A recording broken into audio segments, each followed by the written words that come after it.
Fundur settur í borgarstjórn Reykjavíkur þriðjudaginn 13. janúar 2026 klukkan 12:03.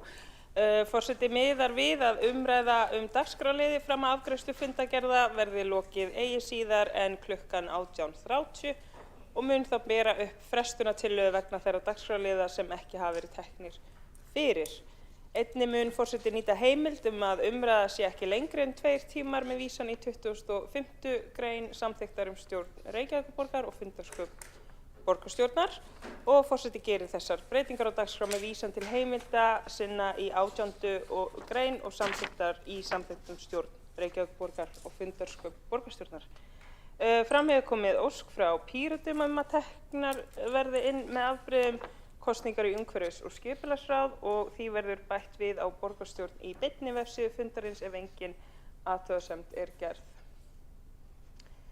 Þá gengið til fyrsta liðar á dagskrá sem umræða aðgerðaáætlun Reykjavíkurborgar í jafnréttis- og mannréttindamálum 2023 til 2026 samanber 4. lið fundargerðar forsætisnefndar frá 9. janúar og tekur til máls Sabine Leskov, borgarfulltrúi.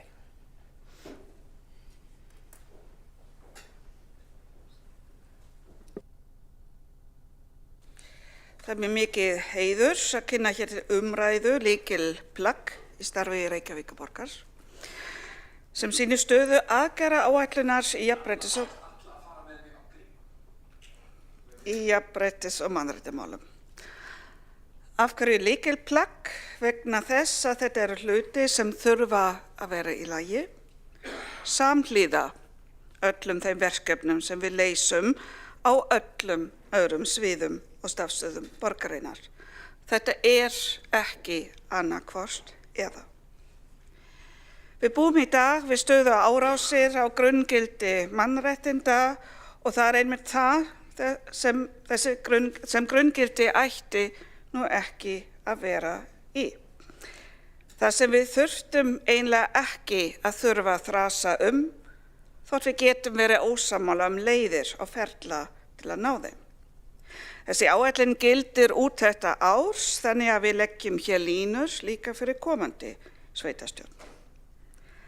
Áætlunin byggir á lögum jafna stöðu og jafnan rétt kynjanna og var ekki svo fyrsta sinna tegundur heldur tók við af aðgerðaáætlun mannréttinda og lýðræðismálum 2019 til 2022 en upphaflega var hún samþykkt í borgarstjórn þann 20. júní 2023. Ábyrgð fyrir framkvæmd dreift á starfsstöðvar og stjórnsýsla borgarinnar en mannréttindaráð ber ábyrgð á eftirfylgni. Þessi áætlun var lögð fram á fundi mannréttindaráðs núna eða stöðu á því á 27. nóvember í fyrra og send þaðan til umræðu í borgarstjórn. Og eins og við höfum notast við í öðru stefnumótun endurspegla þessa aðgerðir hlutverk borgarinnar sem stjórnvald, atvinnurekanda, veitanda þjónustu og samstarfsaðila. Og þetta flokkun sem hefur nýst okkur mjög vel þegar við erum í stefnumótun, þegar við erum að greina aðgerðir sem fara svona þvert yfir stafstöðvar. Forseti til að taka þetta saman, staðan ágætt, en ekki má sofna á verðinum. Af 103 aðgerðum eru 46 innleidd í verklag eða viðvarandi, 28 lokið, 18 í vinnslu, 9 vel á veg komin og einungis 2 ekki hafin. Forseti, ég get ekki og ætla ekki að fara hér yfir alla aðgerðir. Það líka margt sem einmitt í sérstaklega þau sem eru út á sviðum. En mjög mikilvægt náttúrulega fyrst og fremst að sjá hvað höfum við ekki gert og skoða það. Það sem eftir áætlun ein aðgerð sem gildir fyrir borgin sem atvinnurekanda og það 2, 3, 4 að veita stjórnin með leyfi forseta aðstoð við að skoða hvernig auka megi möguleika á sveigjanleika og hlutastörfum fyrir þau sem á þurfa að halda vegna aðstæðna, sem skertra starfsgetu eða annað persónulega aðstæðna. Þetta mjög mikilvægt og í föstum skorðum í mörgum öðrum löndum að yfirstjórnvöld þurfa að bjóða störf sem henda þeim sem ekki með fulla starfsgetu. Það ekki í lögum á Íslandi, en það þýðir ekki að við getum sett okkur aðgerð til þess. En þessi aðgerð áætlun fyrir þetta árs. Einnig aðgerð 374 að gera úttekt á rými og sýnileika fatlaðs listafólks, jaðarsettra og viðkvæma hópa. Þetta einnig á áætlun fyrir þetta árs. Það eru 4 aðgerðir sem hafa verið felldar niður, svo bara mikilvægt að gera grein fyrir því. Ein úttekt á þjónustu við fatlað fólk, að skoða hvað ómeðvitund hlutdrægni kunna hafa áhrif á mat á þjónustuþörf. Hingað til hefur ekki fundist nemi í þetta verkefni, en það þýðir ekki að það hægt að taka það aftur upp í framtíðinni. Það eru 2 aðgerðir varðandi jafnréttisáætlun á hverju starfsstað fyrir hvern stjórnanda á skóla frístundasviði. Þess var fellt niður vegna þess að ferla voru breyttar og þetta dreifing einfaldlega öðruvísi. Þetta bara gerst öðruvísi. Einnig úttekt eða ítarlega greining af þjónustu við flóttafólk. Við vitum öll að hér eru mikla breytingar framundan í fyrra leit út fyrir að þessar þjónustu eru strax tekið af sveitarstjórnum. Þessi hefur verið frestað en mikið óvissa málaflokkinn, þannig að ekki þótti tímabært að eyða vinnu og resursar í að greina þetta á þessu stigi. En mikilvægur flokkur fyrir utan þessa aðgerðir sem ég gerir grein hér fyrir að hafa ekki verið farið í einn flokkur sem heitir innleitt í verklag eða viðvarandi verkefni. Af hverju það mikilvægt að það vegna þess að þetta flokkurinn sem þarf athygli okkar og eftirfylgd. Það má ekki sofna á verðinum, það má ekki vera notað til að setja mál til hliðar. Einmitt vegna þess að við sjáum svo mikið bakslag í þessu málaflokki, einmitt vegna þess að allt í einu þarf aftur að rökstyðja einföldustu jafnréttissjónarmið. Og það sem kannski skiptir okkur máli hér í þessum sal sem borgarstjórn, þetta eru verkefni okkar sem stjórnvald. Nú eru framundan sveitarstjórnarkosningar og kynjajafnrétti hér í borginni vissulega vel tryggt í dag. Kjörnir fulltrúar í borgarstjórn í dag í meirihluta konur, en hlutföllin í ráðum og nefndum eru ekki alltaf jöfn. Eins megum við ekki gleyma að þessar aðgerðir og löggjöfin líta ekki einungis til kynja, heldur nefna líka fjölbreytileika almennt. Fyrstu 3 aðgerðir sem snúa að kynjahlutfall í nefndum, ráðum og stjórnum, tölfræði og hvatning til flokka til að láta framboðslista endurspegla fjölbreytileika, snúa að því að hafa hlutföllin jöfn eins og hægt að fylgjast með því og leggja fram tölur, en líka einmitt að hvetja flokka til að láta framboðslista endurspegla fjölbreytni, sem náttúrulega mjög akút einmitt núna. Án þess að það veri sýndamennska. Enska orðið tokenism hefur yfirleitt verið þýtt sem sýndamennska, en gengur eiginlega lengra að ná utan það þegar flokkar einmitt sitja fólk sem af öðrum uppruna, hinsegin, kynsegin, mjög eldri borgara, fatlað fólk og svo framvegis neðarlega á listan til að tikka í einhver box, en meina kannski ekki mikið með því.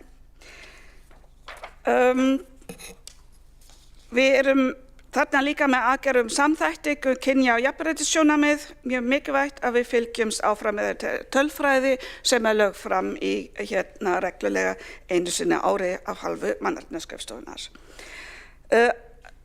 Undir aðgerðum sem snúa að borginni sem atvinnurekanda, það eru líka margir mjög vel á veg komnar, en framundan einmitt ný mannauðsstefna sem ég bind mikla vonu við að muni styðja okkur enn betur á þessari vegferð, en áhersla lögð á það að allt starfsfólki okkar njóti sömu kjara fyrir sömu eða jafnverðmæt störf.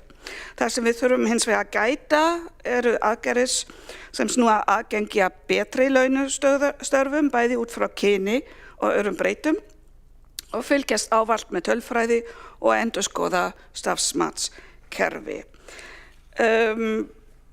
Reykjavík sem veitandi þjónustu það kafli sem ég ætla hér ekki að fara neitt nánar út í, þetta út á sviðunum, en ætla rétt að nefna að á þessu kjörtímabili, núna þessu nýja meirihluta hefur mannréttindaráð fengið margfalda hlutverk, líka sem sagt með ofbeldisvarnir, fjölmenningu, aðgengis- og öldrungaráð, og það hefur nýst mjög vel í þessari vinnu að hafa sýnin það fjölbreytt.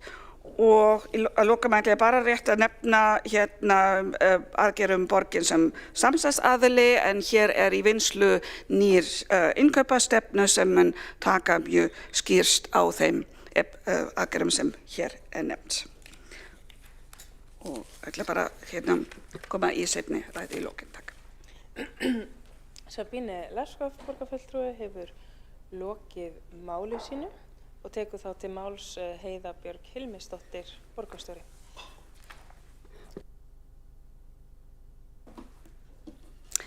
Já, forseti, ágæta borgarstjórn.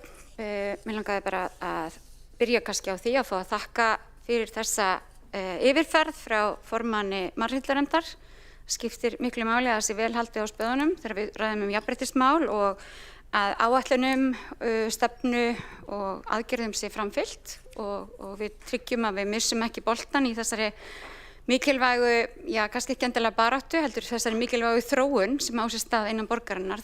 Auðvitað þetta samt alltaf barátta fyrir jafnrétti, barátta fyrir jöfnuði og jöfnum tækifærum og við erum stjórnvald, við erum að fjárfesta og við erum að þróa og vinna með samfélagið okkar og við þurfum á því að halda að það sé fylgst með okkur og það sé ráð og það sé fólk sem að virkilega hefur góðan tíma til þess að leggjast yfir hvað það sem að þróast í rétta átt, það mögulega eitthvað sem ekki að þróast í rétta átt og hvað getum við gert til þess að bregðast við því og hvað getum við gert til þess að styðja við góða þróun.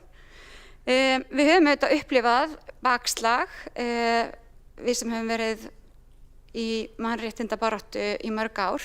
Það er mikilvægt að borgin standi sterk og standi keik og standi með sínum aðgerðum og í rauninni frekar gefi í heldur en hitt þegar svo stendur á.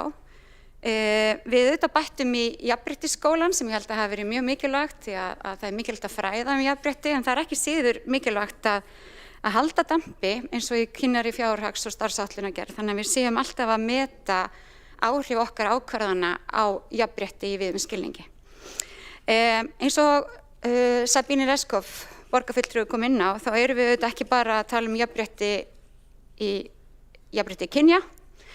Við erum auðvitað að tala jafnrétti í víðum skilningi þess orðs. Það að við höfum öll jafnan aðgang og jafnan rétt til þess að taka þátt í þessu samfélagi, til þess að láta til okkur taka í samfélaginu, til þess að upplifa að við tilheyrum samfélaginu. Og það auðvitað meðal annars það sem okkar hlutverk og okkar ábyrgð að passa í öllum okkar ákvörðunum og í öllum okkar yfirferð yfir ákvarðanir borgarinnar í fjárhagsáætlunum eða stefnumótunum eða aðgerðaáætlunum að það sé alltaf verið að horfa á það að við séum ekki að gera neitt sem að getur haft þau áhrif að jafnrétti í samfélaginu eða mannréttindi minnki.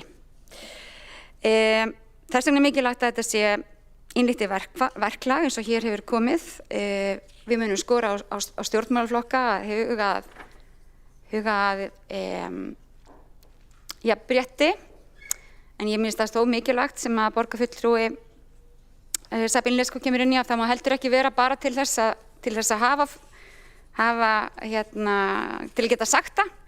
Við munum líka hvetja stjórnmálaflokka til þess að fá fólk til liðs við sig og taka þátt í umræðu og taka þátt í stefnumótun. Því það er ekki nóg að hafa fólk á lista, fólk þarf líka að hafa jafnt aðgengi að því að móta samfélagið. Mér finnst þessi samantekt mjög góð, mér langaði að þakka fyrir líka hana, hvernig við erum að samþætta kynja- og jafnréttissjónarmiðin, hvernig við erum að vinna að inngildingu. Við höfum þetta breytt, við breyttum mannréttindaráðinu, þannig að það er núna meiri svona yfirreglíf, getur maður sagt, eða stjórnstöð yfir þessari vinnu. Ég hef ekki heyrt annað en að fólk sé ánægt með það, að fá að koma reglulega inn í mannréttindaráðið og hitta þar kjörna fulltrúa og ræða aðgengismál og hvernig staðan er fyrir fólk sem er að erlendum uppruna, hvernig staðan er í baráttu gegn ofbeldi, hvernig staðan er varðandi jafnrétti kynjanna. Og mér sýnist að þessari aðgerðaáætlun sem hér var okkur send að það sé vel haldið á spöðunum í öllum þeim málum. Og það er auðvitað gríðarlega mikilvægt að við séum með þetta fjölmenningar gleraugun, að við séum með kynjagleraugun, að við séum með fötlunargleraugun, að við séum alltaf að huga því hvernig borgin okkar getur sannlega verið fyrir okkur öll. Og það að koma í veg fyrir ofbeldi er auðvitað gríðarlega mikilvægt í því samhengi. Vegna þess að ofbeldi er auðvitað tæki sem að hefur verið notað, öldum saman í það minnsta, ef ekki árþúsundum saman, til þess að hafa áhrif á hverjir taka þátt og hverjir tjá sig og hverjir eru málsmitandi menn í hverju samfélagi. Og það er greiðlega mikilvægt að við spornum gegn því með öllum mögulegum hætti og líka að við eigum vítt samráð við fólk það, hvernig getum við gert það og hvernig getum við brugðist í því þegar ofbeldi kemur upp. Ég tók þátt í fundi daginn með ungum konum sem að fengu Evrópustyrk. Þetta voru ungar konur í nokkrum löndum sem voru að ræða við ungar konur og ungt fólk ofbeldi og aðgerðir og hvernig það birtist þeim. Það var mjög fróðlegt og margt þar sem að kom mér sem 50 konu á óvart, margt sem hefur breyst, margt sem ég held að væri orðið betra, sem að það er upplifir í verra heldur en þegar ég var ung kona. Áhugavert og ég held að svona þurfum við að vinna. Við þurfum alltaf að vera að hlusta og meta og setja marki hátt, fylgja eftir þeim aðgerðum sem við setjum okkur og stöðugt að gera betur. Því að í grunninn er auðvitað samfélag ekki gott samfélag nema þar ríki jöfnuður og fólk búi í jafnrétti og að allir geti látið til sín taka og sem allra fæstir og helst auðvitað enginn upplifi að hann sé jaðarsettur eða þáttaka hans í samfélaginu sé ekki velkomin eða ekki æskileg. Því að samfélag eru auðvitað við öll, saman hvernig okkur líkar það.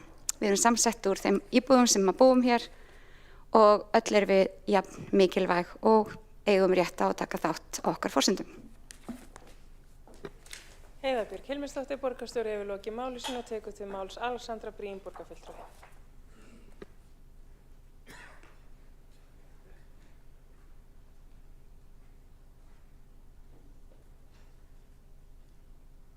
Forseti, þetta er mikilvæg umræða, mannréttinda- og jafnréttisstefnu Reykjavíkurborgar og aðgerðaáætlun með henni. Við berum mjög miklar skyldur sem opinber aðili, sem fulltrúi almennings, sem hluti af lýðræðislega kjörnu stjórnkerfi Íslands og það að við séum að standa okkur vel er mikilvægt. Reykjavíkurborg er að standa sig vel. Við erum að mörguleyti í framlínu mannréttindabaráttu á Íslandi og Ísland er að mörguleyti í framlínu mannréttindabaráttu í heiminum.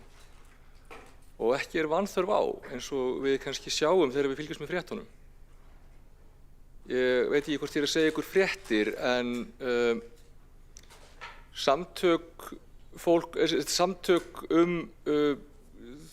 þjóðarmorð eða andstöðu við þjóðarmorð komust nýlega að þeirri niðurstöðu að í Bandaríkjunum væri ríkisstjórnin á fyrstu skrefum þjóðarmorðs gegn transfólki og það væri í rauninni bara vegna þess að það er skilgreiningaratriði að þjóðarmorðið er skilgreint út frá þjóð, trú eða kynþætti en ekki gagnvart kyngreiningu eða kyntjáningu sem að það félli tæknilega séð ekki undir skilgreininguna. En að öðru leyti voru bara tveir mjög stórir áberandi fyrrum formenn samtaka fólks sem hefur lifað af eða hefur barist gegn þjóðarmorðum sagt að öll merki þess hvernig umræðan og lagasetning séu á þann veg að við séum að horfa á fyrstu skref þjóðarmorðs gegn þessum hóp sem ég nota bene tilheyri. Þannig að vegferðin í heiminum myrk. Við sjáum harðnandi orðræðu, við sjáum hvernig fólk farið að leyfa sér að tala gegn transfólki og hinsegin fólki, gegn fólki frá Miðausturlöndum, gegn Palestínufólki, gegn bara útlendingum, innflytjendum og hælisleitendum almennt.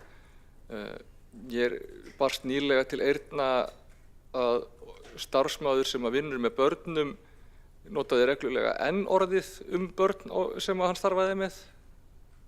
Þetta mér finnst við vera komin á alveg rosalega skrítinn stað þegar það búið að takast að færa mörk orðræðunar þannig til að fólk sem kannski var alltaf til staðar með hatursfullar og öfgakenndar skoðanir farið að upplifa að það sé bara allt í lagi að viðra þær, að það sé bara allt í lagi að tala svona, og meira sé fólk sem hefur góðar hugsjónir og siðferði farin að tala eins og það sé bara nauðsynlegt að reyna að ná saman við þetta fólk sem talar svona, sem hefur ekki gott siðferði eða góðar fyrirætlanir. En höfum það í huga að aðferðafræði öfgamannsins gengur ekki út á að ná skynsamri eða góðri niðurstöðu í málaflokkum. Aðferðafræðin gengur út á að skella fram einhverju og fá fólk til þess að taka skref nær sér, og þegar fólk tekur skref nær þá taka þeir skref tilbaka og segja já, komdu nær mér. Já, komdu nær mér. Það gengur út á að færa orðræðuna, það gengur út á að færa hvar samfélagið liggur, hvað samþættanlegt, hvað ásættanlegt og hvað í lagi. Og fyrir við vitum erum við komin á einhvern hræðilegan stað og við megum ekki fara þangað. Við verðum að nýta það sem við höfum. Í öllum flokkum gott fólk sem veit að það eru línur sem við megum ekki fara yfir. Í öllum flokkum og öllum samfélagshópum fólk sem veit að við erum að missa eitthvað verðmætt, eitthvað mikilvægt, eitthvað sem við megum ekki missa, eitthvað sem getur leitt okkur á svo hræðilegan stað að við hefðum ekki getað ímyndað okkur hvernig það lítur út. Fólkið sem lenti í seinni heimsstyrjöldinni hélt ekki að þetta geti gerst. Fólkið sem lenti í útrýmingabúðum hefði ekki getað ímyndað sér að þetta hefði getað gerst. En þetta hlutir gerðust. Þetta ekkert svo löngu síðan. Það talaði að minni samfélags raunverulegt sé cirka 3-4 kynslóðir. Mín kynslóð, okkar kynslóð sennilega síðasta kynslóðin sem hefur það í beinunum hvað helförin var hræðileg. Því að við upplifðum hann ekki, en foreldrar okkar eða kannski afar og ömmur mun eftir þessu, og menningin okkar myndi okkur á það. Við horfðum á Schindlers List, við horfðum á alls konar umræðu og heimildarmyndir. Við vitum hvert svona leiðir, en þau sem eru kannski ung í dag, þau eru komin aðeins svo langt frá þessu kannski. Þau eru ekki með þetta í mergnum hvað heimurinn fór illa og hvað það mikilvægt að koma í veg fyrir að við förum þangað aftur. Það gera áætlun Reykjavíkurborgar í mannréttinda- og jafnréttismálum kann að hljóma eins og eitthvað svona, já, við þurfum að afgreiða þetta eitthvað einu svona, þetta óbáslega mikilvægt. Það að árétta það hverju við trúum, hvað nauðsynlegt, hvað eitthvað sem við viljum ekki missa, eitthvað sem verður alveg að sama hvort sem borgarstjórinn samfylkingarkona eða pírati eða sjálfstæðismaður eða framsókn eða þessna miðflokkurinn eða hvað þessi hlutir, við hljótum að geta verið saman að þeir séu í lagi. Jú, fyrir ekki eða vafki. En já, ég ætla ekki að fara út í einhverja smáatriði í stefnunni eða aðgerðaáætluninni, það er búið að fara ágætlega yfir það, mér líst vel á þetta. Það sem ég vildi bara koma inn upp og segja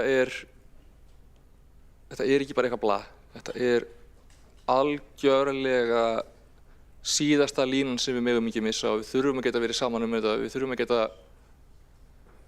sagt fólkinu sem er farið að leyfa sér að tala eins og eitthvað annað sé í lagi, bara nei, þetta er ekki í boði. Þetta var aldrei í boði og það hefur ekkert breyst. Það bara, jú, þú getur fengið eitthvað athygli á samfélagsmiðlum fyrir að gera fólki svo mig reitt. Veist, er það þess virði að fá eitthvað athygli út af einhverju prófkjöri eða einhverjum kosningabaráttu með því að gera mig hrædda að ég fá að lifa af? Takk fyrir. Alexandra Briem, borgarfulltrúi, hefur lokið máli sínu og tekur þá næstur til máls Skúli Helgason, borgarfulltrúi.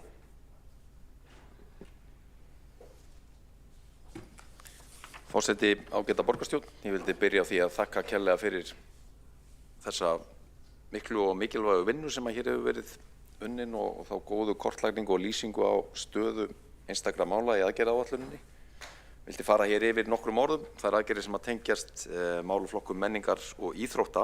Þarna að ræða 7 aðgerðir. 3 þeirra hafa þegar verið innleiddar í verklag menningar og íþróttasvið sem viðvarandi verkefni. 2 eru lokið, 1 aðgerð er í vinnslu og svo er 1 aðgerð þar sem vinnan er ekki hafin en fer í gang í þessum mánuði. Fyrsta aðgerðin stefnur er undir því markmiði að öll börn og unglingar hafi tækifæri til að þroskast og eflast í fjölbreyttu og aðgengilegu íþróttastarfi, óháð kyni, uppruna, fötlun, hinseginleika og svo framvegis í samræmi með okkar mannréttindastefnu. Og þar gengur aðgerðin út á að ráða gæðafulltrúa til hverfa íþróttafélaga sem hafi meðal annars eftirlit með jafnréttisstefnu, mannréttindastefnu, siðareglum, verkferlum og eineltisáætlunum. Ákvæði þetta eftirlit, þetta gæðaeftirlit var sett inn í samstarfssamning Reykjavíkurborgar og IBR sem er í gildi og á samningstímanum verður hlutverk íþróttafulltrúa endurskoðað með það að markmiða að efla starfið, tengja það auknu gæðaeftirliti innan íþróttahreyfingarinnar í borginni. Og númer 2 er síðan regluleg rýni á notkun frístundastyrkjana sem að hafa tekið breytingum og hækkað verulega eða helming á þessu kjörtímabili. Það er að segja notkun eftir kyni og öðrum breytum til þess að stuðla að því að hann þjóni sínum tilgangi. Einnig að útvíkka nýtingarmöguleika og horfa sérstaklega til listnáms. Þetta er verkefni sem við förum kerfisbundið í á hverju ári í menningar- og íþróttaráði og förum einmitt yfir hvaða breytingar er að eiga sér stað, hvar er þörf á því að grípa inn í og við höfum einmitt gripið markvisst inn í tvívegis gagnvart tilteknum hverfum í borginni, annars vegar Kjalarnesi og hins vegar Breiðholtinu. Sérstakur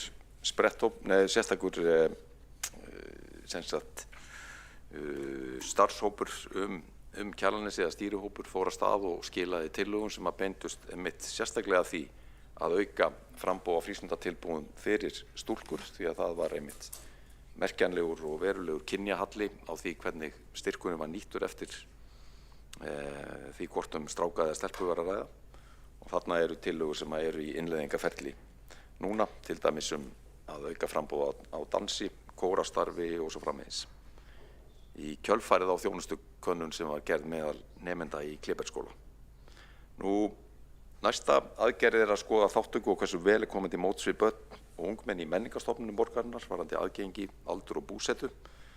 Þetta tengist beint þeirri aðgerð sem hefur verið í vinnslu undanfarin misseri og er langt komin sem er að taka í notkun sérstakt mýrkort sem kallað hefur verið sem gildir þá bæði inn á þeim starfsstöðum okkar sem tengjast menningunni og íþróttamegin, sundlaugum, söfnum, Ylströnd, fjölskyldu- og húsdýragarði og svo framvegis og það er mikill hópur sem hefur verið að rýna heildstætt allar gjaldskrásviðsins í samræmi við stefnu borgarinnar sem er með þetta verkefni á sínum herðum og mun skila af sér endanlegum niðurstöðum á allra næstu vikum eða mánuðum. Og síðan er það þessi tillaga sem ekki er farin af stað sem var að gera úttekt á rými og sýnileika fatlaðs listafólks í aðalsettra og viðkvæmra hópa, dagskrá menningarstofnunar og viðburða Reykjavíkur og kjölfarið vinna að aðgerðum. Við ætlum að vera með þetta verkefni á dagskrá næsta fundar í ráðinu 23. janúar og tryggja að það verði góður gangur á komandi mánuðum sem skili niðurstöðu síðar á þessu ári. Þá það næst kortlagning á stöðu aðgengismála á sviðinu og átak í aðgengismálum á öllum stofnunum sviðsins í víðum skilningi. Þarna hefur verið stofnaður sérstakur starfshópur til þess að kortleggja einmitt þessa stöðu. Hann að störfum og vinnuhópur hefur ferðið af stað, skipaður aðgengisfulltrúa borgarinnar og fulltrúum sviðsins sem að fara dýpra í þessa kortlagningu eftir einstökum sviðum. Þá það næst síðasta tillagan og þær 2 síðustu eru báðar reyndar á þeim stað að þeim lokið. Í fyrsta lagi varum að ræða að tryggja núverandi og nýju starfsfólki sem vinnur við sundlaugar borgarinnar vitneskju það verklag sem að gildir við merkingar á salernum, búningsklefum, sérklefum og svo framvegis og réttindum transfólks í kyngreindum rýmum. Þessu verkefni lokið. Það var endurskoðað allt útgefið kennsluefni í tengslu við málaflokkin og sundlaugar heildrænt og uppfært og úthlutað stafrænni fræðslu, þar með talið regnbogavottun, sérklefa í sundlaugum borgarinnar og svo framvegis. Að lokum svo aðgerðin að útbúa myndband aðgengi að sérklefunum og þau voru gerð á 3 tungumálum með textum og birt á bæði vefsíðu borgarinnar en einnig sett á Facebook síður einstakra sundlauga. Þannig að hér svona yfirlit yfir stöðu mála og hvernig hefur verið fylgt eftir þeim aðgerðum sem voru ákveðnar í þessu málaflokki. Þá hefur borgarfulltrúinn Skúli Helgason lokið máli sínu og næsta mælendaskrá borgarfulltrúinn Dóra Björt Guðjónsdóttir.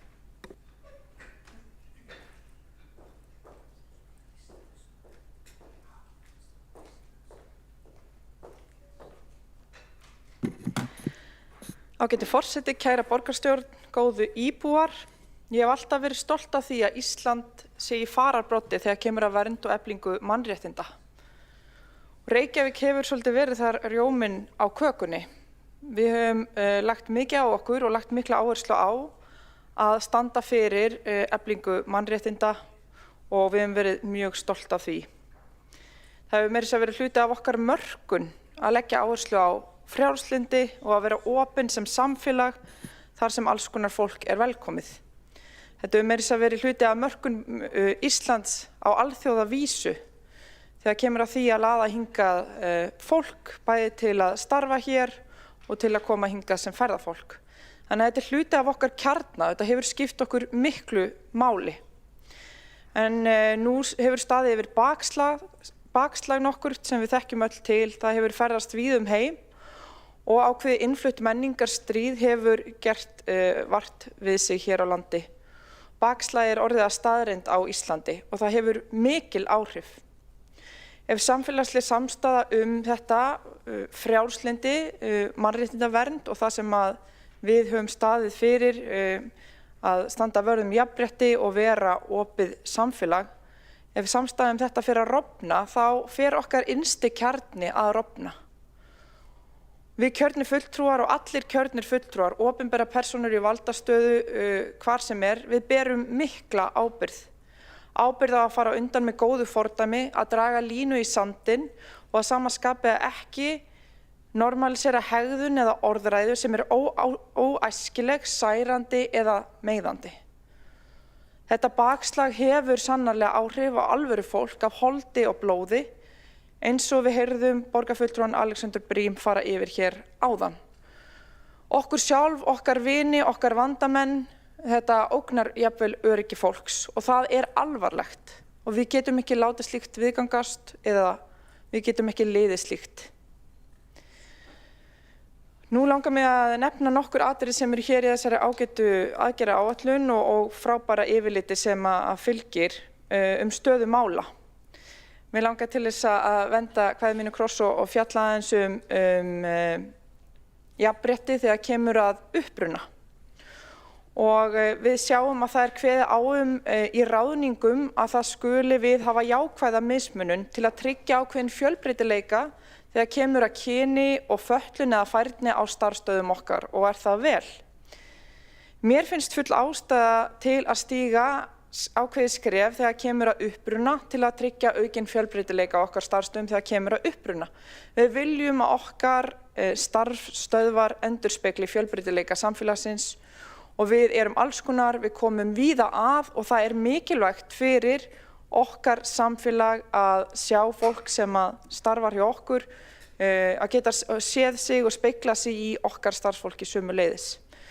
Þetta þekkist erlendis og það hvetjandi, svo ég tali af eigin reynslu, að vera manneskja af erlendum uppruna sem að býr í samfélagi þar sem að þið langar til þess að sækjast eftir ákveðnum störfum sem að getur verið erfitt að fá, að vita til þess að það sé jákvætt að þú komir annar staðar frá, að það sé æskilegt að fólk vilji fá þig til starfa. Þannig getum við fengið öflugt fólk úr ýmsum áttum til starfa hjá okkur og það getur skipt miklu máli upp á gæði þeirra þjónustu sem að við veitum. Bæði þegar kemur að tungumálaþekkingu, menningarþekkingu og að við séum fjölbreytt og við séum spennandi, skemmtilegur og áhugaverður starfsstaður. Og þá því komið til skila. Mér langar líka til þess að nefna okkar ágætu fjárhags- og starfsáætlun sem hefur gengið undir nafninu kynjuð fjárhags- og starfsáætlun en ætti auðvitað að vera frekar undir nafninu jafnréttis fjárhagsáætlun eða eitthvað slíkt vegna þess að þetta varðar fleiri þætti heldur en bara kynin.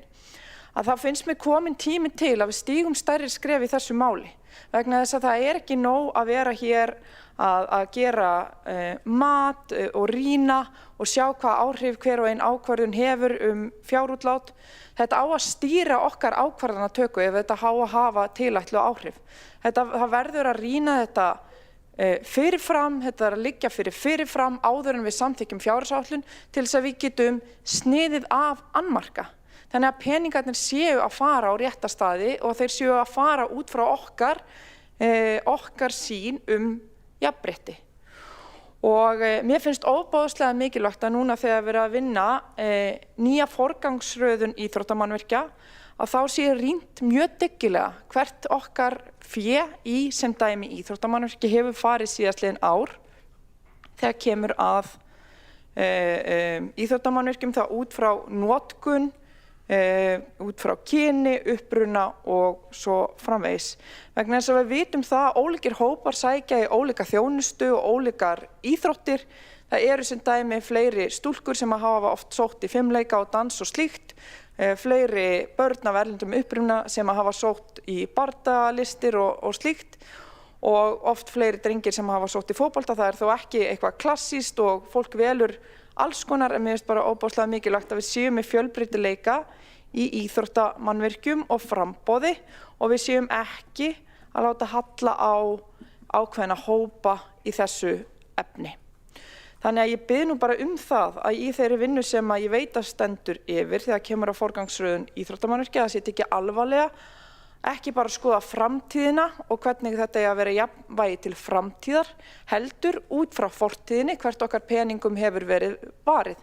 Vegna þess að ég veit til þess að út frá þeirri forgangsröðun sem liggur fyrir nú í dag, þá hafa þau verkefni sem að varða þá sérstaklega fótboltann, alltaf einhvern veginn haldið velli og komist áfram en önnur verkefni sem að voru sérstaklega sett inn til þess að mæta þeirri þörf að búa til íþróttamannvirki fyrir fjölbreytta hópa eins og fleiri kyn og uppruna að þau hafa dregist.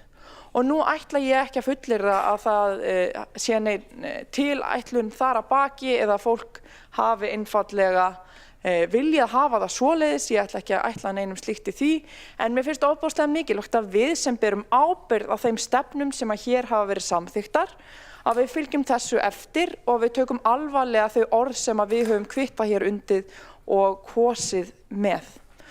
Vegna þess að mér brá, svo ég segi það bara, þegar ég fór yfir þá forgangsröðun íþróttamannvirkja sem hér hefur legið fyrir og þegar maður fer yfir þau verkefni sem hafa náð fram að ganga, við getum gert mun betur í þessu og það okkar ábyrgð að gera það og standa við þessi fyrirheit. Þannig að ég hef þá komið því til skila. Takk. Þá hefur borgarfulltrúinn Dóra Björt Guðjónsdóttir lokið máli sínu og næsta mælendaskrá borgarfulltrúinn Sanna Magdalena Mörtudóttir. Forseti og borgarstjórn og öll sem að fylgjast með.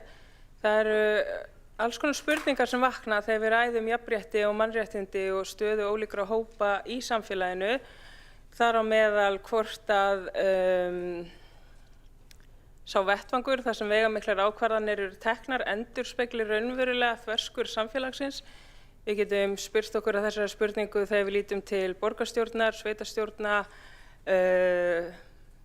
Alþingis og spurt okkur þar að ýmsum spurningum hvort að við séum með fulltrúa sem að komi úr ólíkum hópum samfélagsins, hvort sem það eru til að mynda innflytjendur, fátækt fólk, hversu margir leigjendur ætli séu á þessum stöðum þar sem veigamiklar ákvarðanir eru teknar sem að snerta líf þeirra sem að hér búa.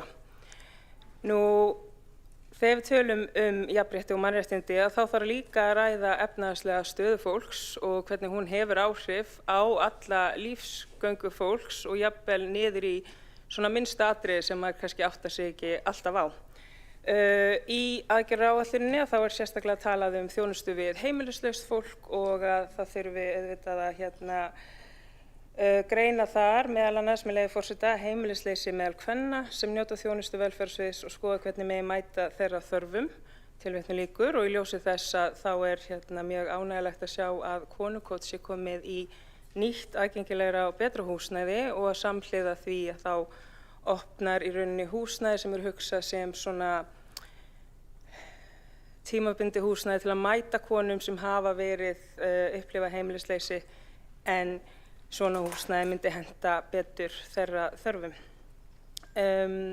Ég vildi líka nefna þar sem að einn liðurinn fjallar sérstaklega þjónustu við fatlað fólk að þá er núna í gangi stefnumótunarvinna hjá velferðarráði þar sem að við erum að móta stefnu í málaflokki fatlaðs fólks og ég verð að segja að þessi fundir sem við höfum haldið á föstudögum kl. 3 þeir hafa verið mjög upplýsandi af því það er alltaf bara mjög hressilegt að fá áminningu hluti sem maður hefur enga hugmynd hvernig virkar út frá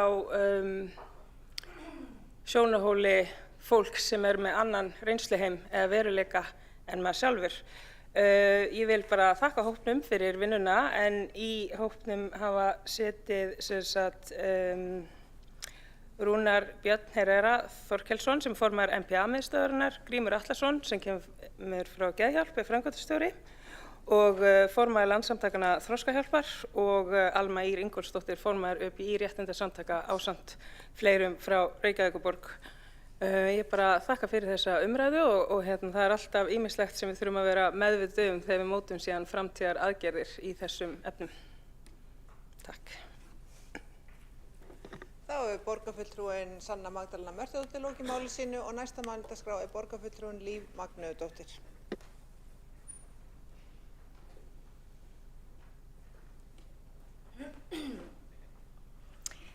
Ágæta borgarstjórn, forseti, ég vil koma hingað upp stuttlega og ekki kannski endurtaka allt sem að aðrir borgarfulltrúar hafa sagt, stundum bara náðu þeir að dekka alla umræðina, en mér langar þó að nefna nokkur atriði vegna þess að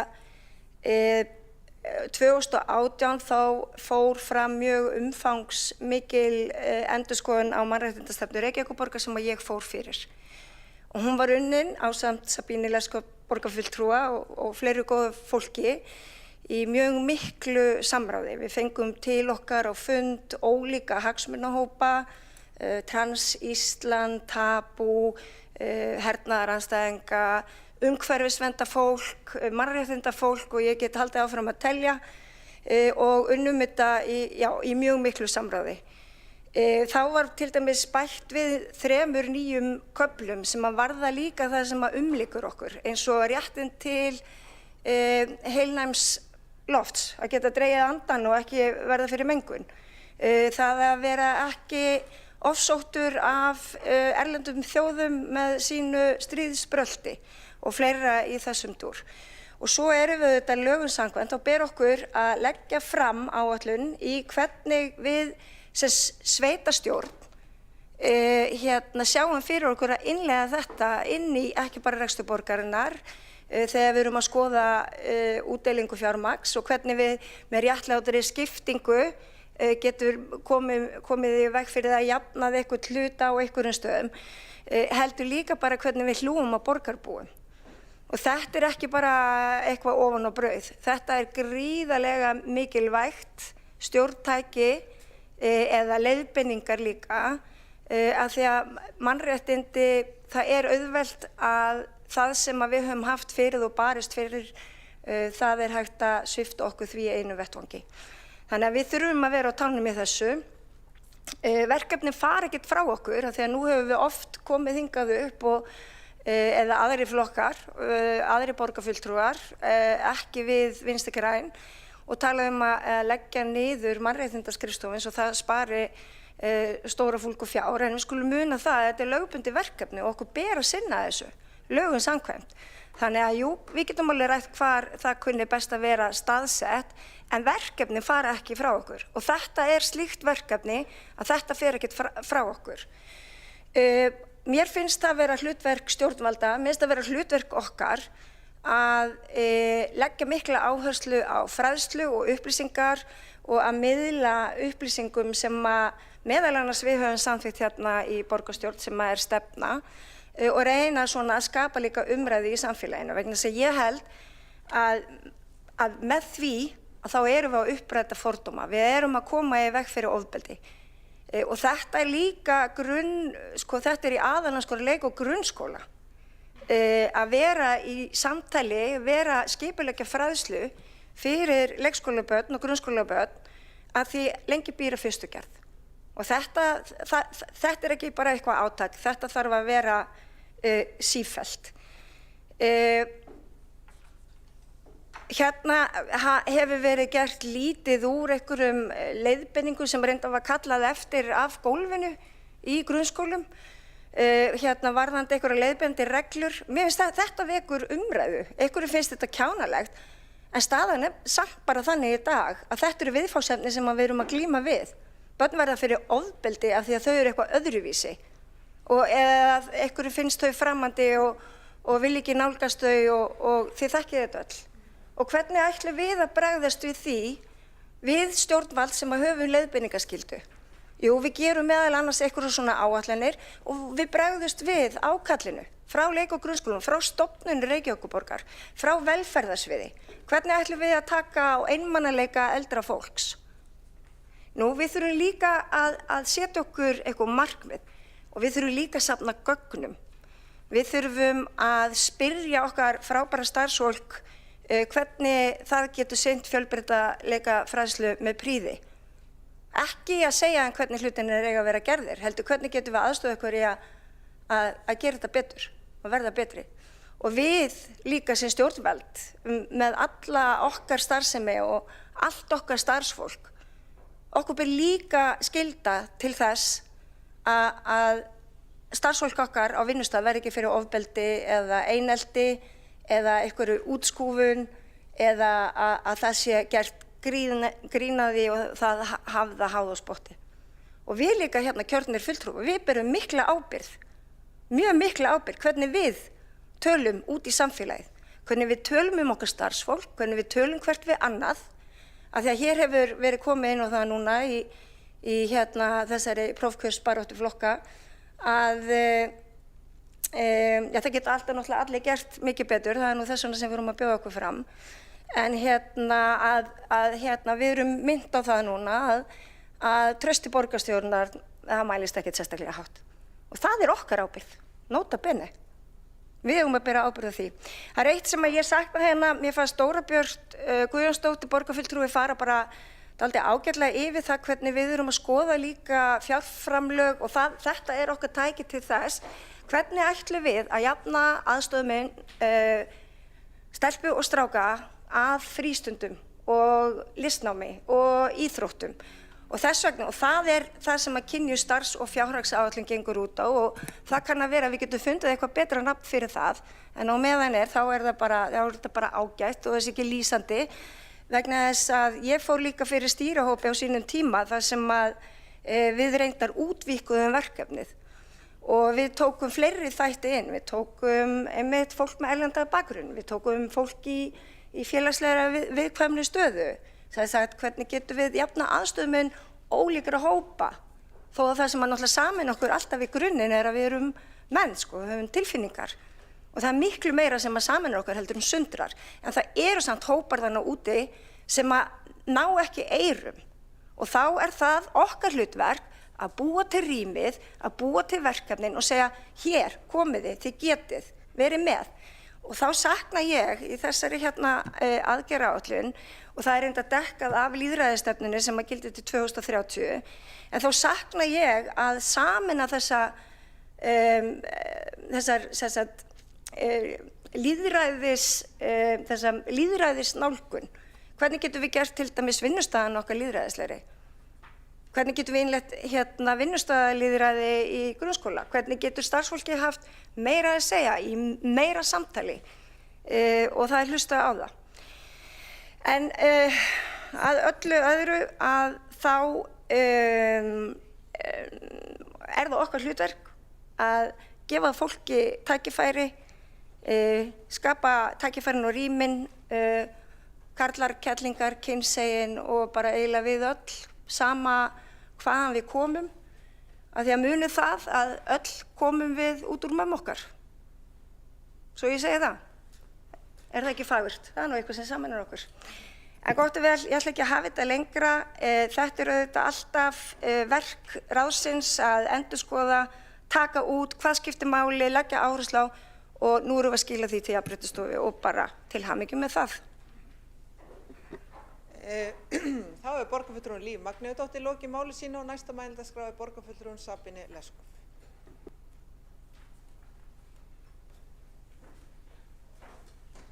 Já, forseti, ég þakka fyrir góða umræðu hér. Eins og ég kom inn á áðan, þá eru þetta 103 aðgerðir.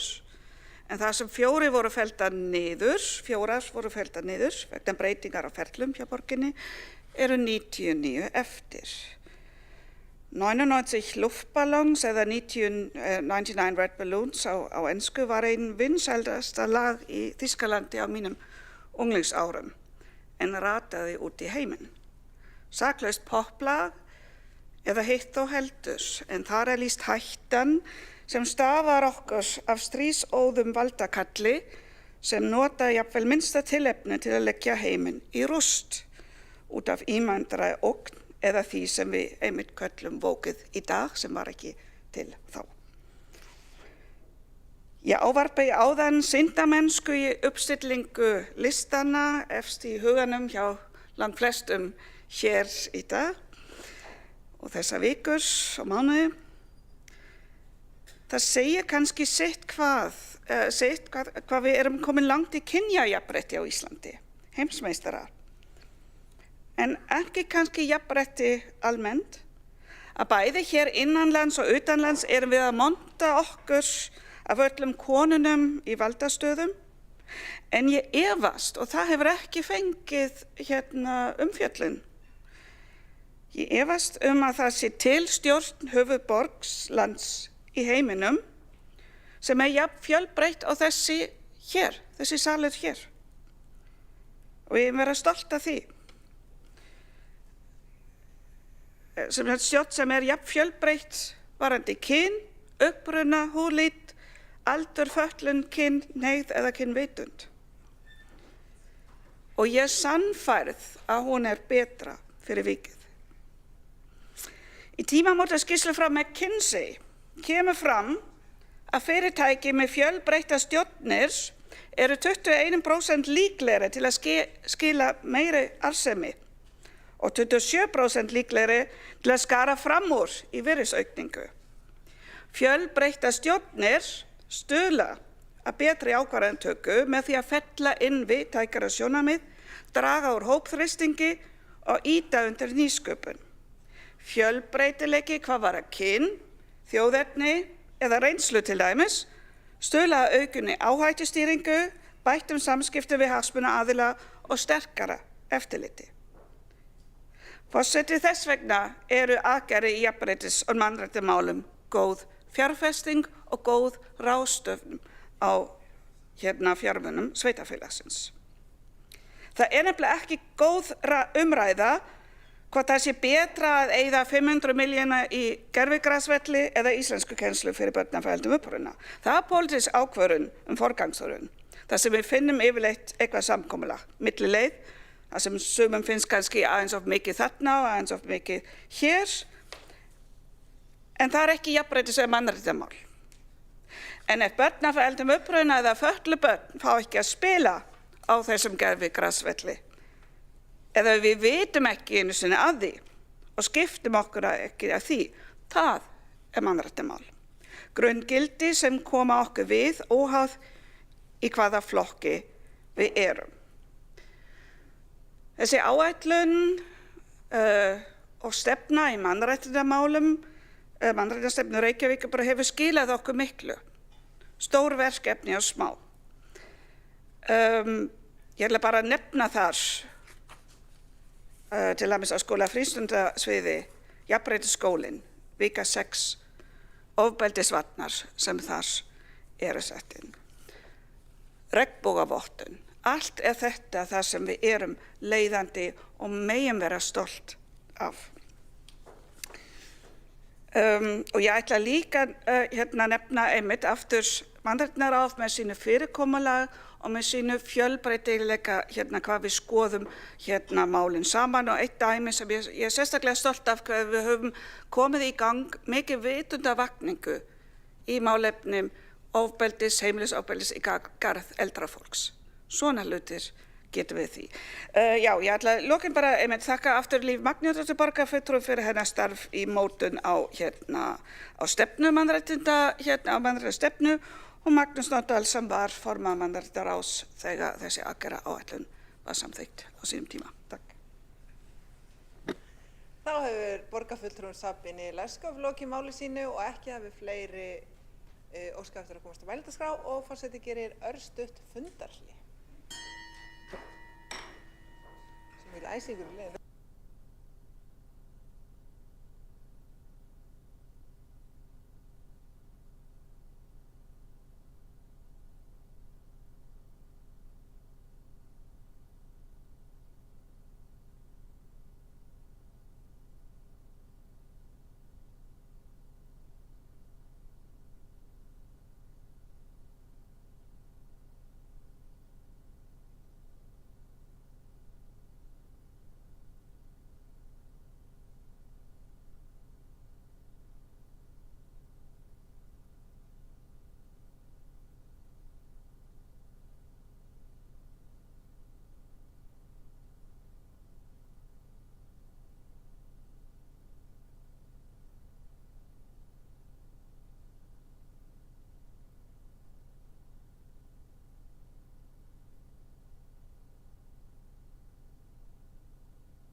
Þú ekki að kalla á fólkið?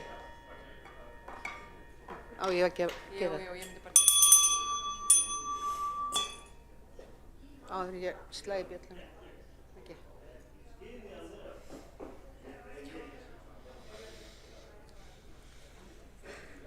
Get ekki haldið áfram bara.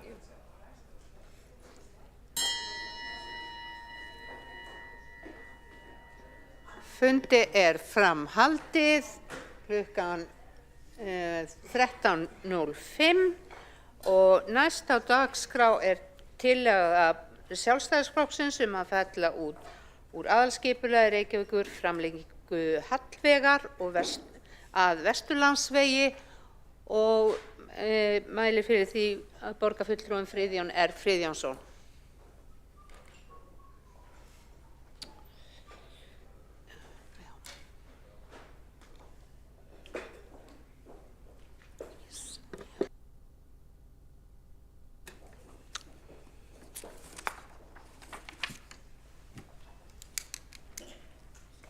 Forseti, ég mæli hérna fyrir lítilli tillögu sem að við borgarfulltrúar Sjálfstæðisflokksins leggjum fram að fella út úr aðalskipulagi framlengingu Hallsvegar að Vesturlandsvegi og þá gera viðeigandi breytingar á skipulagsuppdráttum og greinargerðum, þannig að ekki sé gert ráð fyrir þessari tengingu. Hún ekki núna inn á deiliskipulagi, hefur ekki verið deiluskipulögð og þessi tenging mál sem að veldur áhyggjum og kemur upp í umræðinu meðal annars Sundabraut vegna ótta Grafarvogsbúa að þarna verði gegnumstreymi umferðar það verði aukið mjög mikið þannig að og það verði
Fundi framhaldið klukkan 13:17. Tekið fyrir annað mál á útsendið dagskrá og tekur til máls borgarfulltrúinn Friðjón R. Friðjónsson.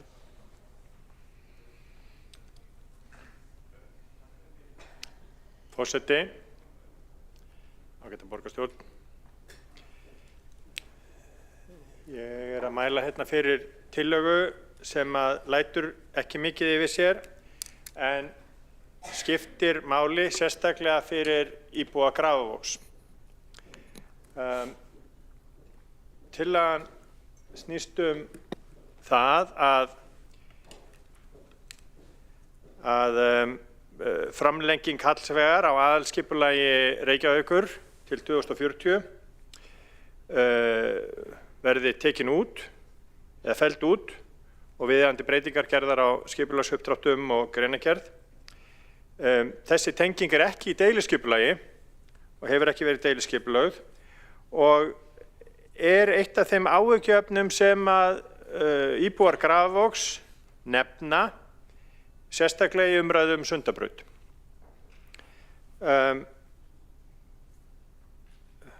Vegna þess að ótti fólks sá að í gegnum Grafarvog muni umferðaræð liggja og kljúfa Grafarvog þannig að erfitt verður að komast á milli hverfanna.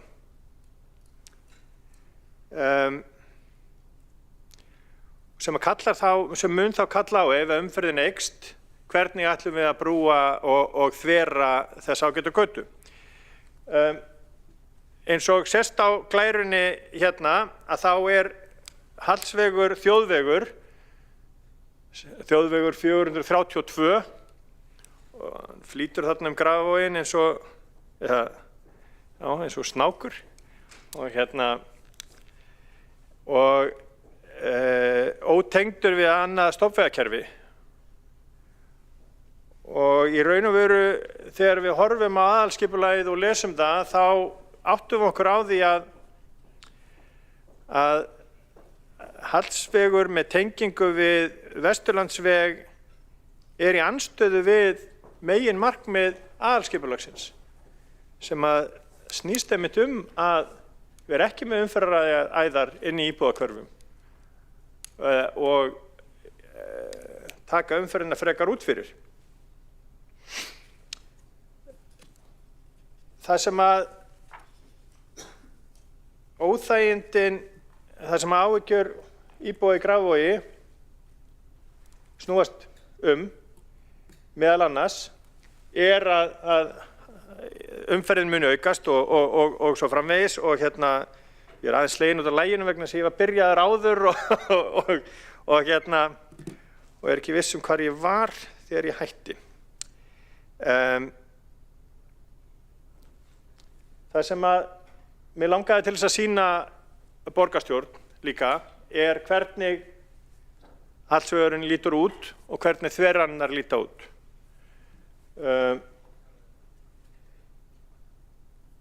Á 3 stöðum að fara yfir Hallsveginn. Það eru dæmi það að börn í Húsa- og Foldahverfi fari í Rimaskóla og öfugt. Staðsetning Grafarvogslaugar og íþróttasvæðis Fjölnis rétt sunnan Hallsvegar þannig að börn norðan Hallsvegar leita þangað bæði yfir Hallsveg og líka undir Hallsveg í göngum sem þar. En það þó nokkur umferð þarna fyrir af hjólandi og gangandi fólki. Sem að undirstrikar það að við ættum ekki að líta á Hallsveg sem einhvers konar umferðaræð, við eigum að líta á hann sem hverfisgötu og taka hann út úr aðalskipulaginu nema að borgarstjórn og borgin ætli sér að gera þessa tengingu. Nema að meirihlutinn vilji það. Og það verður þá áhugavert að sjá að ef að núverandi meirihluti telur að það sé rétt að búa til þessa tengingu, að þá væri gott að hann myndi útskýra það fyrir íbúum í Grafarvogi og annars staðar hvað felst í því. Það nokkur umferð hérna á Hallsveginum, en það sem hún mest 6.000 bílar. Það minna heldur en á Fríkirkjuvegi hérna. Það eru 8.000 bílar. Það minna heldur en í hérna og síðan austanmegin á Hallsveginum. Það eru 3.000 til 4.000 bílar. Það eins og hérna á Suðurgötunni hérna fyrir ofan. Við viljum ekki auka umferðina á þessari leið. Við viljum ekki að Hallsvegurinn verði einhvers konar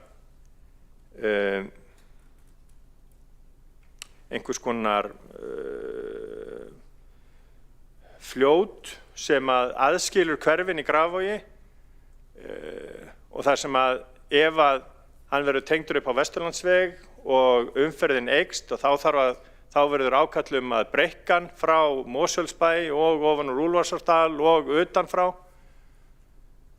Þá verður komið 4 akreinar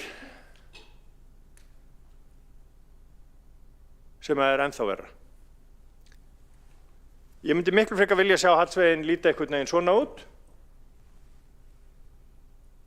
Borgargötu með gangstéttum og fallegu umhverfi fyrir íbúana í Grafarvogi en ekki sem leið fyrir íbúa annarra sveitarfélaga til þess að komast inn á Sundabraut þegar hún verður gerð. Það þess vegna sem við leggjum fram þessa tillögu og það þess vegna sem við hvetjum borgarstjórn til þess að styðja þessa tillögu vegna þess að hún í samræmi við anda aðalskipulagsins og hún í samræmi við anda þess hvernig borg við viljum sjá og hvernig hverfi við viljum hafa.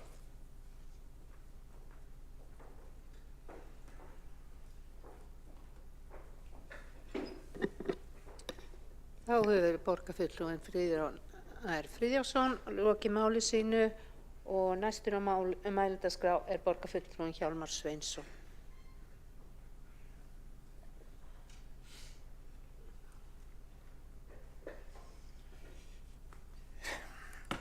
Forseti, ágæta borgarstjórn. Ég þakka ágæta ræðu og sammála mörgu sem það kemur fram. Þetta viljum við að göturnar í borginni séu svona mannvænar, þar að segja sé ekki lífshættulegt að þeirra og við viljum heldur ekki hafa bílaumferðina mjög hraða og mjög mikla. En staðan samt svo að bílum fjölgar 70 á höfuðborgarsvæðinu á hverju einustu viku, það 3.500 nýir bílar á hverju ári. Þannig að það köld staðreynd og vandinn sá að það allt of mikil bílaumferð, það verður lögð allt of mikil áhersla á óhefta umferð einkabíla og jafnvel þeir sem hafa viljað tempra það slíku umferð, eitthvað örlítið, til dæmis á Grensásvegi eða göngugötum, sitja uppi með þær ásakanir að vera bílahatarar. Þannig svona kúltúrin, þannig þessi menning, bílamenning sem við höfum búið til síðastliðin 40-50 ár og sitjum síðan uppi með þetta.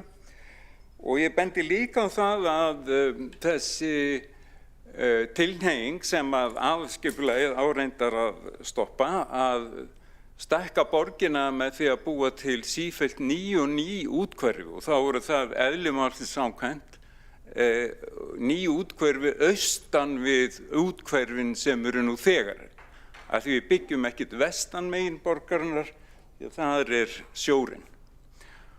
Og ný úthverfi austan við gömlu úthverfin, þau þýða meiri umferð, áhersla á greiðar samgöngur, bíla og þá í gegnum gömlu hverfin.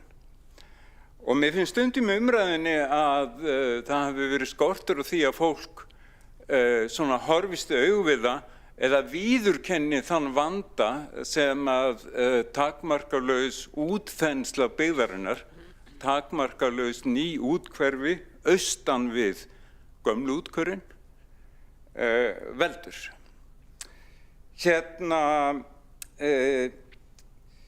Þessi halsugur, ég var reyndar að viðkenna, þetta var fín kynning og ég ætla þó að taka fram að það er ekki endilega markmið aðalskipulagsins 2010 til 2040 að safna allir í bílaumferð á einhverjar örfáar megin stofnbrautir, heldur það meira í anda aðalskipulagsins að borgin sé eins og eiginlega allar það borgir sem að við höfum gaman að heimsækja, þá er gatnakerfið eins og háræðanett.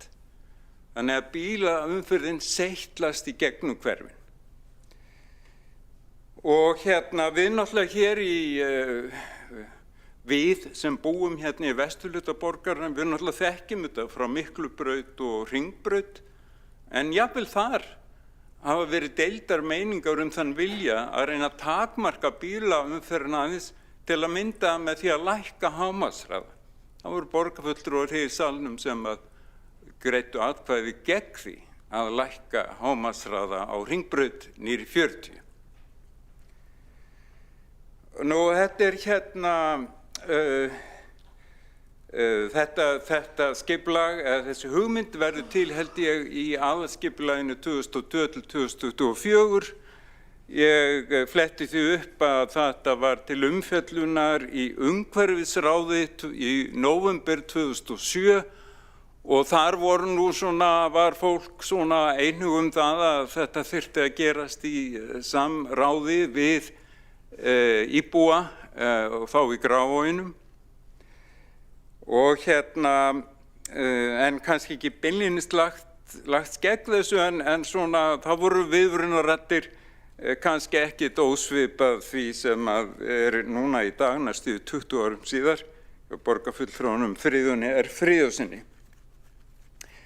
Það er hægt að fletta því upp að Vegagerðin var þarna með umhverfismat áætlun og í rauninni deiliskipulagstillögu sem að gera ráð fyrir þessari braut, þessari framlengingu frá Víkurvegi að Vesturlandsvegi, þetta er stutt, og þá með brú yfir Korpu og nokkuð stór mislæg gatnamót þar sem að þessi framlengdi halsvegur mætir Vesturlandsvegi og síðan áfram eftir Úlfarsfellsvegi upp í það hverfi. Og núna vil svo til að það stendur til að byggja nýtt úthverfi austan við Grafarvogin sem halskverfi. Og það augljóst að þá þarf að leysa þar ákveðin vanda því að margir þar munu vera á bílum og það allavega einhver rök að það eigi að vera eðlilegt fyrir þá sem einhverja sem að búa í því nýja hverfi að keyra þarna Úlfarsfellsveginn og síðan framlengdan halsveg og niður á Sundabraut. Maður skilur það sjónarmið. Og þá kemur líka það sem unnið með því og ég minni líka á það að það eru ekki mörg ár síðan að var talsvert áberandi í umræðunni krafa það held ég Grafarvogi að halsvegur eru framlengdur allavega þannig að það kæmi brú yfir Korpu og inn að Korputorgi. En þannig að þetta er eitt af þessum málum sem að eru sjónarhorn mismunandi. Þó held ég að séu ekki mjög mismunandi að því leyti að við erum sammála það að vilja hafa mannvænar og vistvænar borgargötur og það þýðir að það ekki þó mjög hraður og mikill hraði umferðar eða einkabíla umferðar. Ég vil líka taka fram að það sást á kortinu sem var áðan í kynningunni að 6.000 bílar eins og veru hluta halsvegar talið að verði Það með minnir á Birkjumelnum séu 8.000 bílar í Sogamýrinni, þannig að það ekki einhverjar stjarnfræðilegar tölur. En ég tel að það margt ágætt í þessari tillögu, en ég tel enga síður ótímabært að taka þetta bara út núna. Það getur vel verið að það verið gert einhvern tímann, en ég tel að það sé ótímabært núna. Við skulum sjá uppbyggingu þarna á Hallsvegi, þarna í Höllunum og íhuga það betur og fara betur yfir það hvort að það sé skynsamlegt að gera það núna. Ég ekki viss það, að það getur verið, en allavega ég legg til að á þeim forsendum að þetta sé ótímabær tillaga miðað við stöðu mála og fyrirætlanir og að því verði tillögunni vísað frá. Þá hefur borgarfulltrúinn Hjálmar Sveinsson lokið máli sínu og hefur borgarfulltrúinn Friðjón R. Friðjónsson óskað eftir að veita andsvar. Forseti, þakka borgarfulltrúanum Hjálmari Sveinssyni fyrir ræðuna. Mér langaði bara til þess að benda á það að samkvæmt talningum borgarinnar þá tæplega 3.000 bílar sem að keyra Birkimilinn á degi hverjum, ekki 8.000. Borgarfulltrúinn Friðjón R. Friðjónsson hefur lokið við að veita andsvar, svara frá andsvari borgarfulltrúinn Hjálmar Sveinsson. Já, ég þakka borgarfulltrúanum fyrir leiðréttinguna og fór með þá tölu sem að ég hélt að væri rétt og hafði einhvern tímann lesið mér til en rétt skal vera rétt.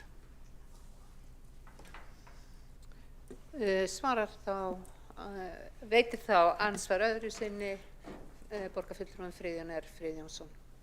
Takk, forseti. Bara svo að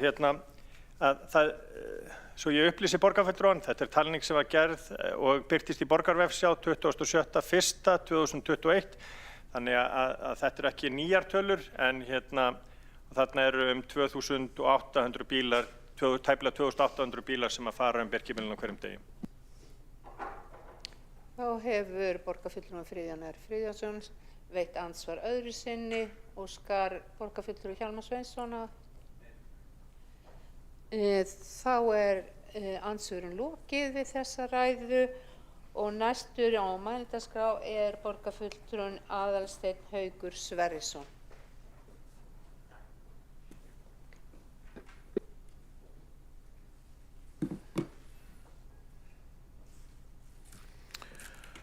Forseti, kæru borgarfulltrúar, ég kem upp til þess að lýsa yfir stuðningi varðandi með þessa tillögu. Mér finnst hún bara að það liggur ekki einu sinni fyrir hver útfærsla á Sundabrautinu og ég held að það sé bara mjög gott að taka þetta út úr aðalskipulagi. Það ekki búið að náttúrulega taka neitt þetta mál lengra. Ég held að kollegar mínir í meirihlutanum eru alveg fylgjandi þessari tillögu, enda þeim annt það að auka öryggi gangandi og hjólandi íbúa í borginni. Skrítið að vísa þessu frá.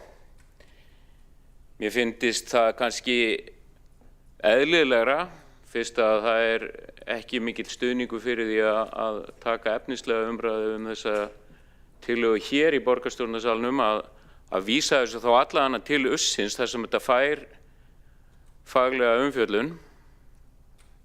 Mér hefði þótt það kannski eðlilegra, heldur en að bara vísa þessu frá. Það alveg eðlileg spurning sem sett fram hérna, að verið að setja, ef þessi tillaga sem í aðalskipulagi, hún í rauninni eins og hún sett mögulega fram, þar að segja framtíðarsýnin fyrir þessa götu, sérstaklega ef að brú verður yfir Sundabrú verður fyrir valinu, að það nokkuð ljóst að umferðarþungin þessa götu mun aukast talsvert. Og ég myndi halda að það gangi alveg þvert á stefnu meirihlutans að auka umferðarþunga inn í mitt hverfi.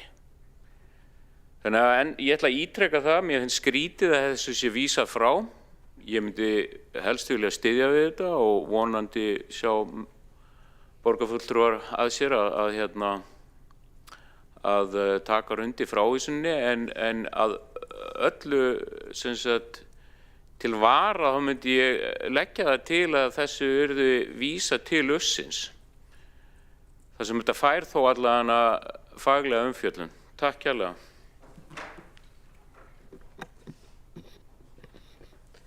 Þá hefur borgarfulltrúinn Aðalsteinn Haukur Sverrisson lokið máli sínu og næstur á mælendaskrá borgarfulltrúinn Ragnhildur Alda María Vilhjálmsdóttir.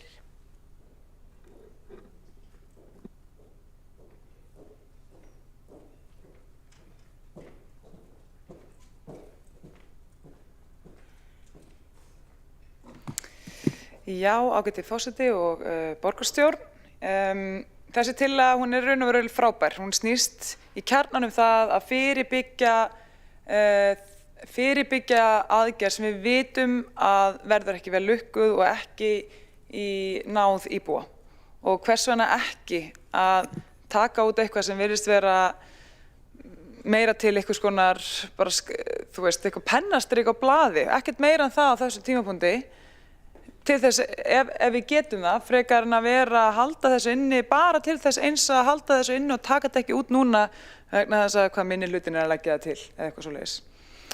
En til þess að draga þetta svona saman, ef það skildi nú vera eitthvað sem að hlusta og var bara að skráa sig, opna tengilinn núna, að þá það þannig að í gildandi aðalskipulagi Reykjavíkur til 2040 þá gert ráð fyrir því að Hallsvegur, sem þessi svona hverfisgata í Grafarvoginum, verði framlengt að Vesturlandsvegi.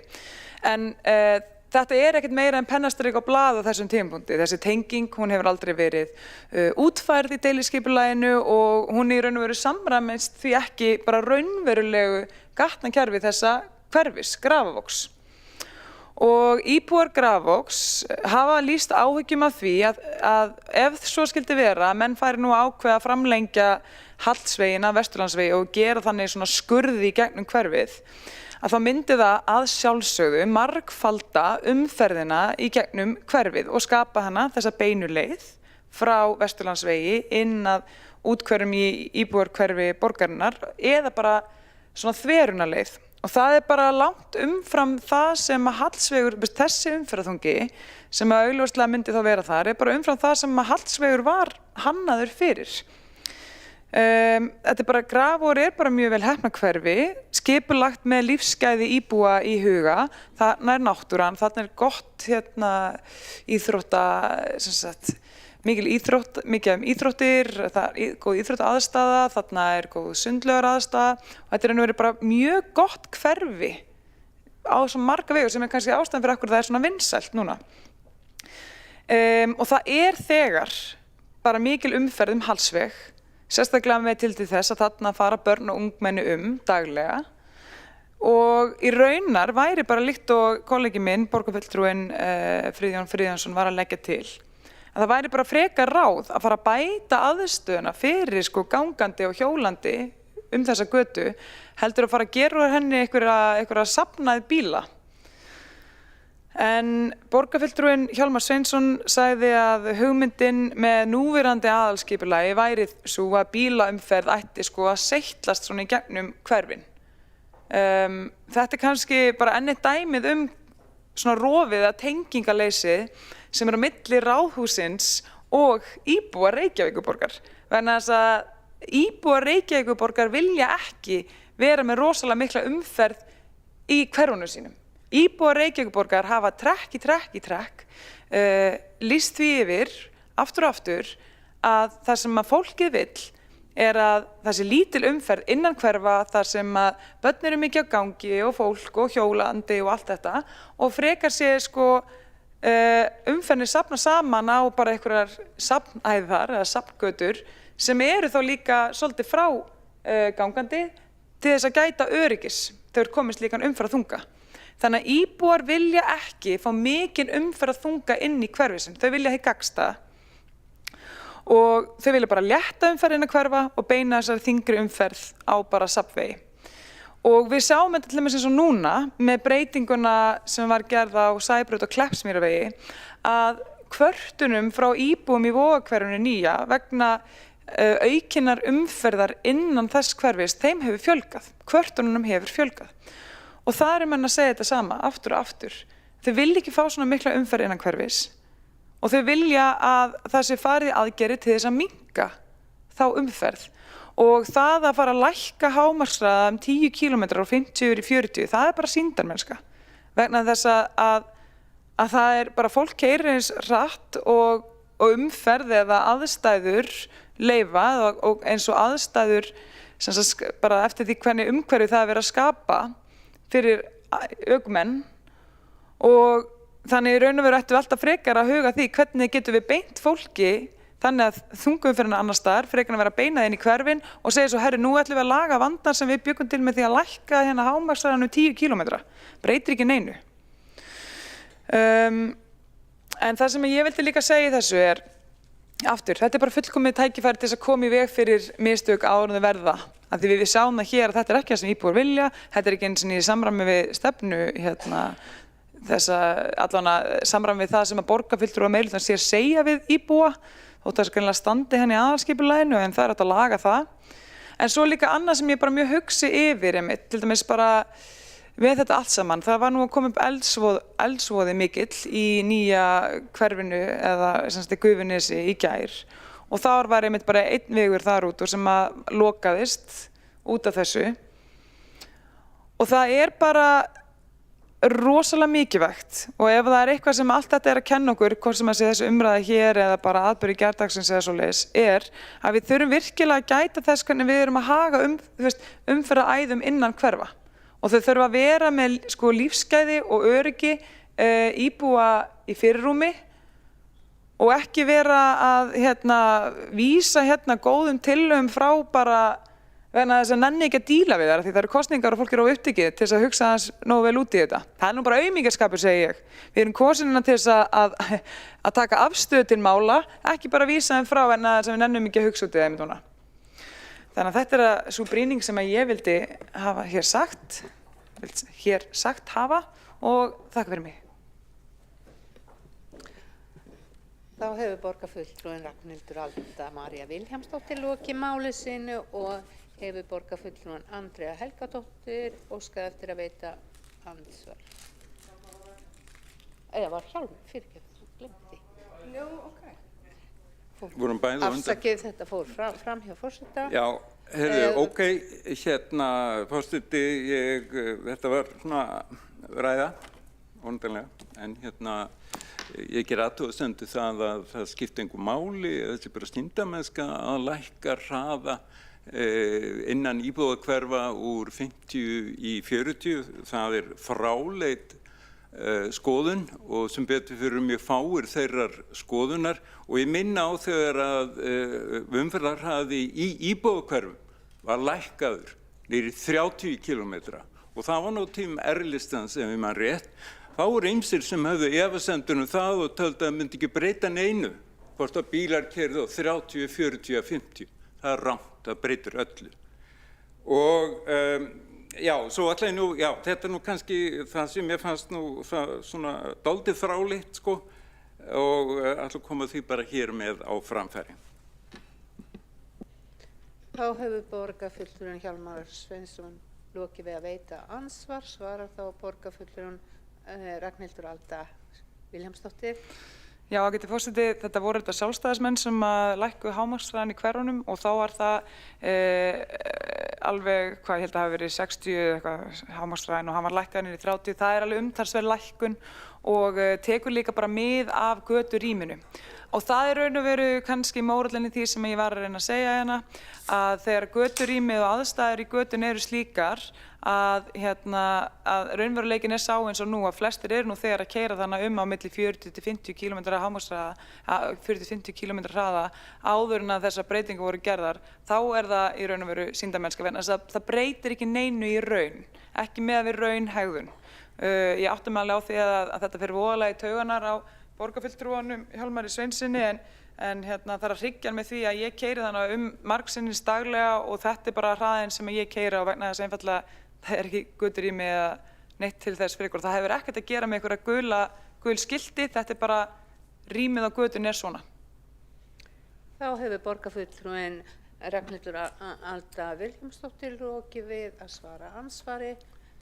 Veitir þá ansvar öðru sinni borgarfulltrúinn? Já, það var allavega þegar að ég var að kynna mér þetta á sínum tíma, það man ég ekki betur að þetta fyrst komið fram sem formleg tillaga í borgarstjórn á tíðum R-listans að lækka hraðan í hverfunum, annars skiptir það ekki öllu máli nákvæmlega hver en ég held að það sé rétt samt.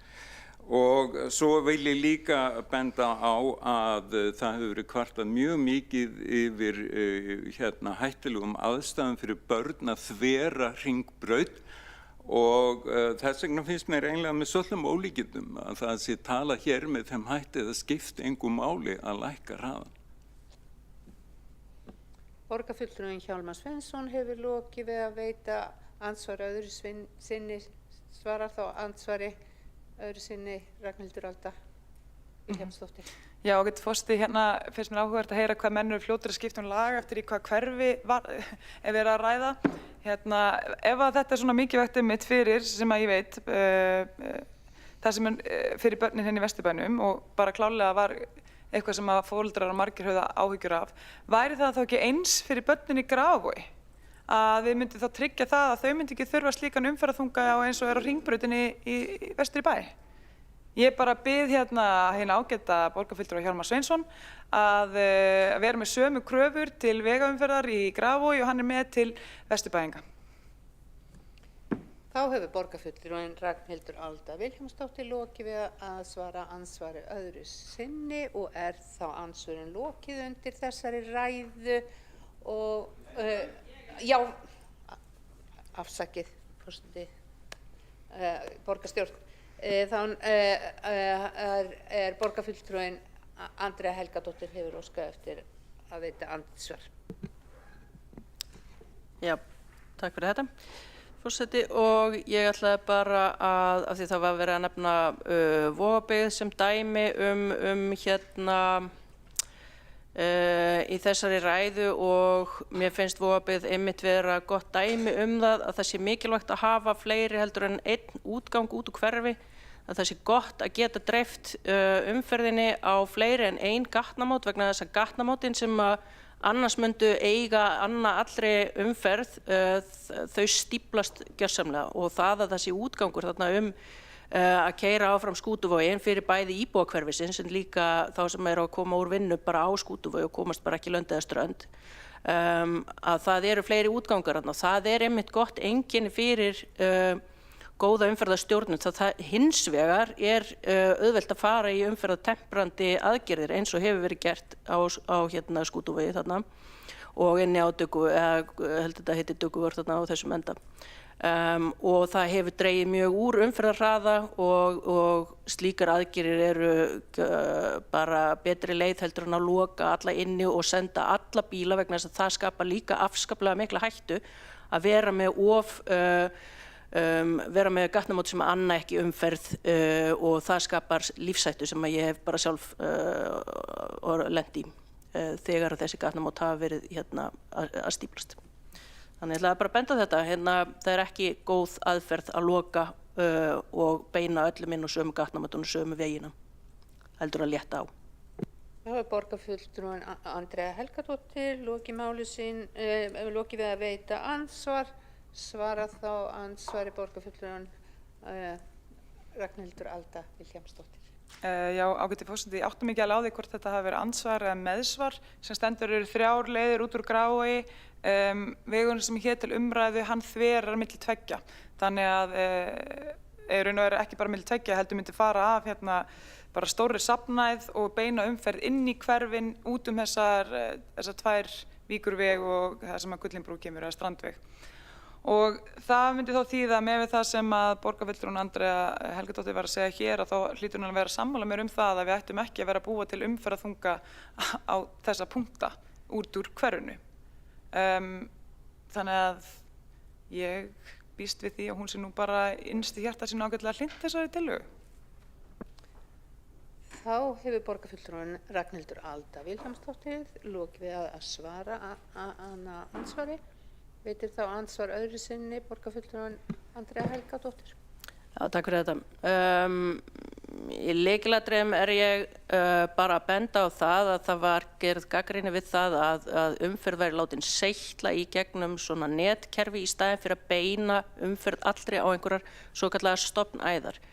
Þessi vegur á að mínu mati að tengja þarna saman hverfi sem eru íbúakverfi og hægt að ganga frá honum þannig og skipuleggja hann þannig að það séu bara umferðartemprandi og hraðatemprandi aðgerðir sem að fara á þann veg. Þarna verða stór hverfi, þau eiga að verða burðug í sjálfu sér. Þetta nánast eins og heilt sveitafélag, þessi 2 hverfi sem þarna eru skorinni sundur með þessum vegi, en og að bætast við. Þannig að eins og við vorum að benda á þá kannski ekki tímabært að vera að taka miklar ákvarðanir þetta þar sem allt þetta skipulag ennþá framundan í kortunum og á eftir að ákveða hvernig tengingarnar verða síðan þarna á milli. Spurningin bara hvort að á að fara í einhverja sérstaka aðalskipulagsbreytingu með ekkert í höndunum annað heldur en þessa vangaveltur eða hvort að á að bíða með það til rétt tíma þegar þetta liggur fyrir.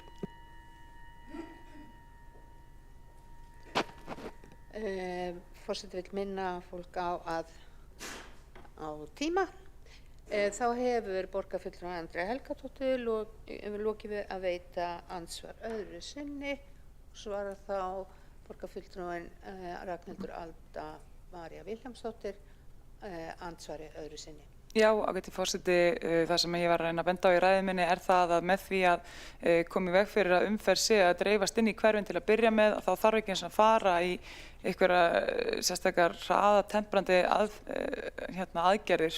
Það bara alveg hægt að hafa hóflegan hraða innan hverfis og svo fyrirbyggja að þarna safnist mikil umferð og það það sem við erum að leggja áherslu á vegna þess að það ekki síst bara það sem að íbúar vilja og íbúar að kalla eftir og mér finnst bara allt í lagi að hlusta á íbúa.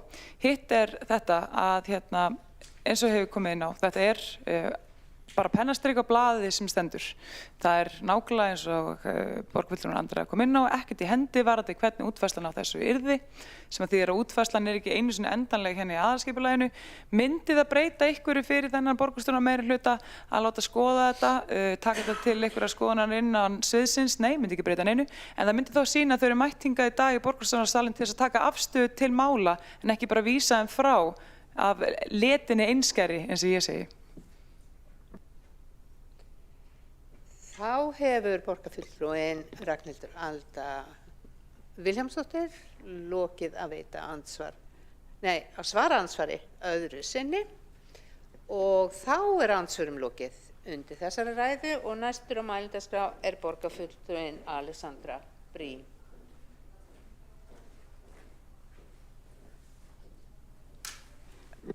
Forseti, borgarstjórn og góðir áheyrendur, efnislega þetta ekkert mjög óskynsamleg tillaga og ég veit að íbúar í Grafarvogi hafa áhyggjur af þessu.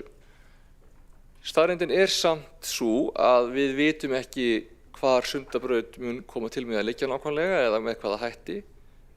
Það ekki vitað hvort hún liggur þarna þar sem að þessi drög hafa gert ráð fyrir eða einhvers staðar annars staðar. Það ekki vitað hvort að hún verður undir vistloki eða hvort að þarna verði mislæg gatnamót eða með hvaða hætti þetta tengist, hvort hún fari í göng eða brú eða þá hvernig brú.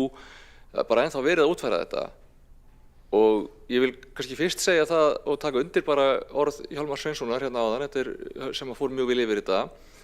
En augljóslega þá það okkar vilji að hvernig sem að Sundabraut verði útfærð, það verði það í góðri sátt við hverfin á í rauninni öllum 3 endum hennar, að það verði ekki óþarflega umferðar álag eða eyðileggi umhverfið þeirra eða þannig. Og við og verðum í samtali við þau það hvernig þetta passa það, hvernig sem útfærslan þá á endanum verður, að það verði þá farið í eftir atvikum einhvers konar, hvað segjum við, aðgerðir til þess að draga úr slæmum áhrifum af þeim lendingum sem á endanum verða fyrir valinu, til þess að draga úr neikvæðum áhrifum og auknum umferðarþunga inn í hverfi og svoleiðis.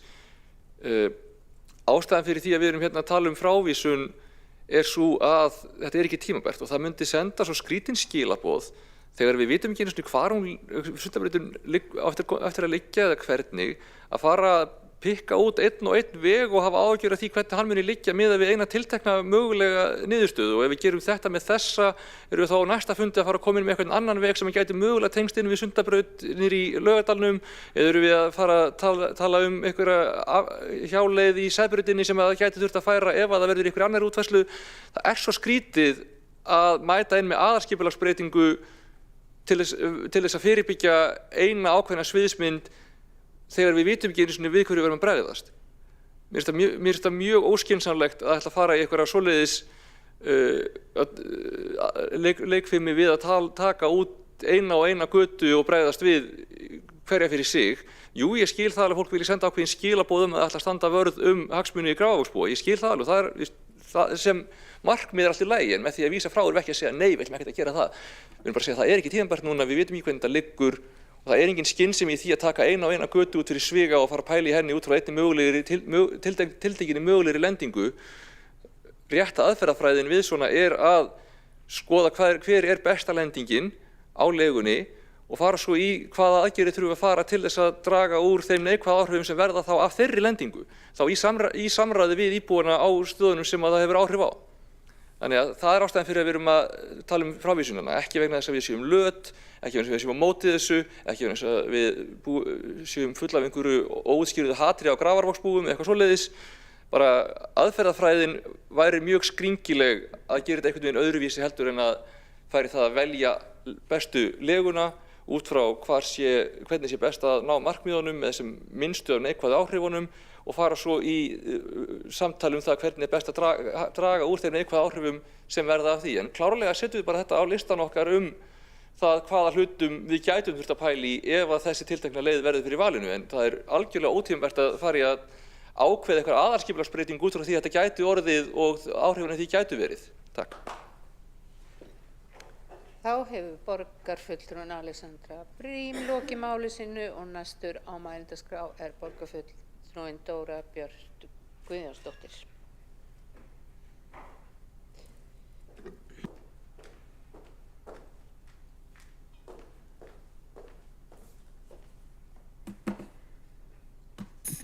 Forseti, ágæta borgarstjórn. Ég vilja yfirlýsingu ráðherra og borgarstjóra lagningu Sundabrautar frá 2021 stendur eftirfarandi endanlegt leiðarval Sundabrautar með leyfi forseta. Mun það byggja á umhverfismati framkvæmdarinnar sem feli í sér samanburð valkosta og mat á líklegri þróun án framkvæmdarinnar. Rík áhersla verði lögð á samráð við íbúa og aðra hagsmunaaðila í öllum þáttum skipulags og umhverfismats. Tilvitnun lýkur. Sömuleiðis stendur, með leyfi forseta, aðilar eru sammála að samhliða undirbúningi skipulags og umhverfismats verði skoðaðar líklegar breytingar á dreifingu umferðar og hvernig bregðast megi við mögulegum neikvæðum áhrifum á íbúðahverfi á áhrifasvæði Sundabrautar. Tilvitnun lýkur. Ég skil vel áhyggjur íbúa, bæði í Laugardal og Grafarvogi. Það eðlileg umræða að ræða áhrif einstaka vegkafla á líf fólks í samhengi við þetta stóra verkefni. Það kannski ekki eðlilegt að drífa okkur í skipulagsbreytingar strax á þessu stigi, en umræðan á sannarlega rétt á sér og hún eðlileg. Mér finnst umræðan Sundabraut engan veginn komin á þann stað að það liggi fyrir nægar upplýsingar mismunandi valkosti. Það vantar nefnilega alla umfjöllun þessar mótvægisaðgerðir sem átti að vinna samhliða skoðun valkosta eins og kveðið á í viljayfirlýsingunni. Þetta hef ég bent á ítrekað. Samráð við íbúa átti líka að skipta máli og íbúar Reykjavíkur hafa áhyggjur af neikvæðum áhrifum á hverfin sín. Íbúar þurfa að fá að sjá heildarmyndina, svo umræðan mismunandi valkosti og samanburð við núllkost liggi fyrir. Því það líka mikilvægur hluti af verkefninu. Sundabraut þarf jú að bæta líf Reykvíkinga, ekki satt. Það hlýtur að vera okkar forsenda. Okkar ábyrgð jú að tryggja hagsmuni Reykvíkinga. Sundabraut þarf að vera þannig að hún gagnist Reykvíkingum og skemmi ekki Reykjavík. Ég hef talað fyrir mikilvægi þess að Sundabraut risti ekki hverfin okkar í sundur. Mér finnst það meginforsenda þessa verkefnis. Þannig verið að setja Sæbrautin í stokk, en fleiri aðgerðir þurfa að koma til, eins og kveðið var á í viljayfirlýsingunni.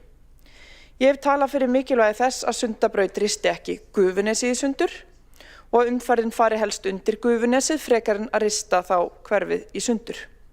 Sama ætti eðlilega eiga við Hallsveginn. Möguleg mótvægisaðgerð við Hallsveg gæti þannig verið að setja umferð Sundabrautar Hallsveg í stokk eða göng. Enn fremur væri hægt að framlengja Hallsveg bara fyrir almenningssamgöngur, sem myndi gagnast mjög vel fyrir Úlfarsárdals uppbygginguna sem í undirbúningi. Það vill jú enginn búa við Vesturlandsveginn, hvort sem hann heitir Vesturlandsvegur eða Hallsvegur eða eitthvað annað. Og við viljum ekki að nokkur manneskja búi á slíkum stað, við viljum göngu og hjólavænt og örugt umhverfi, það jú okkar stefna. Við viljum heilnæmt umhverfi. Það okkar stefna. Þess vegna eru þessar mótvægisaðgerðir nauðsynlegar. Nauðsynlegur hluti af þessu verkefni, nauðsynlegur hluti af upplýstri umræðu valkosti Sundabraut. Það ekki tímabært að taka ákvörðun mismunandi valkosti fyrir en þessar mótvægisaðgerðir liggja fyrir. Vegagerðin getur ekki ein valið milli valkosta út frá hagræði og mér fannst svolítið sérstakt að hún skyldi drífa sig að hafa skoðun á málinu án þess að ná lendingu í sátt byggt á þeirri viljayfirlýsingu sem liggur til grundvallar þessu verkefni. Reykjavík verður að setja sitt mark á málið byggt á hagsmunum sinna íbúa, byggt á samráði og upplýstri umræðu valkosti, þar sem tryggt að mótvægisaðgerðir séu álitnar eðlilegur hluti af verkefninu, ekki eitthvað auka verk. Við berum ábyrgð á hagsmunum Reykvíkinga og við erum kjörin til þess. Og Sundabraut þarf að vera á forsendum okkar íbúa.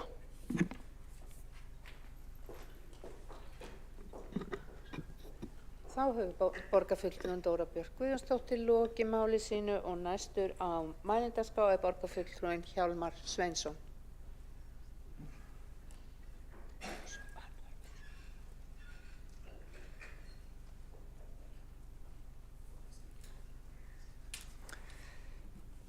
Forseti og geta borgarstjórn, já, ég var búinn mín andsvör, ég ætlaði meðal annars að árétta það að það ekki nein mótsögn í mínu málflutningi.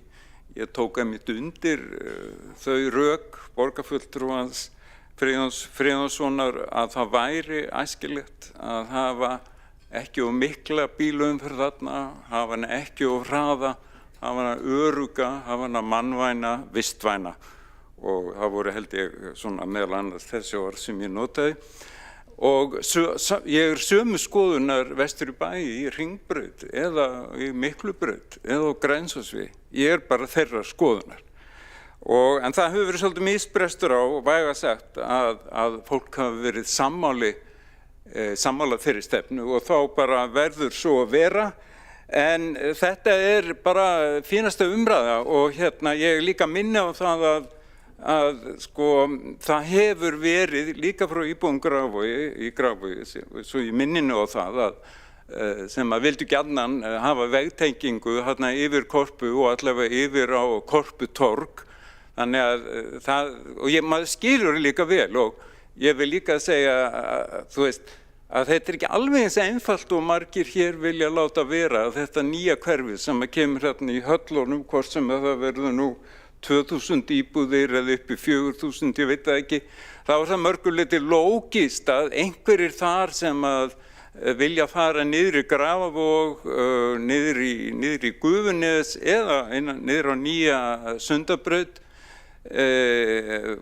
kjósi þá og eigi kost að fara þarna þessa götu í staði þess að taka stóran krók, suður eftir og síðan á öðrum stöðum þarna Þannig að, og ég heyri það að það svona einhvern veginn gert má tortryggilegt þessi sýn sem í gildi í öllum svona helstu borgum þar sem þú ert með þetta gegnumdræpis gatnakerfi, seitlandi gatnakerfi, það sem þú ert ekki með mikið af götum sem eru svo óvæð stórfljót, heldur leiti umferðin einmitt eftir þessu neti og ég held að þessi góð ráðstöfun og auðvitað að svo miklu leiti sem umferðin ekki allt of mikil og hún tiltölulega hæg. En ég bara ítreka það að ég skil það bara mjög vel að þá sem að svona hræðast þessa framkvæmd en leið ítreka ég það að það ótímabært að taka ákvörðun þetta hér og nú. Þetta þarf að skoðast betur, umhverfið þarna á eftir að breytast talsvert mikið. Þannig að ég stendi þá tillögu mína það að vísa þessu frá. Borgarfulltrúinn Hjálmar Sveinsson hefur lokið máli sínu og næstur á mælendaskrá borgarfulltrúinn Friðjón R. Friðjónsson.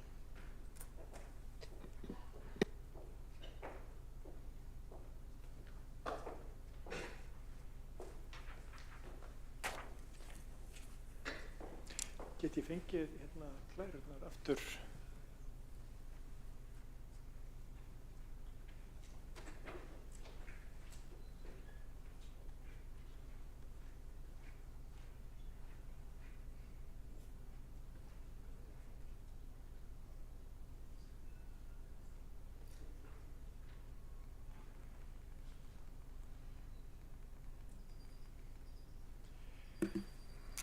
Forseti, mér langar til þess að þakka fyrir þessu umræðu. Mér finnst hún samt að ákveðnu leyti byggð á misskilningi, sérstaklega og kannski óvænt eða ekki að hálfu meirihlutans.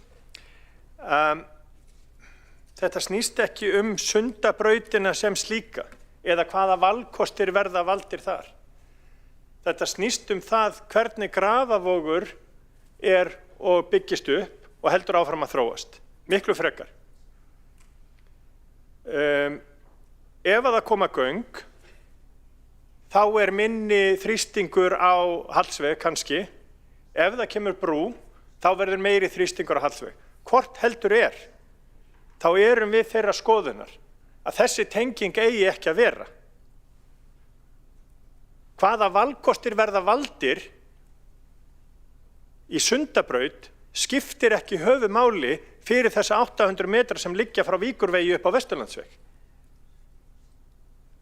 Við erum þeirra skoðunar að sá bútur eigi ekki að vera. Við sjáum mynd á öllum þessum skjám sem eru inni, þar sem að sýnt að 12.000 bílar eigi að koma af Vesturlandsvegi niður að Víkurvegi. Þetta greining sem gerð vegna verklýsingar skipulagsgerðar og umhverfismat Halla á nágrenni. Þetta hverfi sem að meirihlutinn boðaði í fyrra og borgarfulltrúinn Hjálmar Sveinsson velti fyrir sig hvort það eru 2.000 eða 4.000 íbúðir þar. Formaður Flokks fólksins boðaði fyrir 2 mánuðum 10.000 íbúðir og líka fyrir 7-8 mánuðum síðan og þarna eru 10.000 íbúðir. Og svo vitum við að Blikastaðalandið að fara að byggjast upp á næstu 10-15 árum og þar munu vera fleiri 100.000 íbúðir og fleiri þúsund mann sem munu keyra í áttina að Reykjavík á morgnana og jafnvel taka borgarlínu og aðrar almenningssamgöngur eða dróna eða hvað svo sem verður komið á þeim tíma. En það breytir því ekki að við erum að tala um það að við viljum ekki fá þessa umferð, hvernig svo sem að hún, af hvaða ástæðum svo sem að hún inn í Grafarvoginn. Og það reyndar eitt merkilegt við þessa greiningu Eflu frá því í massi fyrra, að eins og við sjáum á myndunum að þá eru 12.000 bílar sem að keyra Vesturlandsveginn á Víkurveg, þar eru síðan 9.000 í bílar og næstu mælingu verður 6.000 bílar, en eina afreinin sem þar inn í Kirkjugarðinn og ég veit ekki hvort að þessi 3.000 bílar eiga að fara á hverjum degi inn í Kirkjugarðinn, en það væri eitthvað mjög skrítið. Og svo kemur það alla leið niður að Strandvegi, þar sem að við Langarima, þar sem að eiga að vera 6.000 bílar. Og þar eru 6.000 bílar núna. Þannig að umferðin á ekkert að aukast á þeim tímapunkt, á þeim stað, með það sem hún í dag. Og reyndar voru 6.000 bílar mældir þar fyrir 3 árum, en 7.500 bílar mældir að þessum bút í fyrra. Ég ætla að leyfa mér að draga í efa þessar tölur sem að borgin að vinna með í sínum skipulagslýsingum og verklýsingum. Ég ætla að leyfa mér að draga það í efa að þær standist. Ég held að allt tala um það að þetta sé eitthvað ótímabært byggt á misskilningi, hvort svo sem að hann viljandi eða óviljandi meirihlutans, vegna þess að þetta snýst það hvernig Grafarvogurinn þróast og hvort að hann þróist með þeim hætti að við opnum fyrir æð, umferðaræð inn í hverfið og missum þar af tækifærinu til þess að halda Grafarvoginum heilum og óklofnum, heldur og hann verður klofinn með, við erum að reyna að muna hvað borgarfulltrúinn Hjálmar Sveinsson sagði svo ljóðrænt fljótið sem að bílaumferðin en það það sem við óskum ekki fyrir Grafarvog. Við óskum þess ekki að Grafarvogur verði klofinn með fljóti bíla.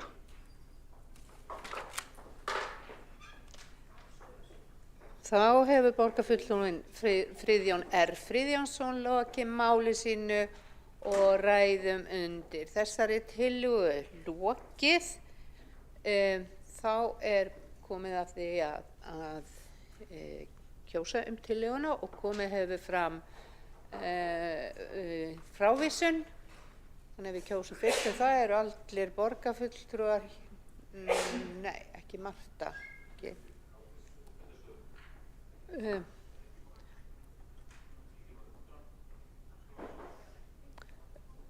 Augnablik, tökum við ekki frávísun, tökum við tillöguna fyrst.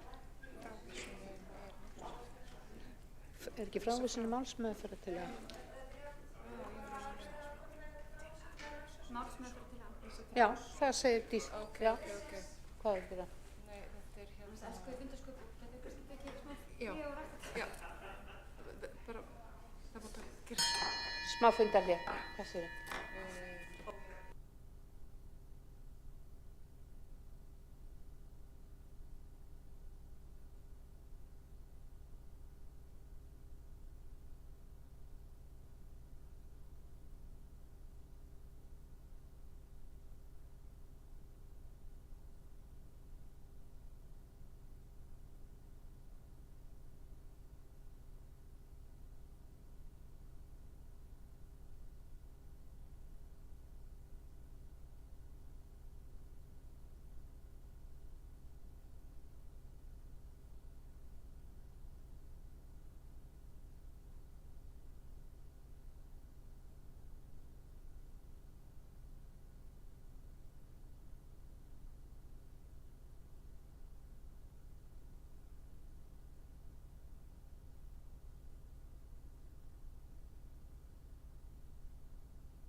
fundi er þá framhaldið og það hafa borist 2 málsmeðferðartillögur og önnur gengur út á það að vísa tillögunni frá. Síðan barst málsmeðferðartillaga frá Framsóknarflokknum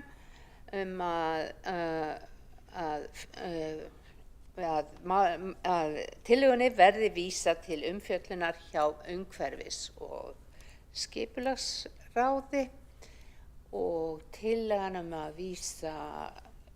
málsmeðferðartillagan að vísa tillögunni frá gengur lengra og þess vegna byrjum við að kjósa frávísunartillöguna. Að byrja borgarfulltrúa að byrja á því að kjósa frávísun.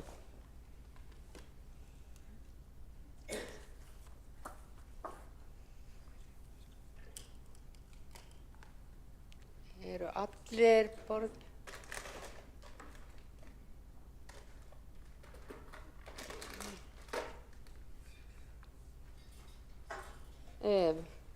tillögunni er vísað frá með 12 atkvæðum samstarfsflokkana og má ég sjá hverjir og fulltrúar Framsóknarflokksins Sjálfstæðisflokksins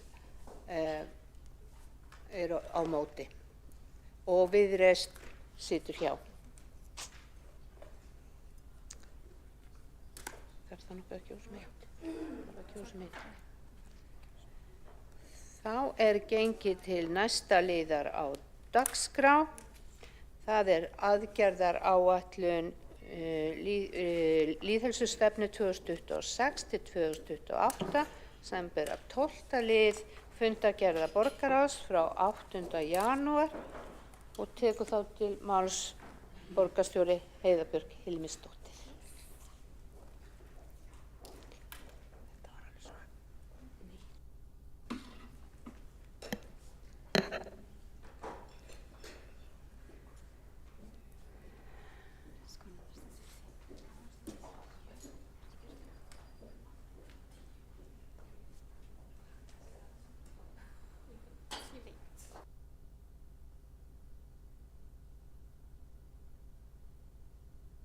Það er með gleði að ég ætla að fara rétt hér yfir heilsuborgina, Reykjavík. Við erum margs konar borg, en fyrst og fremst erum við þetta mannréttinda- og heilsuborg. Borg sem hugar að því hvernig við getum stutt við að allir íbúar okkar geti búið hér við bestu mögulegu heilsu og bestu mögulegu lífsgæði. Við samþykktum lýðheilsustefnu, heilsuborgin Reykjavík, borgin sem ég vil búa í, heitir hún, árið 2021 og hún hefur verið svona hornsteinn í okkar stefnumótun síðan, hornsteinn í græna planinu og sjálfbæru þróun borgarinnar og með henni kom aðgerðaáætlun sem við erum núna að leggja fram aðra aðgerðaáætlun á grundvelli þeirrar stefnu sem var hér samþykkt. Því að það er auðvitað þannig að þó maður samþykki stefnu 2021 þá er 2026 ekki allt eins og fyrir 5 árum og það eru nýjar áskoranir. Sumar aðgerðir eru þeim er lokið og öðrum aðgerðum þarf að bæta við til þess að mæta nýjum áskorunum og líka nýjum tækifærum.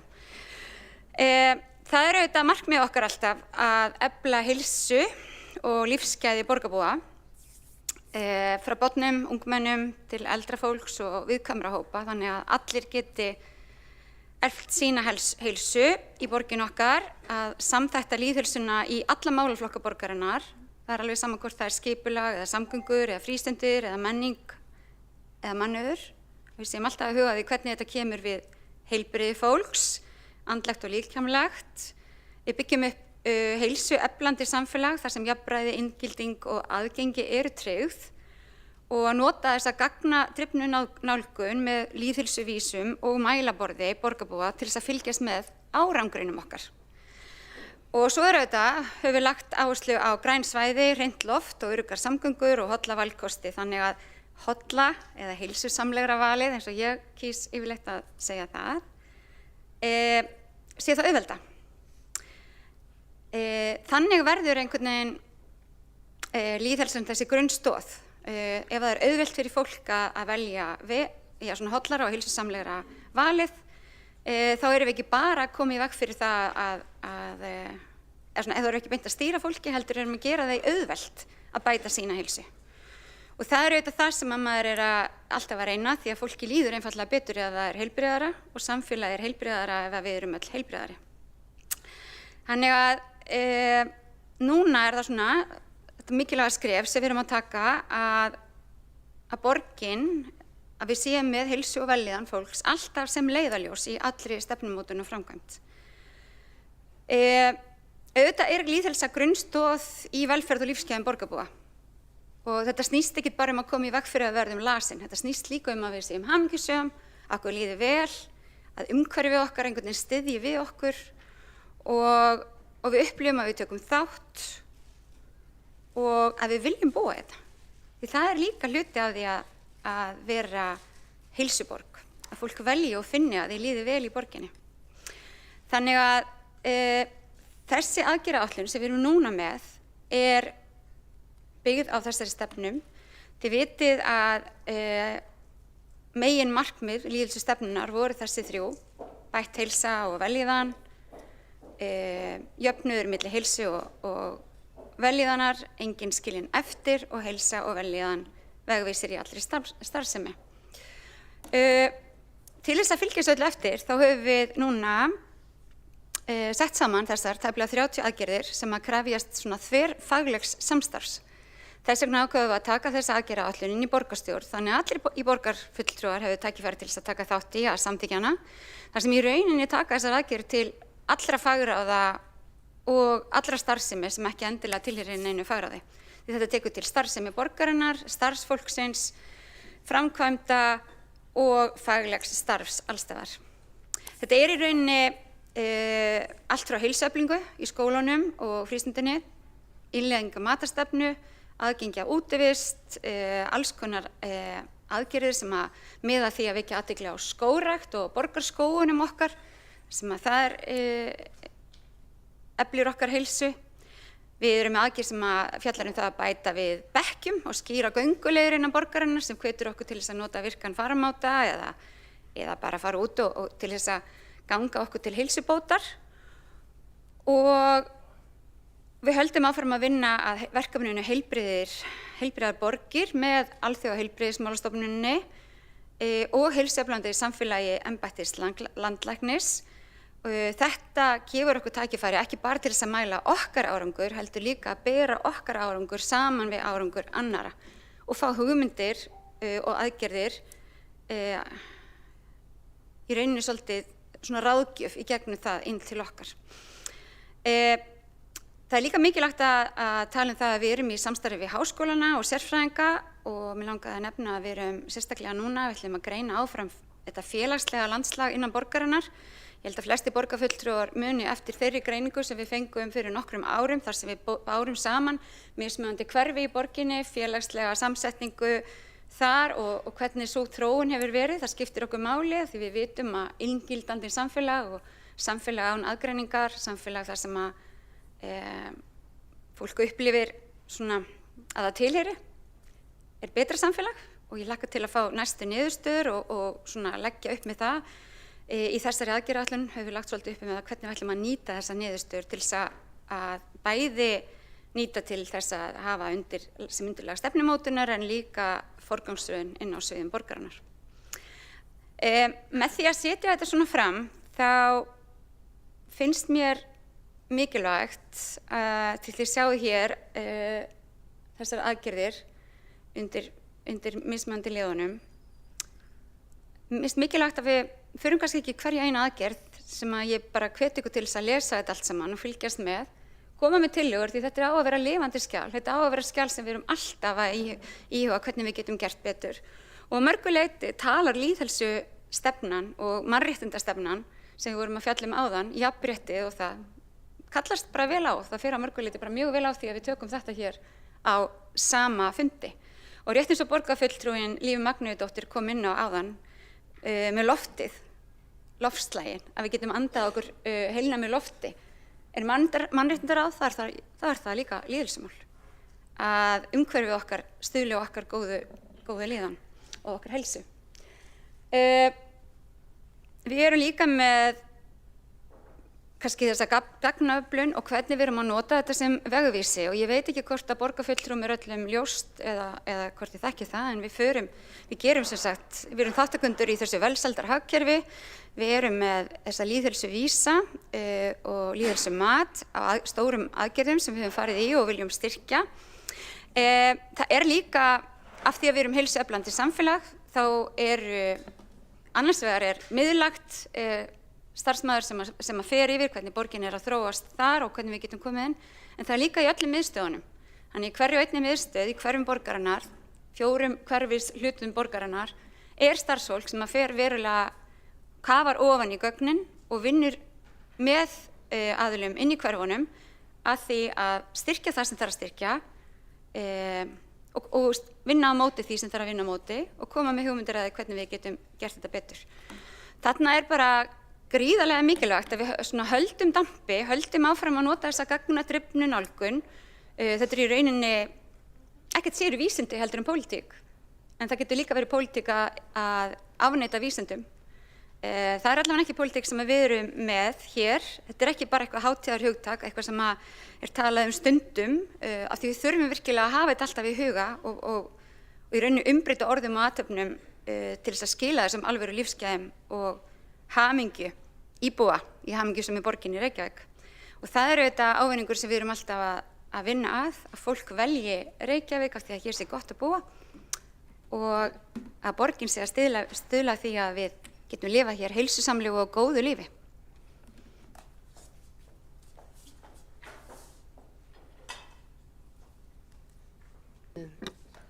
Þá Heiða Björg Hilmisdóttir lokið máli sínu og hefur borgarfulltrúinn Alexandra Brím óskað eftir að koma upp í ræðu.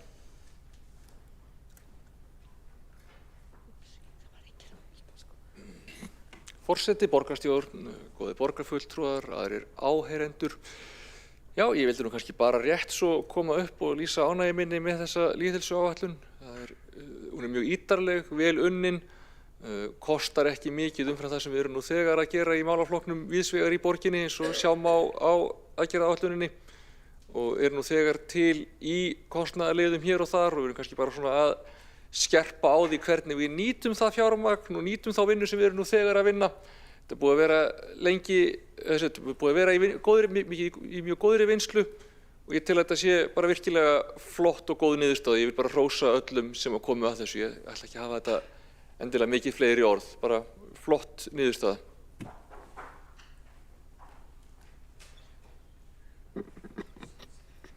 Þá hefur borgarfulltrúinn Alexandra Brím lokið máli sínu og hefur borgarfulltrúinn Hjálmar Sveinsson óskað eftir ræðu.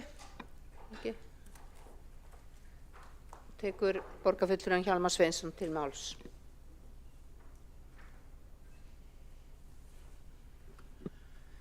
Já, forseti ágæta borgarstjórn, ég fagna líka þessari áætlun og stefnu og við hittum auðvitað svo vel á að núna í heiminum og búið að vera það í allmörg ár mjög mikil svona vakning fyrir því til að mynda hvernig borgir geta verið lýðheilsustaðir og raun að gruna mig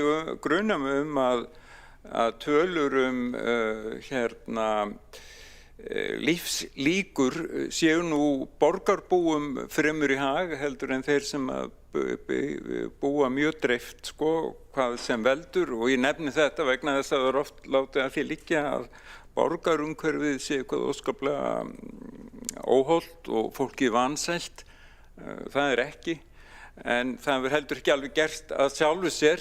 Og ég minni bara á það að í lok þar síðustu aldar, 19. aldar, þá voru sérstaklega læknar sem voru mjög miklu framámenn bætta lýðheilsu og með bætt skipulag borgana. Að því sprottin svokölluðu Garden City Movement sem hafði mjög mikil áhrif lengi og þeir gerðu sér grein fyrir því löngu áður en að margir aðrir föttuðu það að skipulag og umhverfismál er alveg gríðarlega mikilvægt, ekki síst í þéttbýli þar sem meginþorri mannkyns býr núna. Og mér finnst Reykjavík megi einmitt mjög gjarnan leggja ennþá meiri áherslu á þau lífsgæði sem að felast hér í umhverfinu.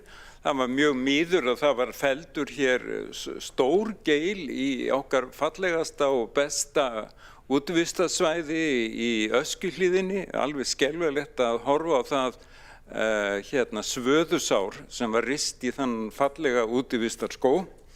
En að því slepptu að þá auðvitað það sem hefur verið í gangi hér og alltaf stöðugt þessi umræðum það og þessi stefna og aðgerðaráætlun það að bæta aðstöður gangandi og hlaupandi og skokkandi og hjólandi vegfarenda sem allra mest, og það hefur gengið mikið til eftir. Og ég held að allir mjög ánægðir með það og láta sig engu varða þó að endalaust komi upp ásakanir bílahatur og þessi verða að þrengja að bílunum og svo framvegis. Enda er þetta bara bull. Það er hægt að hafa hér bílaumferð í borginni og það getur samt verið frábær útivistarborg ef rétt er haldið á málunum. Þannig að ég held að satt segja að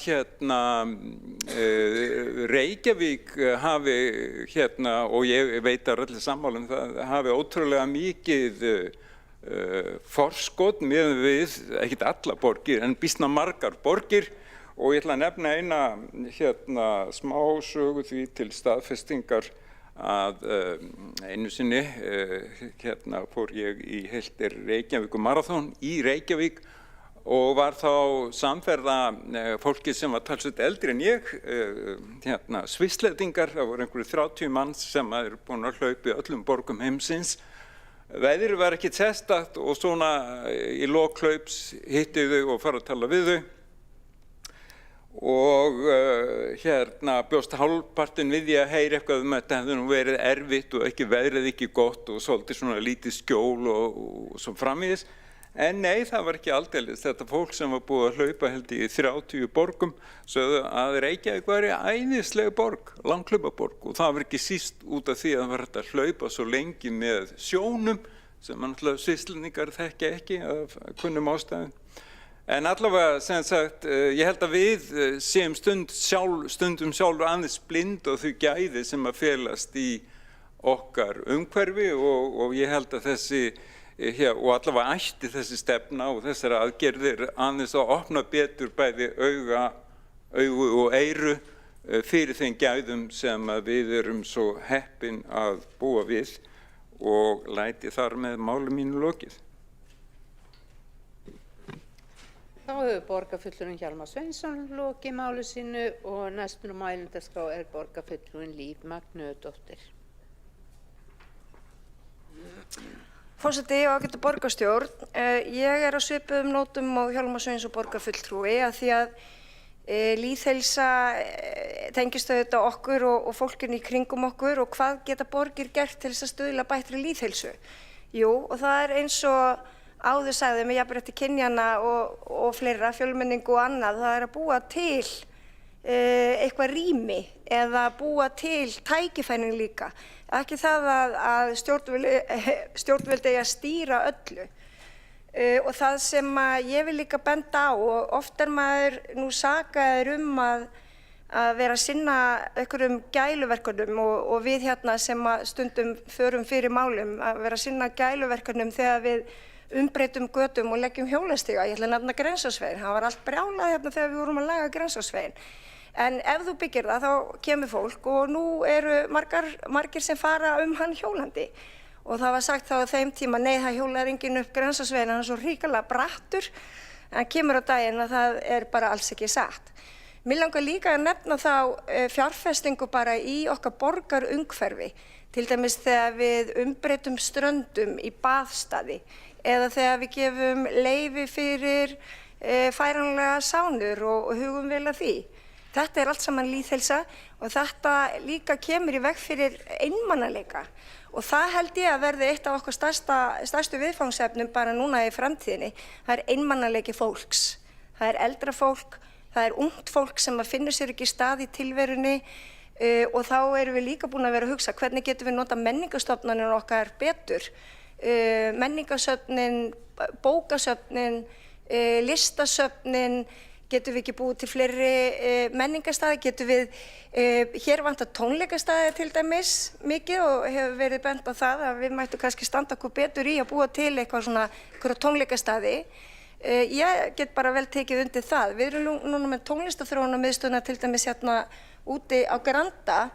Þar erum við að gefa ungu fólki tækifæri til þess að stilla saman strengi sína, pun intended, en að bara koma saman og búa til tónlist og finna sér stað og svo að hérna ættum við náttúrulega að vera með fleiri tónleikastæði. Þetta er allt saman lýðheilsa. Þetta er allt saman hvað lætur okkur líða vel, hvernig getum við tengst fólki. Hjálmar nefndi hérna einmitt að fólki líður vel í fallegu umhverfi, þetta er alveg rétt, þetta hefur verið rannsakað meira að segja. Á spítulum eða úr með gróðursæla staði fyrir utan, þá nær fólk sér fyrr. Ef þú ert með svona manneskjulegri innréttingar og yfirbragð á spítulum og þá fer fólk fyrr heim. Og þetta er áhugavert. Það hefur líka verið rannsakað að fólk sem stundar skógarböð og fer út í náttúruna og tengist henni á einn eða annan hátt með því að dýfa sér í til dæmis, yrði líklega svolítið kalt bað hérna á Íslandi en einhvers síður einhvers konar bað. Við höfum nú hoppað í fossa, Helgufoss ætla ég að nefna þó en sé kannski ekki í Reykjavík en allt í lagi. Elliðaárnar, við hoppum í Elliðaárnar. Allt þetta lengir líf okkar. Rannsóknir hafa sýnt það. Svo allt sem að við setjum í, og við setjum strangt í tekið ekkert stórar upphæðir í götugögn til dæmis. Við mættum líka gera miklu meira því að búa til stíga þar sem að þeir eru merktir fyrir hlaupaleiðir eins og Hjálmar Sveinsson kom hérna inn á rétt áðan, borgarfulltrúi. En ég segi þá bara, hérna væri líka gaman í þessari aðgerðaráætlun að við megum heldur ekki, þarna er einhvern veginn innviklað, hlutverk menningar og íþróttasviðs og allra þessar sviða sem að við eigum varðandi forvarnastarf til dæmis. En ég vil líka bara benda á það að aðgerðir okkar þegar við erum að forgangsraða, þær skipta líka máli. Og ég ætla að nefna hérna þegar við erum að klípa af til dæmis opnunartíma í sundlaugum eða þegar við erum að klípa af opnunartíma félagsmiðstöða og þess áttar. Þetta er nefnilega, þó þetta sé eitthvað korter og eitthvað, og það sparast líklega peningar af svo miklu og góðu starfi sem að hefur sig að forvarnagildi. Þannig að við þurfum alltaf að vega og meta hverja einustu krónu sem við setjum í hluti, hvernig skilur hún sér og hvernig eflur hún okkur sem íbúa þessara borgar. Bæði náttúrulega einhverju sem eru málleysingjar eins og lífverur sem að þurfa að búa hérna í borginni. Að þessu öllu þurfum við að huga, stórir, smáir, eldra fólk, ungt fólk og svo framvegis. Og mig langaði líka bara að halda því skýrt til haga að við megum heldur ekki verða menningarlega fátæk. Og í því samhengi ætla ég bara að nefna eins og rétt áðan með tónlistina að listasöfnin okkar. Við eigum ekki að skera við nagl þegar kemur að listinni, við megum heldur ekki verða menningarlega fátækt. Það hefur líka verið rannsakað að fólk sem fær einhvers konar menntun og er á einn eða annan hátt andlega þengjandi, fer á listasöfn og les bækur, það lífið líka lengur og er betra til heilsunar. En allt að öllu, þetta er frábær stefna, við eigum að gera meira svona, kortleggja, hvað skila góðum árangri og jafna aðstöðumun einmitt og setja, við þurfum að fjármagna líka hlutina. Mér langaði bara að halda því til að hafa hér. Takk. Þá hefur Líf Magnúsdóttir lokið máli sínu og hefur borgarfulltrúinn Þorvaldur Daníelsson óskað eftir að veita andsvar. Já, forseti, takk Líf fyrir ágætt yfirferð. Ég held að það hefur verið ein staðreyndavilla hjá þér, það varðandi tónlistarmiðstöðina, hún að fara, tónlistarþróunarmiðstöðin út á Granda, að hún að loka, það var framleiddur samningurinn held ég fram í mars, þið getið kannski hjálpað mér, þú Líf Magnúsdóttir borgarfulltrúi og Skúli Helgason borgarfulltrúi, ef ég fer rangt með, ég held að vera framleiddur samningurinn fram í mars eða apríl fyrir tónlistina, annars afar báborin staðan í tónlistinni. Þá hefur borgarfulltrúinn Þorvaldur Daníelsson lokið við að veita ansvar, svarar þá ansvari borgarfulltrúinn Líf Magnúsdóttir. Já, forseti, ég sagði það í ræðu minni að slíkir staðir væru afar mikilvægir og við ættum að hlúa að þeim og halda utan um þá og við mættum jafnvel beina sjónum okkar líka að tónleikastöðum hérna í miðborginni. Það var nú það sem ég var að segja í ræðu minni og benda á að við þyrftum að skapa rýmin og tækifærin fyrir ungt fólk til þess að koma saman eða líka eldra fólk. Þannig að ég var ekkert eitthvað að fara ofan í rekstur tónlistarþróunarmiðstöðina hérna út á Granda, ég var bara að benda á hvað hún væri frábær staður og við ættum að gera meira slíku. Þannig að ég held ég hafi nú ekki verið að fara með neitt rangt mál. Þá hefur Líf Magnúsdóttir borgarfulltrúi lokið við að svara ansvari. Veitir þá ansvar öðru sinni borgarfulltrúinn Þorvaldur Daníelsson. Já, forseti, og takk Líf fyrir þetta. Það var bara þetta einmitt, þú sagðir að það væri mikilvægt að standa vörð um þetta og þetta bara að fara að loka og hefði átt að vera búið að loka. Þess vegna ég að segja að við þurfum að vanda okkur og gera vel, gera betur. Og það sem ég vildi bara benda á. Að þetta hefur greinilega fengið að drabbast. Þá hefur borgarfulltrúinn Þorvaldur Daníelsson lokið við að veita ansvar öðru sinni, svarar þá ansvari öðru sinni borgarfulltrúinn Líf Magnúsdóttir. Forseti, já, ég veit ekki hverju aðstæður tónlistarþróunarmiðstöðinnar eru en ég að benda á að við getum staðið okkur betur í þessum málum eins og ég sagði hérna í svari mínu í fyrra ansvari. Hins vegar vil ég líka bara benda það að það var Framsóknarflokkurinn sem að kleip af félagsmiðstöðunum hérna þetta korter og sparaði snautlega aura. En þetta mikilvægt líka forvarnarstarf og við getum gert mikið betur í því. Það var líka Framsóknarflokkurinn á sínum tíma í samstarfi auðvitað við aðra flokka sem að tók 10 milljónir á skólabókasöfnunum. Og ef það ekki eitthvað lýðheilsumál þá veit ég ekki hvað. Þá hefur Líf Magnúsdóttir borgarfulltrúi lokið við að veita ansvar öðru sinni. Þá ansvörin lokið undir þessari ræðu. Og næstur á mælendaskrá borgarfulltrúinn Sabine Leskopf.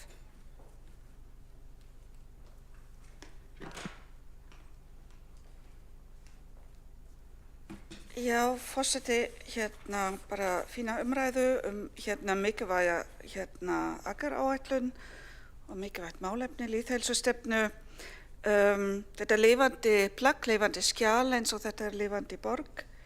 Og ég fagna áhersluna á forvarnastarfið og einnig hversu víðtækt, hversu mikið samþætting í hugsunarhátt sem að baka þetta skjalið að lýðheilsu vítt og breitt og við erum ofta skoða meira en einn þátt.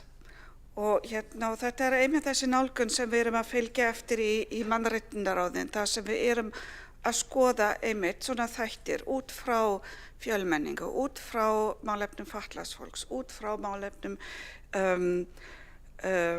eldri borgara og fáum þar einmitt svo oft niðurstöður með þessari nálgun sem í þessu skjali. Og þarna svo margt sem virkilega að skila sér og við erum að sinna. Ef ég tek sem dæmi aðgerðum að 1.3 bætt félagsfærni og líðan barna og unglinga, hljóma eins og sjálfsagt mál, en það þarf að fylgja eftir með konkrétt verkefnum og þarna tekið til dæmis fram að efling foreldrasamstarfs gífurlega mikilvægt. Og þetta bara gott dæmi þess sem við getum sýnt fram hvað við erum konkrétt að gera. Í kjölfar COVID datt foreldrastarfið í mörgum skólum og í bekkjum svolítið niður og við erum enn að vinda ofan að því að foreldrafélög á mörgum stöðum, ekki bara í skólum heldur í frístundastarfinu, bara leið fyrir. Þannig að það er komin verkefnisstjóri í foreldrasamstarf í skólafrístundastarfi sem sinni þessu á mjög virkan hátt til að koma þessu í gang. Þannig að svona aðgerðir þýðast yfir á sviðin sem við erum að vinna með. Bætt svefn mikilvægt, svefnvenjur. Við sengum byrjun hjá unglingum og þetta að sjálfsögðu hefur áhrif, ekki bara á lýðheilsu unglinga held ég, en líka foreldra, alveg örugglega. Bekkir, áður en ég tók við í mannréttindaráði og fekk öldungaráð þar inn, hafði ég ekki getað ímyndið mér hversu mikið er hægt að ræða bekkir í opinberu rými, en þetta er gífurlega mikilvægt. Ég býð sjálf í Laugardalnum og það eru alla mörkin og maður sér virkilega dagstaglega mun á þessu svæði, til dæmis meðfram Suðurlandsbrauta sem við fjárfestum í bekkjum og ekki bara venjulega stakir bekkir, heldur er eitthvað hugsun á bak við þetta sem stuðlaði að því að fólk ekki bara getur hvílt sig aðeins, heldur tala saman. Þannig hvernig við setjum upp bekkirnar skiptir máli fyrir samtal.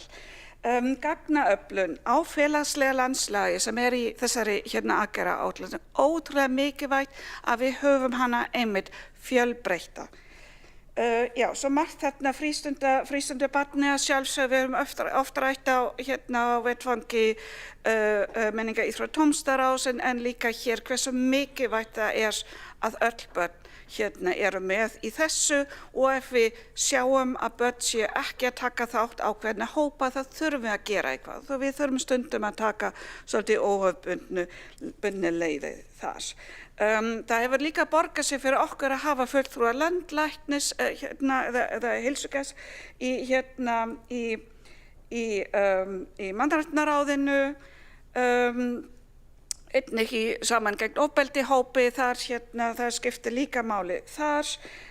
Hins einleika lýðheilsa, þetta er það sem ég svo oft tala þessi margþætting í nálgunni í þessum málaflokki, hvort það sé mannréttindi eða lýðheilsa, það skiptir svo miklu máli og við fáum vonandi betra mælaborð, það er líka skiptir máli. Það er eitt málaflokkur sem vantar svolítið, ég hef stundum nefnt þetta má alveg bæta, það er kannski líka svolítið byltingakennt fyrir íslenska samfélagi, og það er gæludýrahald. Ég tel að gæludýrahald á alveg heima í lýðheilsumálum vegna þess að öll við sem höfum búið erlendis í stórborgum, við vitum að sérstaklega einmitt hundahald, þetta er sérstaklega fyrir eldra fólk oftast mesta, sterkasta og virkasta tengsl við umhverfið, heldur þeim gangandi í orðsins fyllstu merkingu og stuðla að samtali við annað fólk. Og við vitum líka andlega vellíðan er betra hjá þeim sem eiga gæludýr, hvort þeir fara út með það eins og hundir eða önnur tegundir, en þetta er eitthvað sem við erum svona smám saman að finna meira fyrir og leggjum áherslu á, en það má kannski hafa í huga við næsta aðgerðaáætlun.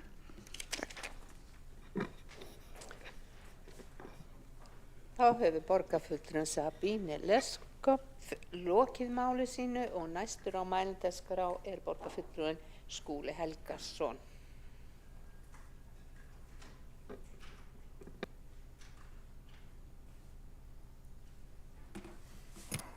Forseti ágæta borgarstjórn, kem hér upp og lýsi yfir mikill ánægju með þessa aðgerðaáætlun lýðheilsustefnunnar og ekki síst þeirra heildstæðu nálgun sem að hún birtir okkur. Það hefur verið að ávarpa lýðheilsu í víðum skilningi, hreyfingu og hollustu sannarlega, en líka forvarnamál, loftslagsmál og mikilvægi þess að standa vel að loftgæðum í borginni, mikilvægi grænna svæða, borgarskóga, tek heilsugar undir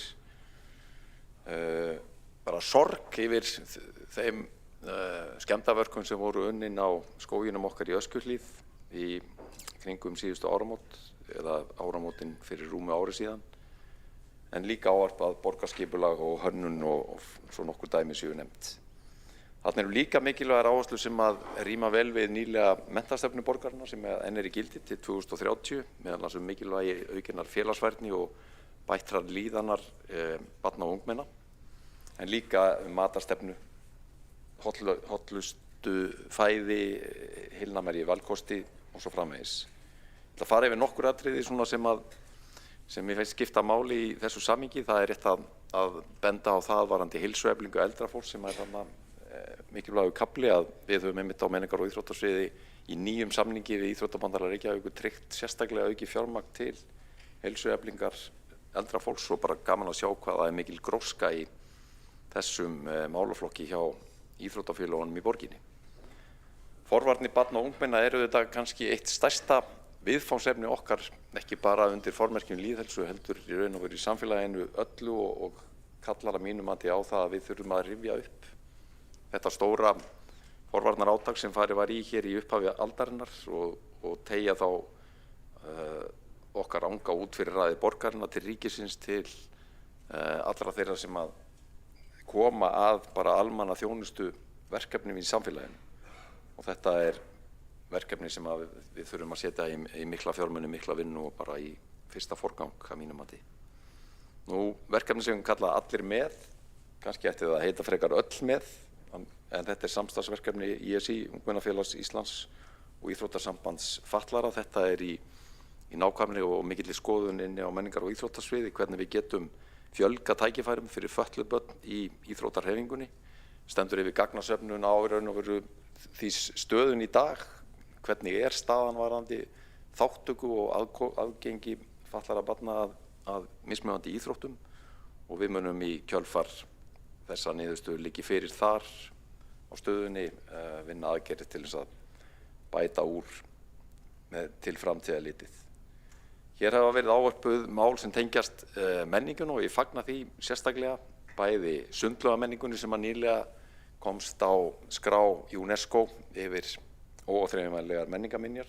Nefni það hér að bara á síðasta fundi okkar í menningar- og íþróttaráði þá samþykktum við sérstaklega sóknaráætlun, þannig að við séum tilbúin og séum að nýta þessa mikilvægu tilnefningu til þess að gera endurbætur og bæta þjónustuna, gera kannanir meðal okkar sundlaugagesta á því hvaða svona nýjungar vilja menn sjá til þess að gera upplifun sundlaugagesta ennþá betri.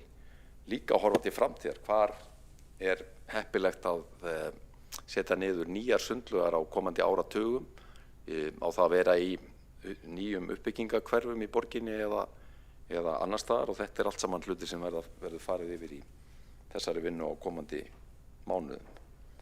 Hér var ávarpuð tónlistinn og ég vildi bara að það kæmi fram að það stendur yfir mjög virk vinna varðandi tónlistar þróunarmiðstöðina að finna þeim framtíðar húsnæði, og menn að leita fanga bæði hér vestanmegin í borginni út á Granda þar sem að miðstöðin hefur verið með aðsetur árabil, en líka austanmegin í borginni. Við erum með nýjan stýrihóp sem að fara í gegnum hvað við getum gert til þess að efla tónleikahald og standa betur á baki tónleikastöðum í borginni sem að hefur auðvitað fækkað, eins og reyndar sviðslistarýmum á höfuðborgarsvæðinu almennt, og það var einmitt líka til umfjöllunar á síðasta fundi og við munum fá niðurstöður og tillögur í þeim efnum fyrir vorið. Almennt varðandi menninguna, ég tek undir það að það er gríðarlega mikilvægt varðandi lýðheilsu að það sé gaman í borgin okkar og fólki líði vel. Ég boðaði það hér í þessum ræðustól fyrir 3 árum að við þyrftum að rjúfa kyrrstöðuna varðandi fjárhæð menningarstyrkja og hækka þá í áföngum á 3 árum. Þá höfðu þessi styrkir ekki hækkað í heil 7 ár, sem þýddi bara kerfisbundna rýrnun á þessu fjármagni sem að er algjörlega lífsnauðsynlegt til þess að efla grasrótina í menningarstarfinu í borginni. Við erum með Tjarnabíó hérna bak við okkur sem að er heimili sjálfstæðra sviðslista og svona þeirra hópa sem að ekki kannski finna sér staðið að fá rými inn í stóru leikhúsunum í borginni, en eru að gera frábæra hluti og þetta er algjörlega nauðsynlegt upp á nýjunar kraftin í menningarlífinu. En á þessum fundi síðastlegin föstudag samþykktum við tillögu það að klára þetta 3 ára verkefni og hækka menningarstyrkina 15 milljónir við næstu úthlutun sem verður í lok ársins. Og þetta ekki stórar upphæðir í heildarsamhenginu en það skipta gríðarlegu máli og nýtast ótrúlega vel í tugum verkefna á þessu sviði. Opnunartími Sundlauga var ávarpaður hér í umræðunni og ég bara mjög ánægður með það og stoltur af því að við náðum að vinda ofan af þeirri styttingu sem varð á opnunartímanum í hagræðingarskyni hér í byrjun kjörtímabilsins. Við lengdum hann aftur síðastliðið sumar og erum með lengsta opnunartíman á landinu. En ég fagna aftur þessari flottu stefnu og vönduðu aðgerðaáætlun. Við þurfum öll að vera með uppbrettar ermar og tryggja að þessar aðgerðir komist til framkvæmda og skili sér í enn betri lýðheilsu og betri líðan okkar frábæru íbúa hér í borginni. Já, þá hefur Skúli Helgason borgarfulltrúi lokið máli sínu og næsta mælendaskrá Heiða Björg Hilmisdóttir, borgarstjóri, og lýkur hún þá umræðu þessu aðgerðaráætlun. Já, kæri forseti og ágæta borgarstjórn, mér langar að þakka ykkur öllum sem tóku þátt í umræðunni. Þetta risamál og þetta svona grundvöllur okkar samstarfs og okkar starfs alls, að við séum alltaf að stuðla að því að samfélagið okkar verði betra, að stuðla að betri heilbrigði og betri líðan og hamingju íbúanna. Ég er bara glöð að heyra hversu jákvæðir borgarfulltrúarnir eru og langaði kannski bara rétt að nefna nokkur atriði sem ekki hefur kannski verið fjallað sérstaklega. Því að ég tók til þessa rannsókn, þessa svona félagslegu rannsókn sem við ætlum að endurbæta núna, þessa greiningu á félagslegri stöðu, mismunandi eftir hverfunum. En við erum líka aðeins að vinna meira með, ef við sjáum aðgerð 1.3, þar sem við erum að tala bætt félagsfærni og líðan barna og unglinga. Að þetta sérstaka foreldrasamstarf, Sabine Leskov borgarfulltrúi kom aðeins inn á þetta, en mér langaði bara að vekja athygli á því. Þarna erum við að leggja áherslu á í rauninni að fjölga fagmenntuðum í tómstunda og félagsmálafræðingum inni í starfsstöðvarnar okkar, að við séum að auka fagmennskuna þarna og reyna að leita fleiri leiða, þannig að við getum svona stuðlað reynt að sporna gegn því að þessari þróun sem hefur verið undanfarin ára, að börnin okkar virðast upplifa meiri kvíða og meiri depurð, sérstaklega stelpur með kvíða, sem hefur verið jafnvel svolítið ógnvænlegar tölur, verð ég að segja, þegar maður hefur séð það úr könnunum æskulýðsrannsóknar. Þannig að það ýmislegt í lífi barna sem hefur áhrif á þeirra líðan og þeirra heilsu og við ætlum að skoða það sérstaklega á þessu ári og næsta. Og svo líka þetta að allir leik- og grunnskólar og frístundaheimili verði heilsueflandi. Ég hef ekki oft sagt frá því, en þegar ég var í foreldrafélagi Langholtsskóla fyrir nokkrum árum, þá var ég mjög áfram þessa aðgerð í skólanum barnanna minna. Skólastjórinn var ekki til í þetta, ég vona fyrir ekki mér að segja frá því. Þannig ég fór í skólaráðið í skólanum og hann var samt ekki til í þetta. Þannig að núna náum við þessu, nú er það bara, þetta skiptir svo ótrúlega miklu máli. Þetta eru einfaldir gátlistar og við vorum hann nokkra mömmur sem að buðu fram aðstoð og hjálp og ráðgjöf og ég veit ekki hvað og hvað. Af því við vildum einhvern veginn umhverfi barnanna okkar væri bara að styðja við heilsuna þeirra. Og það svo margt og það ekki endilega svo stórt sem verið að gera. En til dæmis í þessu húsnæðisátaki Reykjavíkurborgar núna, þar sem við erum að fara í gegnum leikskólana og grunnskólana, húsnæði þar sem börnin eru og auðvitað starfsfólki okkar langtímum saman. Það magna að komin í þessa nýju leikskóla sem eru svansvottaðir, þar sem engin eiturefni, loftið er gott, hljóðvistin góð, svona á þetta aðstæðan alltaf að vera, maturinn góður og hreyfing og annað sem kemur í þessum gátlistum. Við erum líka að leggja áherslu á vinnustaðinn og við vorum einmitt í fjárhagsáætlun síðast að fjármagna þetta stuðnings- og ráðgjafateymi sem á að hlúa að andlegri og félagslegri heilsu starfsfólks. Ég held að það sé gríðarlega mikilvægt. Það verður þá áfram og eina afgerðunum hér, en líka halda áfram að innleiða viðverustefnuna og heilsustefnuna sem við höfum sett okkur. Nú, aldursvæn borg, við erum með sér stefnumótun varðandi aldursvæna borg og mér fannst bara liggja á þessu með bekkina og þar tek ég aftur undir með borgarfulltrúum. Það fátt sem rætt við okkur, já, mikið og bekkir. Fólk vill bara hafa bekki og það skiptir miklu máli og það alveg börn og miðaldra fólk og ungt fólk og gamalt fólk og í rauninni fólk á öllum aldri. Til þess að fara út að ganga, þá þarftu að vita hvað langt í næsta bekk, sagði vinur minn einn. Hann vildi helst hafa svona QR-kóða, þannig að ef hann þurfti að hringja á sjúkrabíl þá geta hann bara lesið QR-kóðan og sjúkrabílinn kæmi. Hann var að ná sér eftir aðgerð. Ég hef líka fengið beiðnir sem borgarstjóri frá 3 grunnskólum þar sem þeir hafa verið að biðja svona vinabekk sem er eftir að koma fyrir á skólaróðinni þar sem að fólk getur sest eða börn getur sest ef við langar að spjalla við einhvern og það getur einhver annar sest bara og spjalla við þau. Þannig að bekkir eru sannarlega lýðheilsumál og ótrúlega gaman að sjá hversu miklu máli þetta skiptir fólk. En varðandi eldra fólki, það er að koma sér aðgerðaáætlun það sem var unnin með eldra fólki í allri borginni og forvarnaáætlunin okkar, hann hefur verið fylgt vel eftir í miðstöðunum okkar og frístundirnar, þessi nýju aðgerðir sem við höfum verið að fara í hverfunum. En mér langaði kannski bara að þakka ykkur fyrir umræðuna, þakka ykkur fyrir jákvæðar undirtektir og þakka stýrihópnum sem að fylgir þessu eftir því að það er ekki þannig að við séum en hann hittist í það minnsta mánaðarlega, fara yfir lýðheilsumetin, fara yfir þróunina og benda okkur á ef eitthvað þarf betur að fara og Harpa Þorsteinsdóttir hefur verið þar í forystu og hún á miklar þakkir skilir fyrir það. Þá hefur Heiða Björg Hilmisdóttir lokið máli sínu og þá ræðumyndi þessum lið lokið. En þá komið að því að greiða atkvæði þessa aðgerðaáætlun lýðheilsustefnu 2026 til 2028. Það vantar borgarfulltrúa í salinn.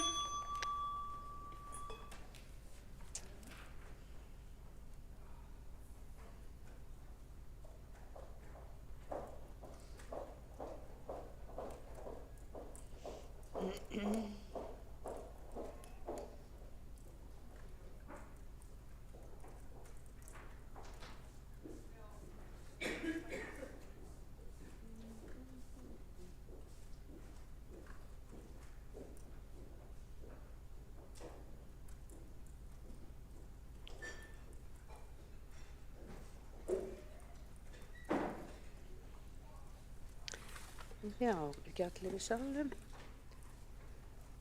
Þá gengið til atkvæðagreiðslu aðgerðaráætlun lýðheilsustefnu 2026 til 2028 og hvetja fólk að greiða atkvæði. Gjörðu svo vel.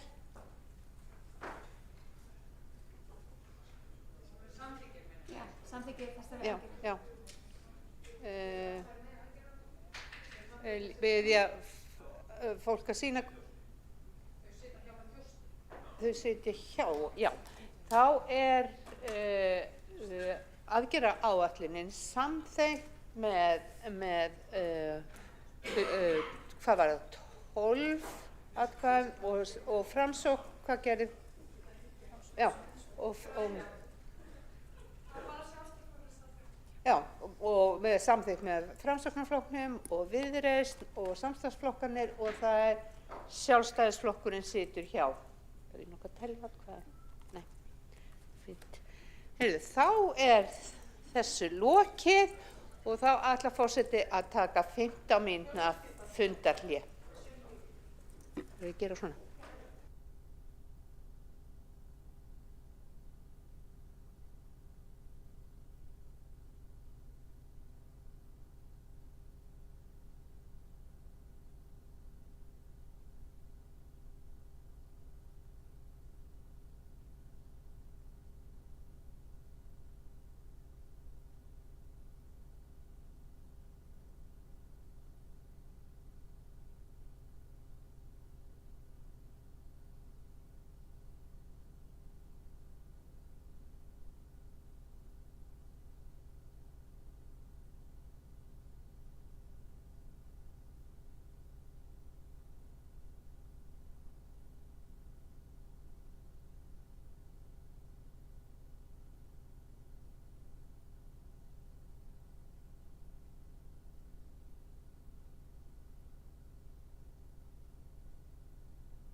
fundi er þá framhaldið í borgarstjórn 15:29 og við förum á dagskrárlið 4. Það er tillöga borgarfulltrúa Framsóknarflokksins aðgerðir til að bregðast við fáliðun í leikskólum Reykjavíkurborgar og fyrsta mælendaskrá er borgarfulltrúin Magnea Gná Jóhannsdóttir.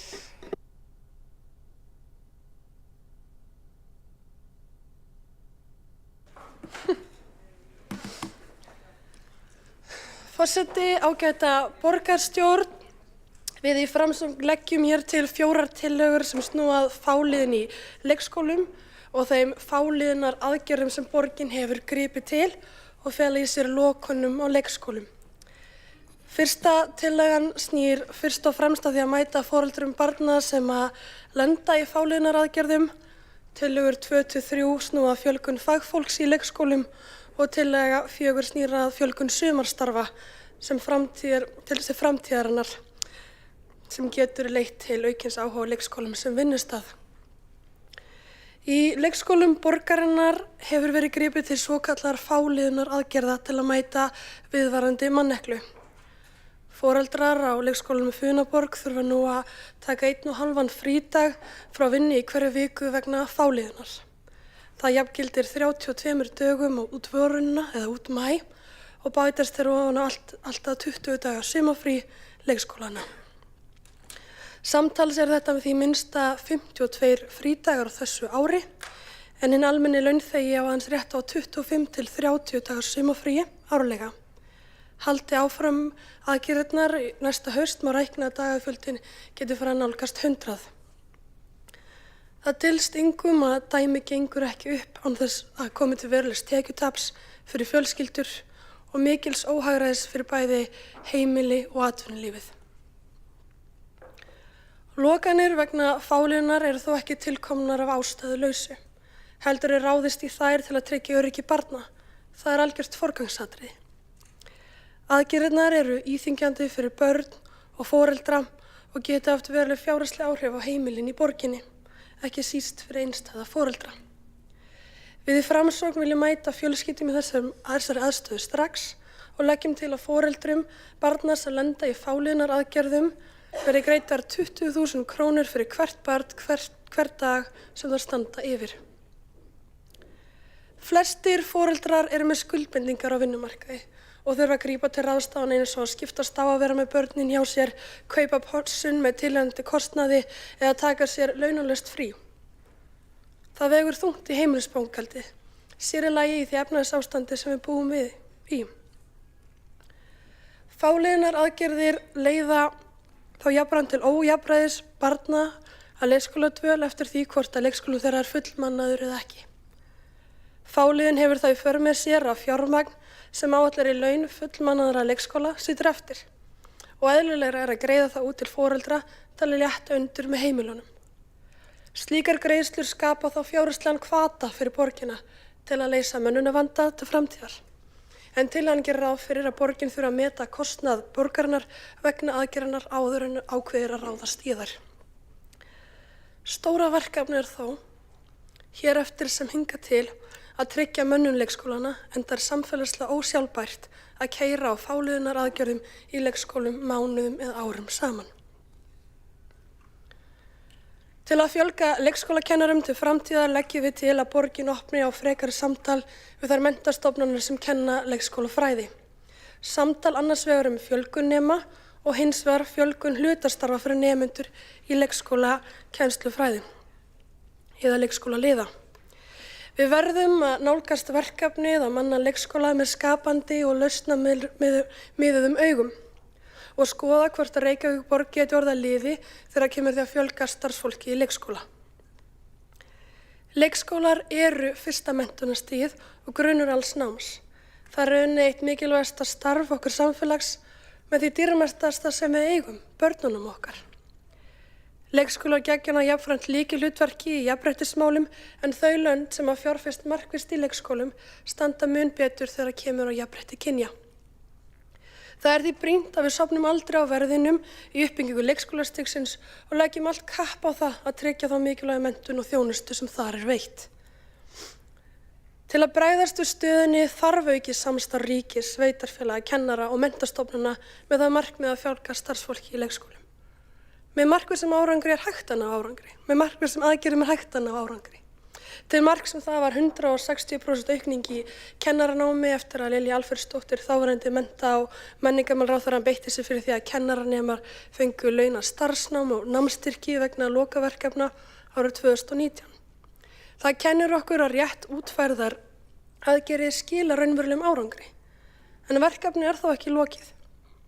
Enn þarf að gera starfsumhverfi kennara og leikskólaliða aðlaðandi. Það krefst samstils átak allra hlutaðeigandi. Við eigum alltaf að gera ríkar kröfur til þeirra sem starfa með börnum og því er mikilvægt að fjölga fagmenntuðu starfsfólki í leikskólum. Borgin á að halda áfram í góðu samtali við menntastofnanir og kanna sérstaklega hvort skapa megi frekari hvata til að fá fleiri einstaklinga í nám til leikskólakennara eða leikskólaliða. Sem og að skapa hvata sem laða fagmenntafólk til starfa í leikskólum. Eins og komin á áðan leggjum við einnig til að borgin hefji samtal við menntastofnanir vinnu með námi. Það sem skoða verið sérstaklega hvort skipuleggja megi námi í leikskólakennslufræðum og leikskólaliða þannig að nemendur geti sinnt starfi í hlutastarfi í leikskólum samhliða námi. Að lokum er lagt til að stöðugildum í sumarstörfum á vegum Vinnuskóla Reykjavíkurborgar í leikskólum verður fjölgað. Með því gefst tækifæri til að kynna fleiri ungmennum leikskóla sem mögulegan framtíðar starfstað. Reynslan sýnir að sumarstörfi í leikskólum geta haft jákvæð áhrif á starfsval ungmenna og stuðla að því að fleiri velja leikskólastarf til framtíðar. Þessi leið er mikilvæg til að byggja upp mannauð leikskóla til lengri tíma og styrkja sjálfbærni þjónustunnar. Það er alveg ljóst að við verðum að gera betur þegar kemur að mönnun leikskóla. Bæði til skamms tíma svo bregðast við þeirri stöðu sem nú er uppi og til lengri tíma litið. Svo tryggja megi öflugt leikskólastarf til framtíðar. Án umbóta í starfsumhverfi leikskóla er erfitt að laða nýtt fólk til starfa og halda því sem fyrir er. Huga þarf meðal annars að betri hljóðvist í leikskólum, undirbúningstíma starfsfólks, skipulagi leikskóladagsins, íslenskukunnáttu starfsfólks, kjörum og fleirum. Þessar tillögur sem hér leggja fyrir snúa ekki beint að starfsaðstæðum leikskóla, þó við vitum að það þurfi að ráðast í breytingar þar. Það er hins vegar vinna í gangi hvað þar varðar og verið að leggja mat á tillögur starfshóps þar og því er ótímabært að koma með tillögur, einstaka tillögur ofan í þá vinnu sem við eigum að reyna að vinna eins þverpólitískt og hægt er. Það er verkefnið. Að tryggja mönnun leikskóla er framtíðarverkefni okkar allra og hagur borgarbúa og starfsfólks er að það gangi vel að vinna tillögur í þeim efnum með eins mikilli sátt og hægt er. Ég vona að þessar tillögur sem við leggjum hér fram nái fram að ganga og gleymi því ekki að fjárfesting í mannauði í leikskólana er fjárfesting í framtíðinni, fjárfesting í börnunum okkar. Þá hefur borgarfulltrúin Magnea Gná Jóhannsdóttir lokið máli sínu og næsta á mælendaskrá er borgarfulltrúin Líf Magneudóttir.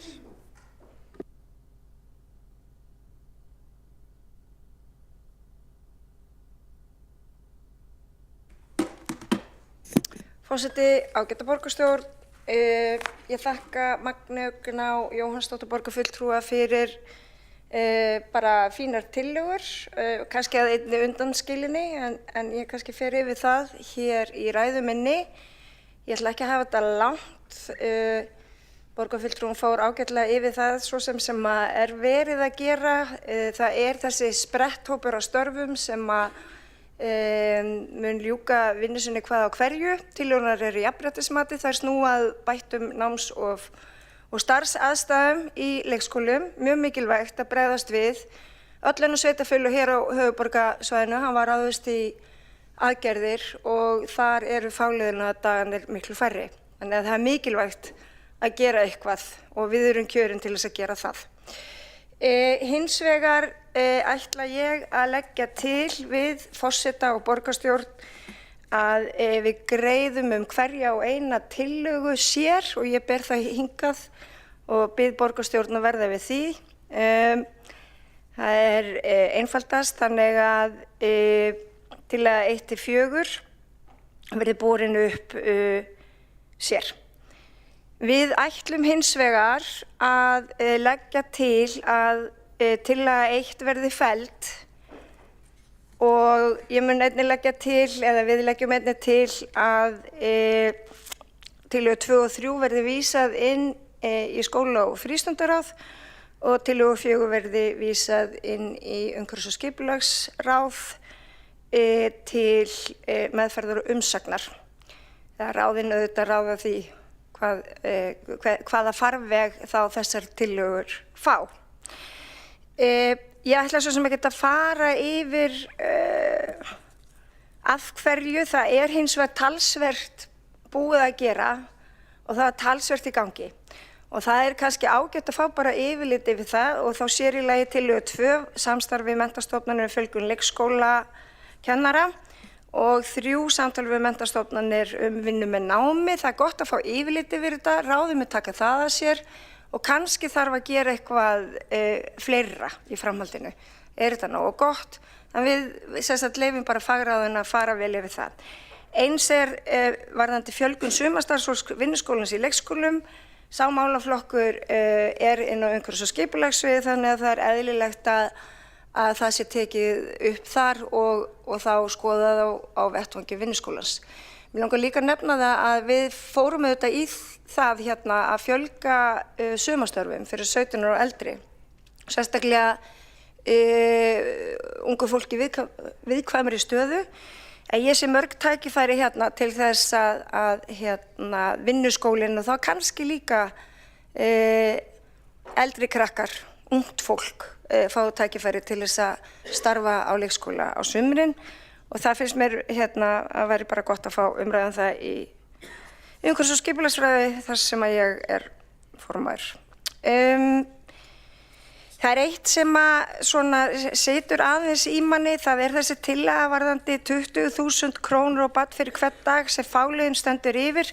Nú erum við nýbúin að fá tölur yfir fáliðinadaga í leikskólum og þær eru því miður, þær eru reyndar betri í ár en á sama tíma og í fyrra. Þannig að við getum glaðst við því þó að minnsta kosti, þær eru lægri, en enga síður eru þau náttúrulega mjög háar. Og þetta er bara hreinlega viðfangsefnið sem að meðal annars þessi spretthópur, þverpólitíski spretthópur er að fara yfir og reyna ráða niðurlögum á fáliðinadögunum. Hins vegar þá gerði ég svona til gamans að reikna út tímabilið janúar til júlí, hvað það myndi kosta í 2025 í fyrra. Og það voru, og ég tók ekki þau börn sem voru bara send heim hluta á degi, heldur tók ég bara þau börn sem voru send heim heilan dag. Og þetta eru 4.756 börn sem þurftu að vera send heim heilan dag. Og þetta eru auðvitað mörg börn og það eru auðvitað þannig að þetta eru kannski sömu börnin á sömu leikskólunum sem hafa þurft að vera send heim. Og það er auðvitað bara ömurlegt og skammalegt og við þurfum að gera betur í þessu. En ef að tillaga Framsóknarflokksins að þessu leyti hefði verið innleidd að þá er verðmiðinn á þessu 95.120.000 sem að færi þá bara til þess að bæta launatap foreldra eins og það er lagt upp með hér. Og ég spyr mig í alvörunni, er ekki hægt að fara einhverja aðrar betri leiðir heldur en að bæta foreldrum upp eitthvað sem er strangt tekið ekki reiknað út, það eru allur gangur á því og svo framvegis þannig að það er bara mjög mikilvægt að skoða þetta í einhverju heildarsamhengi. Og það er bara forgangsröðun og ber sveitafélaginu ber þetta skylda til þess að halda úti einhverju, fyrsta menntastigi barna, en það eru auðvitað ekkert í lögum sem segir hvenær börn eiga að byrja eða hvaða loforð eru gefin, þau eru auðvitað pólitísk og við þurfum að axla þá ábyrgð. Og Það er auðvitað líka pólitískt viðfangsefni að starfs- og námsaðstæður á leikskólanum í Reykjavíkurborg séu góðar og það sé ekki, að það sé hægt að reiða sig á leikskólan, að börn séu ekki send heim, að það sé fyrirsjáanleiki í starfinu, stöðuleiki, öryggi, þetta er auðvitað líka öryggismál.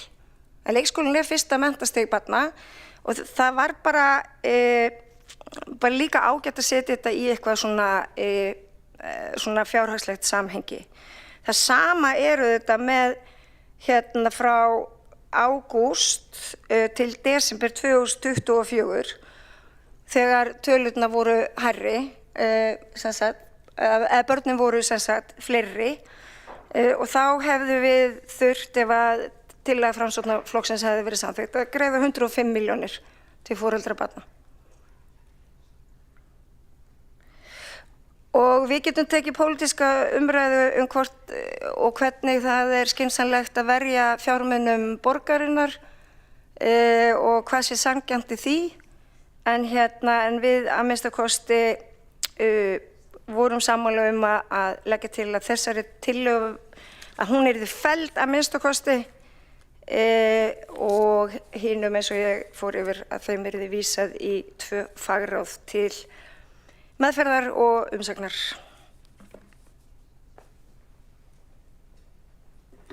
Þá hefur borgarfulltrúinn Líf Magnúsdóttir lokið máli sínu og 2 borgarfulltrúar óska eftir að veita andsvar og fyrst til að veita andsvar er borgarfulltrúinn Magnea Gná Jóhannsdóttir.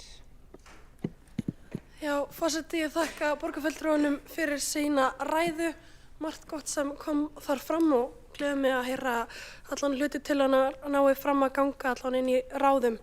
Þakka borgarfulltrúanum líka fyrir að taka þessa tölu saman, það er auðvitað sláandi að þetta séu 90 milljónir, sláandi þá fyrir foreldrana því það er þeir sem að lenda í þessum fjárhagslegum byrðum. Hluti af þessu fjármagni liggur í kerfinu vegna þess að þessi leikskólar er ekki fullmannaðir, þannig að þetta er ekki þannig að þetta sé algjörlega ný útgjöld fyrir borgina því það er búið að áætla fjármagn í launakostnað í leikskóla sem er ekki fullmannaðir og borgin eyðir sinni fjármagni í margt vitlausara og það er þetta nefna ýmislegt í því samhengi, til að mynda er búið yfir 2 milljörðum í Brákaborg sem hefur ekki, við þekkjum alltaf á sögum og það stendur til að eyða miklu fjármagni í nýja sellulög í hússtyrkarinn, svo eitthvað sem nefnd. En spurningin sem ég vil spyrja borgarfulltrúann er hvort að borgarfulltrúann finnst eðlilegt að varpa þessari fjárhagslegu byrði sem felst á því að leikskóli lokar yfir á fjölskyldur eða hvort það sé ekki rétt að borgin komi með hans þarna inni og mæti heimilum í þessum aðstæðum. Þá hefur borgarfulltrúinn Magnea Gná Jóhannsdóttir lokið við að veita andsvar og svara það andsvari borgarfulltrúinn Líf Magnúsdóttir. Forseti, nei, það hefur auðvitað verið skoðun mín og okkar í Vinstri grænna að við eigum að létta álögur á barnafólk og gera sem mest af því. En eins og ég benti á að þá koma þessi börn, við vitum í rauninni ekkert hvernig hlutum er háttað inni á heimilum þessara barna og hvort að foreldrar verði raunverulega fyrir því tekjutapi. Og ég bara veit það að margir foreldrar verða fyrir tekjutapi og það er óásættanlegt. Við eigum að búa til kerfi sem við getum treyst á og er aðgengilegt og öruggt og það þarf ekki að sækja börnin í tíma og ótíma.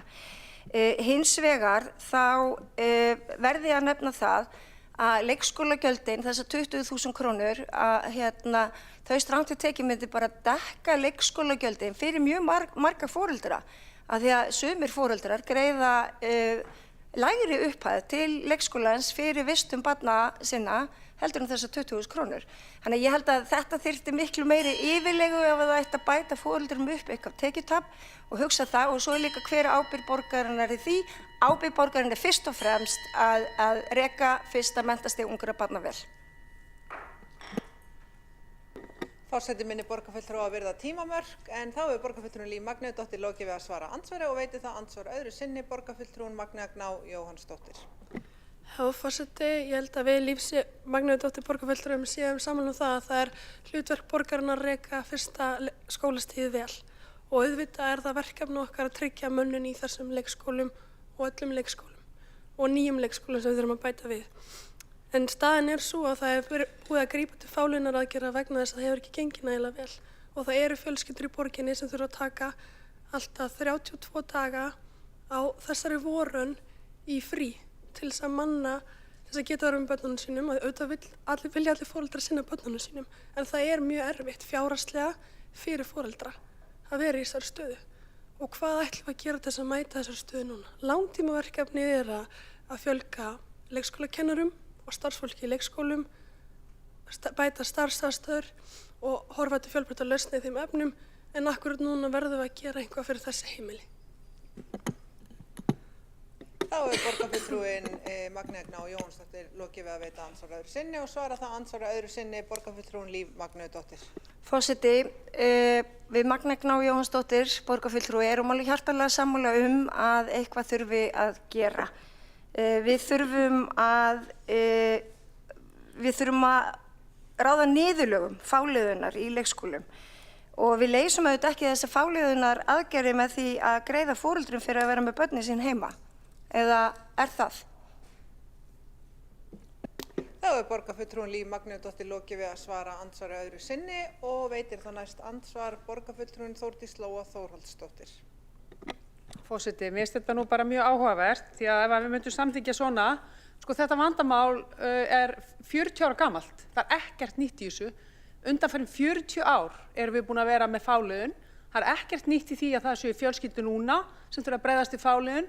Þetta er búið að vera svona í 4 áratví. Þannig að við skulum byrja á því að ná því inn. Það er alltaf einhverja, þannig að þetta er risamál, við erum að klára það og þetta er kerfisvandamál. Þess vegna leist mér ágætlega á þessar hugmyndir Framsóknarflokksins sem eru þá greinilega að hljóta náðir hjá meirihlutanum og á að vísa. En mér langaði að spyrja borgarfulltrúann Líf.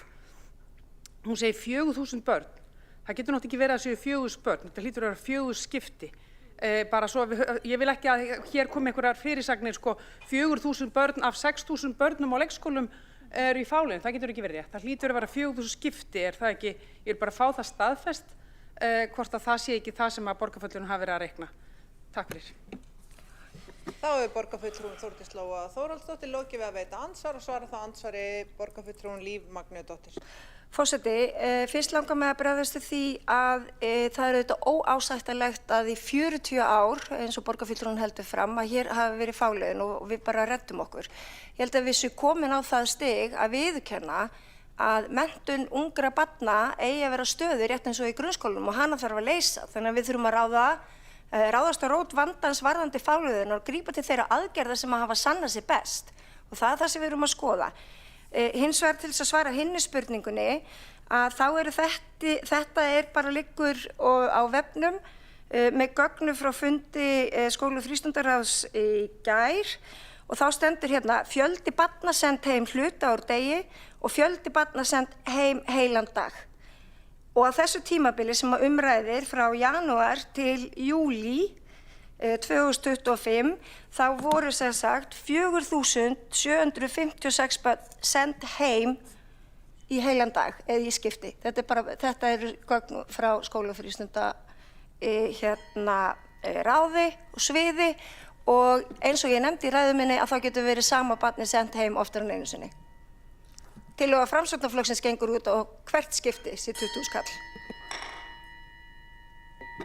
Þá borgarfulltrúinn Líf Magneuðdóttir lokið við að svara andsvari og veiti þá andsvar öðru sinni borgarfulltrúinn Þórdís Lóa Þórhallsdóttir. Forseti, þessi borgarfulltrúi hér var engan veginn að segja að málið var ekki brýnt. Ég er algjörlega að segja þessi brýnt. Mér finnst þetta ofsalega óljósar tölur. Það eru rúmlega 6.000 börn í leikskólum borgarinnar, þannig ég gerir ráð fyrir að þetta sé alls ekki kennitölur, heldur þetta sé einhvers konar accumulation upp. Ok, ég ætla ekki að enda mér í tölurnar. Ef við ætlum að fara að borga, og þess vegna hefði ég alltaf greitt atkvæði gegn því, 20.000 krónur fyrir barn, núna, af því að þetta vandamál er búið að vera í 40 ár, getið þið ímyndað ykkur lagasóknina sem við fáum á okkur. Hví skildum við eiga að borga núna en ekki foreldrum sem eru búin að vera í nákvæmlega sömu stöðu undanfarin 30 ár? Ég myndi sjálf ekki hika við að koma með kröfu. Ég þurfti stóð í þessu, ég veit að langflest ykkar hérna sem hafa gengið í gegnum börn á leikskóla hafi nákvæmlega farið í gegnum þetta. Þannig að málið þarf að leysa, málið er grafalvarlegt, málið er kerfislegt. Við leysum því ekki með einhverjum 20.000 krónar greiðslum núna því að við þurfum að skoða jafnræðisregluna og við erum alltaf gert afturkræf með það. Þá hefur borgarfulltrúinn Þórdís Lóa Þórhallsdóttir lokið við að veita andsvar öðru sinni og svara þá andsvari öðru sinni borgarfulltrúinn Líf Magneuðdóttir. Ágæti forseti, ég bara hjartanlega sammála borgarfulltrúanum og ég furða mig í rauninni á þessari tillögu vegna þess að hún leysir ekki fáliðuna vandan sem við stöndum frammi fyrir og ég finn í alvörunni til með foreldrum barna sem að þurfa að fara heim heilan dag eða hálfan dag. Þetta er óboðlegt og jú, hverjir sækja oftast börnin? Jú, það eru líka mæður. Þannig að við getum líka sett þetta í eitthvað samhengi hérna að það hér hafa margir sett þá fyrri tillögur í eitthvað svona feminist samhengi. Ræðum þetta, gerum það endilega, en við þurfum að vinna buga á þessu, við þurfum að gera eitthvað og það að leggja fram tillögur sem að gerir ráð fyrir að greiðslu nemi 20.000 krónum á barn fyrir hvern dag sem fáliðinu stendur yfir, það er auðvitað ekki alveg nógu vel undirbúin tillaga, svo ég nefni það. En takk fyrir hressilega umræður. Þá hefur borgarfulltrúin Líf Magnúsdóttir lokið við að svara andsvöru öðru sinni og telst á andsvörum undir þessari ræðu lokið og næst á mælendaskrá er borgarfulltrúin Helga Þórðardóttir.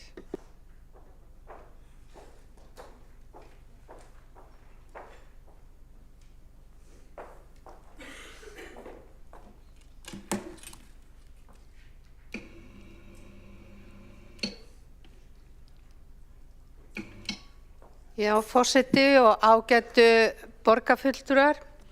Ég vil byrja á því að þakka borgarfulltrúanum Magneu Gná Jóhannsdóttur fyrir að vekja athygli á mikilvægi þess að bregðast við fækkun fáliðunardaga á leikskólum borgarinnar. Við höfum öll og ég hef mikinn skilning fyrir vanda foreldra og barna vegna fáliðuna aðgerða. Og við í samstarfsflokkarnir, við tökum þetta mál mjög alvarlega. Við stöndum með barnafjölskyldum og við viljum svo sannarlega bregðast við þessum vanda. Og þess vegna hefur verið að störfum spretthópur sem hefur haft það hlutverk að bæta náms- og starfsaðstæður á leikskólum. Og það er þannig að þessi spretthópur er einmitt að fara að ljúka störfum og tillögur hópsins miða meðal annars að því að fækka fáliðunardögum og ýmislegt fleira, bæta öryggi og gera allar námsaðstæður betri. Og það er gert með það í huga að það er aðgerðir eða tillögur, þær virki til langs tíma. Ekki að plástra eitthvað kerfi og eins og hér var nefnt áðan, við þurfum að hugsa í lausnum til langs tíma. Og það er þess vegna sem að við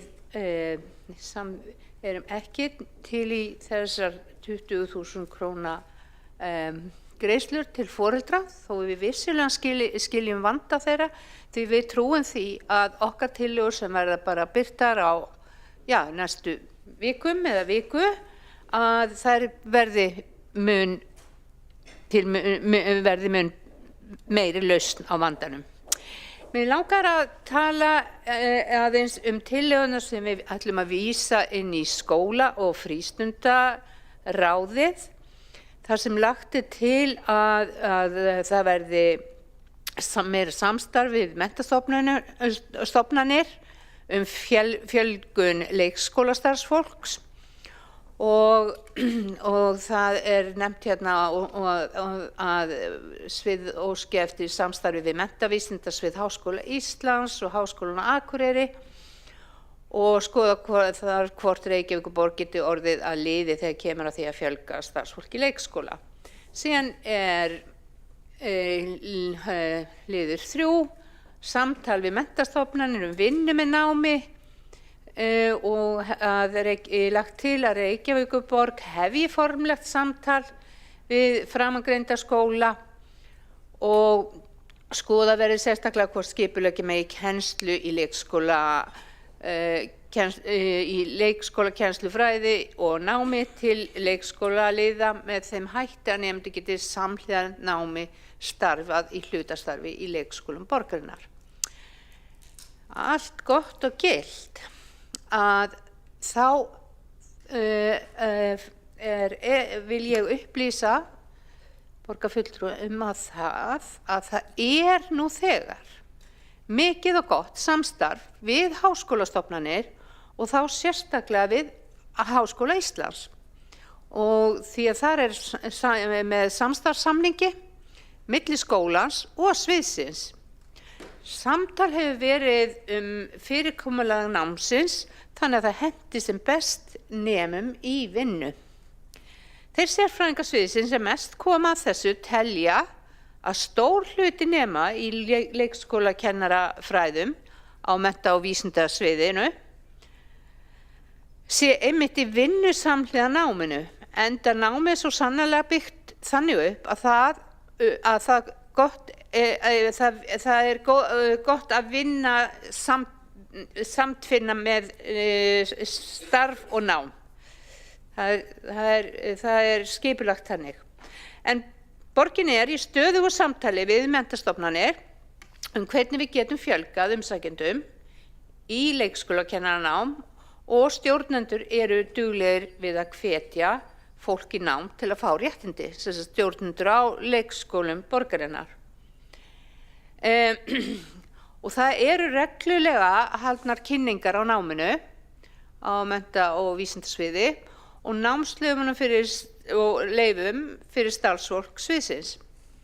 Og það er þegar búið að undirbúa kynningu í vor og þessi námsleyfi skipta gríðarlega miklu máli því þau gera starfsfólki kleift að stunda nám samhliða vinnu og það eru núna hátt í 100 starfsmenn á námsleyfi á hverju ári og eru fjölmargir með vilyrði fyrir námsleyfi í leikskólakennslufræðin.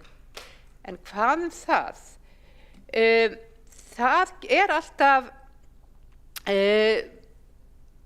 vissulega hægt að gera betur, en þetta er gríðarlega mikilvægt og ég, til að minnst þegar að þessi nemar útskriðust í vor, þá færði ég held ég smá tölu og færði þeim viðurkenningu, en þegar ég hjó eftir því það voru ekki allir sem að mættu, eða flesti mættu, og þá fekk ég að heyra það að það væri einhverjir búin að skrá sig í grunnskólana og ég hef svona velt fyrir mér og var til í að taka það upp með sviðinu að til dæmis að það væri kannski einhver skilyrði, einhver kannski þar sem þau eru í leyfi, það væri kannski einhver skilyrði sem við gætum til dæmis sett að nemandi sem er búin að vera í leyfi frá okkur og búin að vera í námi og með vinnu sem hefur fengið aðstoð frá Reykjavíkurborg að það myndi kannski binda sig í 1-2 ár í vinnu hjá Reykjavíkurborg og í leikskóla. En þetta er bara mín skoðun, ég hef ekki rætt þetta við félaga mína, en já, þetta er það sem ég vildi segja þessar tillögur. Þetta er bara mjög mikilvægt og ég tek undir með borgarfulltrúum Magnu Gná Jóhannsdóttur að við þurfum að ræða þetta, taka þetta til umsagnar inn á sviðinu, en það er hins vegar verið að gera heilmikið, ég vildi bara benda á það. Varðandi lið 4 það að fjölga sumarstarfsfólki vinnuskólans og ég tek undir það, þetta er gríðarlega mikilvægt og mér skildist af félögum mínum hér í meirihlutanum að þetta hefði verið í áður en hefði verið lagt niður í upphafi kjörtímabilsins. Ég hélt að ósk Framsóknarflokksins, en því leiðrétti það ef það er misskilningur, en ég hef bara verið í vinnunni í spretthóknum, hef einmitt heyrt mikið í leikskólastjórum og þeir hafa einmitt kallað eftir því að fá þessa nemendur tilbaka. Þannig að ég er mjög hlynnt þessari hugmynd og við þurfum bara að fá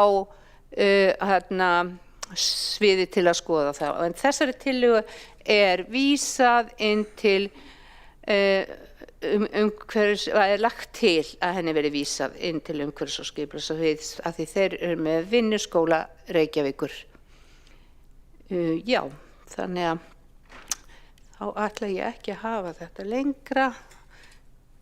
Hef ég lokið máli mínu.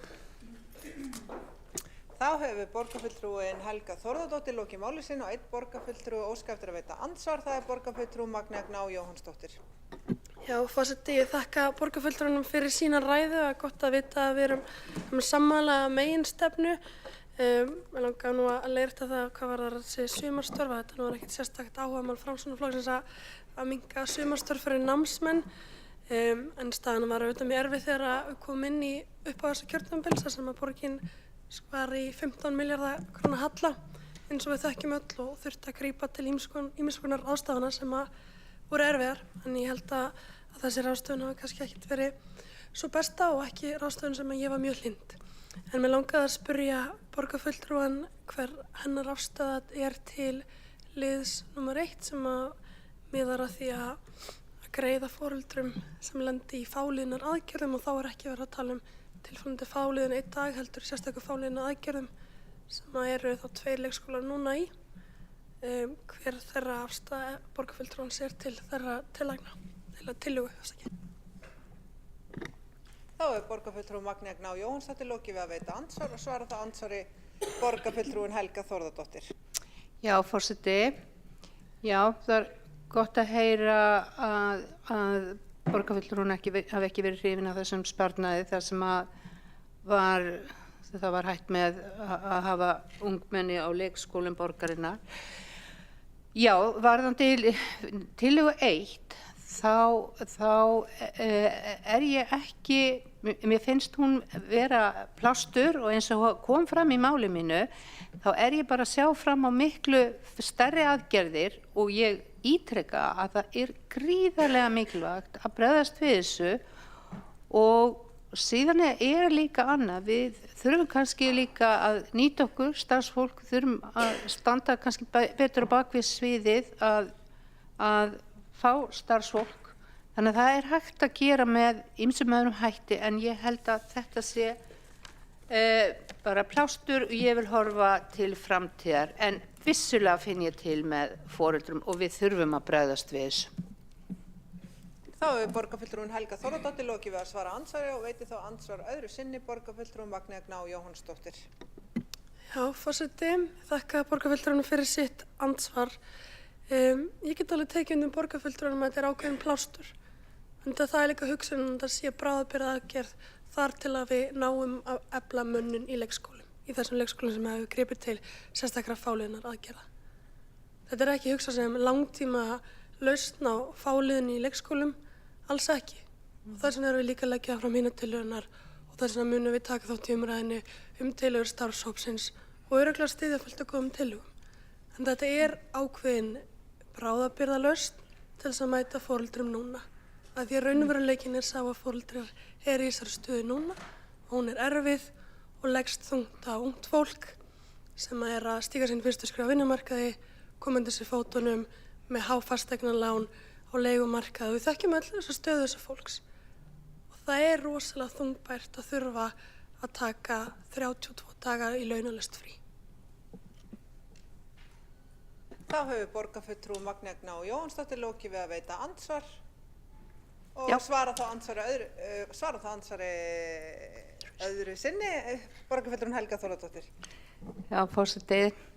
Já, ég vil bara þakka fyrir þetta og ég bara tekur undir að þú veist, það er mikilvægt að bregðast við og þetta er bara ömurleg staða og við þurfum bara öll að standa saman hvernig að bregðast við og það er nú í spretthópi mjög öflugur fulltrúi Framsóknar sem er nú ekki hér í dag í spretthópnum og hefur lagt mikið og margt gott til málana og líka bara þeir sem eru í ráðinu að hvetja sviði til að bregðast við, finna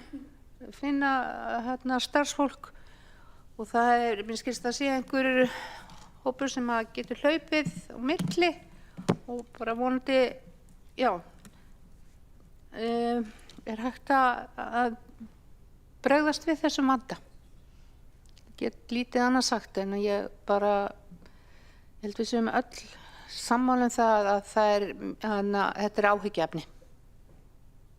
Þá hefur borgarfulltrúinn Helga Þórðardóttir lokið við að svara andsvöru öðru sinni og telst þá andsvörum undir þessari ræðu lokið og næstur á mælendaskrá er borgarfulltrúinn Þorvaldur Daníelsson. Eitthvað svona hækkunar, ekki smá aðeins þetta.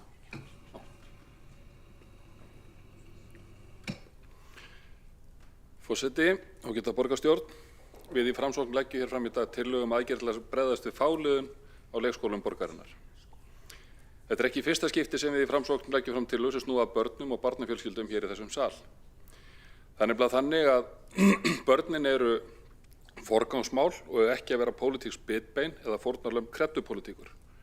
Það hlýtur að vera þannig að við sem hér störfum þurfum að leggjast á eitt til þess að reyna að leysa þau mál sem upp koma varðandi leikskólana og þess vegna leggjum þessar tillögur hér fram. Það er nefnilega mikilvægt að bregðast við vanda þegar hann kemur upp, því lausnir sem mögulega koma fram síðar, hvort heldur er í fyrirhuguðu Reykjavíkurmódeli samstarfsflokkanna eða einhver öðru, hafa ekki áhrif á líf þessa fólks sem er að glíma þennan raunveruleika í dag. Í andsvörum við ræðu hér áðan kom fram að vandinn hefur verið viðvarandi til áratuga og það er rétt. Sömuleiðis voru viðrar áhyggjur af lögsóknum vegna hugsanlegra greiðslna aftur í tímann. Það myndi ég halda að væru óþarfar áhyggjur þar sem reglum er oft breytt.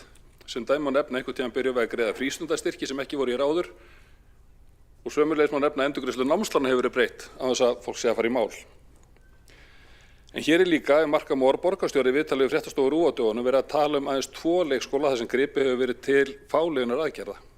Það eru þeir skólar sem við erum að ræða sérstaklega þessu tilfelli en ekki að ræða tilfallandi lokun einn og einn dag eða dagpart vegna flensuveikinda eða álíka. Hingað til hefur meirihluta samstarfsflokkanna ekki auðnast að ná samstöðum að ganga til þeirra verka sem þarf að ganga til svo að líf foreldra allra þeirra barna sem sækja leikskólan okkar eða ættu að vera búin að hafa pláss gangi sem vanagang og má í því sambandi nefna til okkar í Framsókn heimgreiðslur sem hafa felld, hugmyndir vinnustaðaleikskóla sem ekki náðu í gegn þrátt fyrir vilja ansi margra og fleira mætti nefna. Spurningin núna hlýtur það að vera hvort hinir svokölluðu samstarfsflokkar hafi kjark til þess að koma loksins með einhverja góða fréttir fyrir foreldra þeirra barna sem þurfa núna þessi næstu misseri að búa við fáliðunaraðgerðir, vera send heim 1,5 daga í viku, 6 daga í mánuði, 32 daga fram á vori eða 50 daga fram á haustið og sé alltaf verið tekið hér og tala um cirka 100 daga. Láta samstarfsflokkarnir að spyrjast út að það er ekkert gert fyrir þetta fólk. Það er þá undarleg skilgreining á velferð og góðu samfélagi. Við skulum gera betur. Þá hefur borgarfulltrúinn Þorvaldur Daníelsson lokið máli sínu og einn borgarfulltrúi hefur óskað eftir að veita andsvar, það er borgarfulltrúinn Alexandra Briem. Já, forseti, mér finnst þetta skemmtilega harkaleg ræða svona, hvað segir maður, í ljósi sögunar. Þegar við vorum í samstarfi með Framsókn hérna árið og vorum við öll vissulega að vinna í því að reyna að draga úr þessum vanda í leikskólanum og ég vissi ekki betur þá en að Framsókn skildi hvers svona vandinn væri erfiður og það væri ekki vegna vanvilja eða þannig. En ég man þá eftir því að við vorum með aðgerðir eins og að vera með sumarstarfsfólkin í leikskólanum til að létta undir og svona og það var eitt af því sem var á þeim tíma, hvort ég muni að það hefði verið ákveðið 22 og framkvæmt 23 að það var lagt af sem sparnaðaraðgerð sem ég var ekki spennt fyrir en ef ég man rétt þá var Framsókn eitthvað aðeins meira til í það en ég. En þetta er allavega svona, mér finnst þetta allavega skringilega mikil harka. Ég held að Framsókn viti alveg að við erum að gera okkar best í þessu og þau vita af spretthófnum. Þá hefur borgarfulltrúinn Alexandra Briem lokið við að veita andsvar og svara þá andsvari borgarfulltrúinn Þorvaldur Daníelsson. Já, það er rétt. Við höfum svo sannarlega verið að gera og ég veit alveg að það er allir að gera sitt besta. Hins vegar er það þannig að ef við horfum á þennan veruleika sem að er að ræða, að þá til dæmis bara ef fólk þarf að kaupa sér pössun, ég er ekki að tala um bara það að missa frá vinnu, heldur bara það að kaupa sér pössun í dag til að geta þá mætt í vinnu, þá er fólk að lenda í verulegum kostnaði. Og þegar þetta er orðið svona kerfisbundið og þetta eru bara 2 leikskólar sem að ræða. Við erum ekki að tala um 4.600 eða 4.700 börn. Þetta er ekkit rosalega mörg börn, þetta kemur verulega við fólk og ef við að ræða sko einhverjar nokkrar milljónir sem getur mögulega bara breytt lífi þessa fólks, þá eigum við bara að gera það. Þetta er annað eins fyrir út gluggann á degi hverjum, við vitum það. Þá hefur borgarfulltrúinn Þorvaldur Daníelsson lokið við að svara andsvari og veitir þá andsvar öðru sinni borgarfulltrúinn Alexandra Brím. Forseti, já, ég hef þetta bara mjög mikinn skilning á því að þetta getur sett foreldra í mjög erfiða stöðu og þetta enginn að leika sér að því að gera þetta og það bara, já, mjög erfitt, en á sama tíma held ég ekki að við getum einhvern veginn tekið, það væri mjög óábyrgt á okkur einhvern veginn gefa út þau skilaboð að þegar að þjónusta fellur niður þá einhvern veginn séu við skuldbundin til að greiða fyrir það einhvers konar bætur sem eru sko hvað 90% eða eitthvað af kostnaðinu við að vera með barnið á leikskólanum allan mánuðin fyrir 1 dag og þetta myndi setja leikskólana í hrikalega stöðu.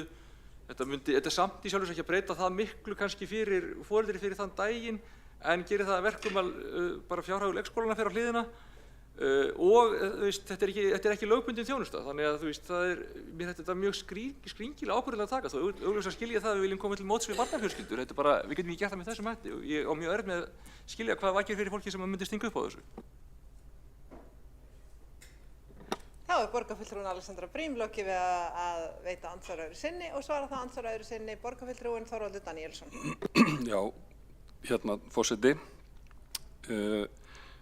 Ég held að við getum reiknað með því að það er gert ráð fyrir þessu fjármagni. Þetta er áætlað inn í rekstur leikskólana. Við erum ekki að borga starfsfólki sér laun sem að það ætti að vera að fá.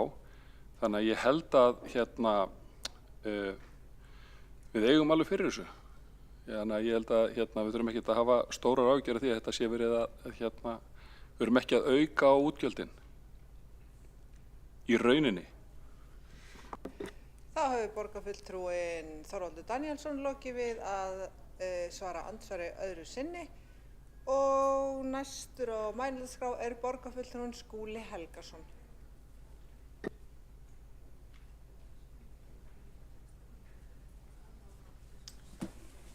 Forseti ágæta borgarstjórn, ég vil byrja á því að þakka fyrir þessa tillögu. Það er bara alltaf gott og mikilvægt að fá fram nýjar hugmyndir og tillögur leiðir til þess að bæta það sem að þarf að bæta í leikskólamálunum. Þarna er ýmislegt nýtilegt sem tengist liðum 24 í tillögunni og eðlilegt að vísa þeim til fagráðsins til frekari meðferðar. Þó þar séu vissulega ávarpaðir hlutir sem að þegar hafa komið til framkvæmda eða eru í ferli að verulegu leyti.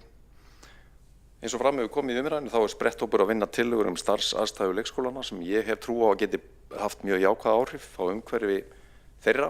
Mitt leiðarljós í þessum málaflokki hefur alltaf verið að við séum stöðugt á vaktinni gagnvart því að bæta starfsaðstæðurnar. Við tókum forystu á árunum 2017 til 2018 á landsvísu í því að bæta starfsaðstæður í leikskólunum og reynda grunnskólum og frístund líka.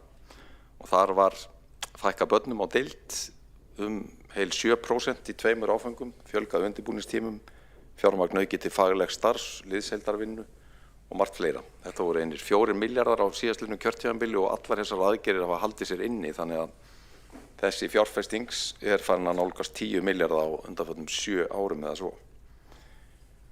Ég tel því miður að það hafi aðeins vantað upp á þetta forystuhlutverk borgarinnar, pólitíska forystuhlutverk meðan að Framsóknarflokkurinn fór með stjórn hér í borginni fyrir á þessu kjörtímabili og það sé mikilvægt að snúa vörn í sókn. Og undir forystu nýs meirihluta þar sem að Líf Magnýjudóttir og Helga Þórðardóttir eru í ásamt mér og Sabínu Leskov fyrir hönd meirihlutans og fulltrúum Framsóknarflokks og Sjálfstæðisflokks er einmitt verið að vinna mjög mikilvægar tillögur í þessa veru.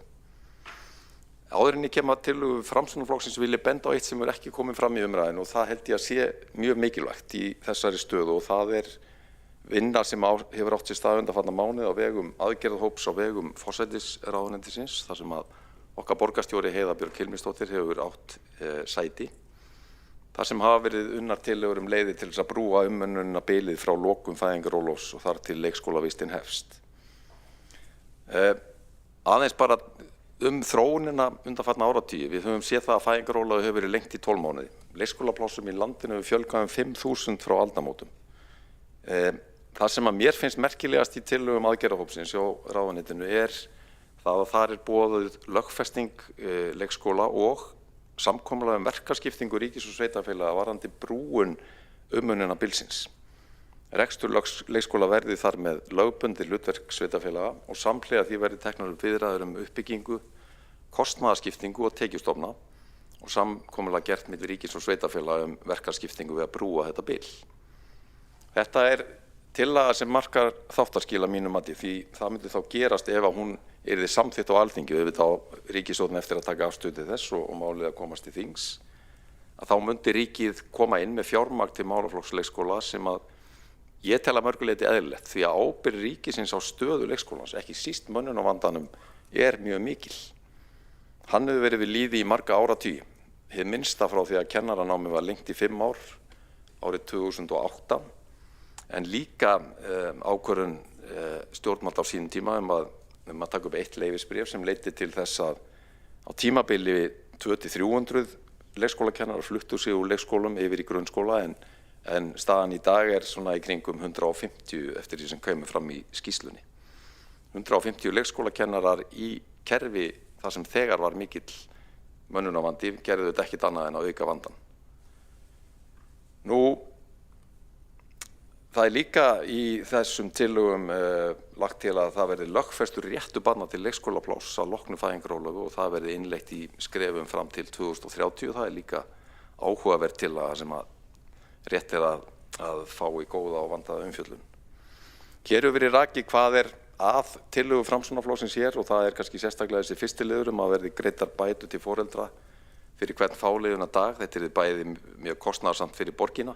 En það myndi líka opna á lagalega spurningar en líka siðferðilegar hvers vegna ætti að greiða foreldrum bætur vegna fáliðunardag í leikskólum en ekki til dæmis fólki með fötlun sem hefur beðið árum saman jafnvel eftir að fá þjónustu sem að þó sannarlega lögbundin, samningsbundin við ríkið en ekki fjármögnuð í samskiptum ríkis og sveitarfélaga.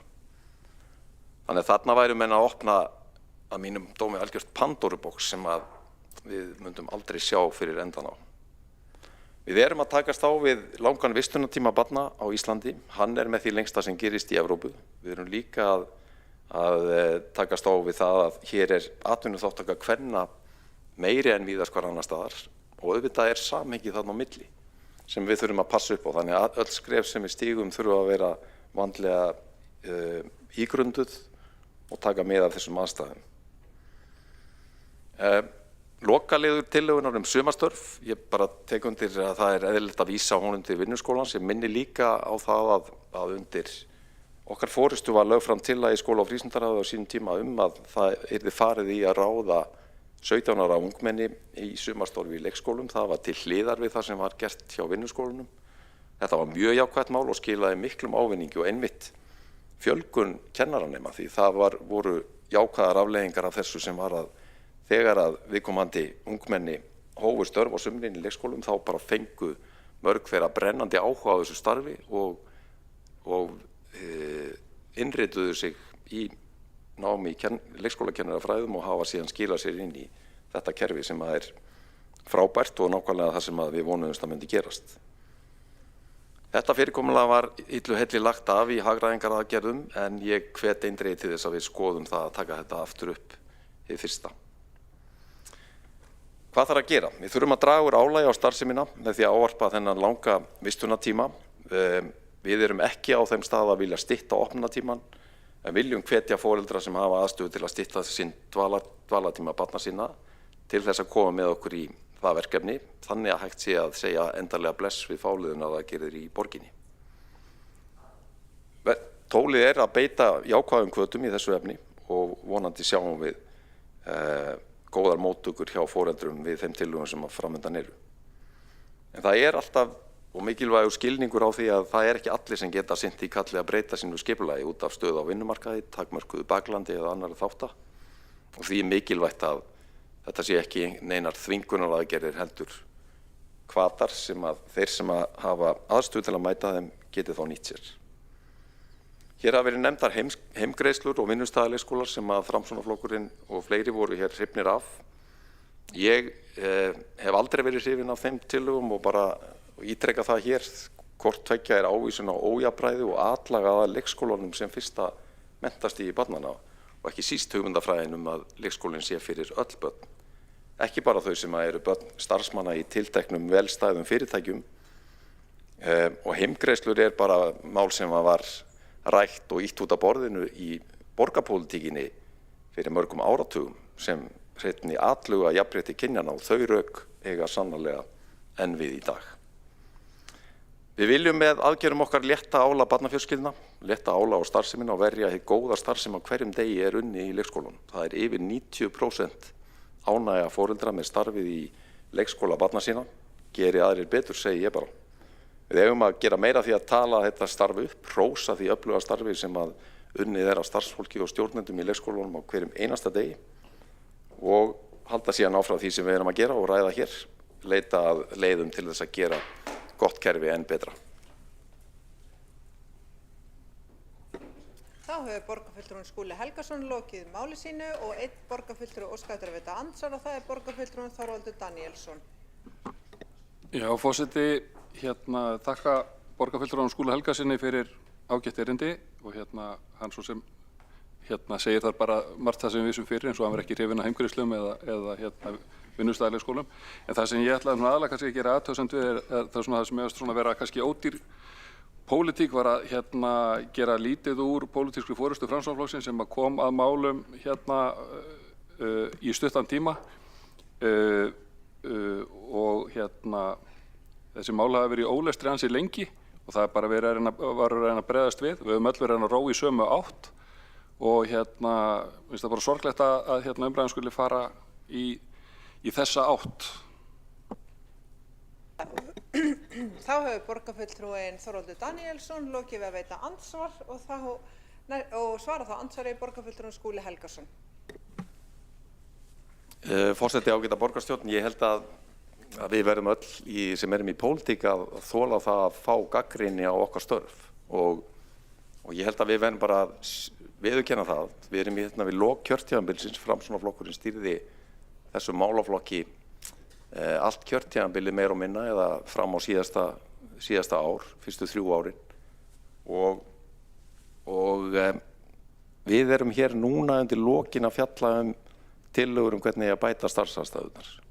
Þetta er vinna sem átt að fara af stað í byrjun kjörtímabilsins að mínum mati og viðbrögðin þegar að önnur sveitarfélög voru að fara í gegnum leiðir til þess að mæta áskorunum í leikskólakerfinu, viðbrögð borgarna voru bara allt of hæg, allt of sein og því fór sem fór. Ég minni líka á það að Framsóknarflokkurinn stýrði hér sérstökum starfshópi eða stýrihópi það sem var kallað 0 til 6 ára stigið. Ég hef ekki ennþá séð neina skýrslu frá þeim ágæta hópi. Hvar er hún með niðurstöðum eða tillögum? Þá hefur borgarfulltrúinn Skúli Helgason lokið við að svara andsvari og veitir það andsvar öðru sinni borgarfulltrúinn Þorvaldur Daníelsson. Já, forseti, varðandi 0 til 6 ára hópinn þá var þeim hópi slitið, meirihlutasamstarfið var slitið.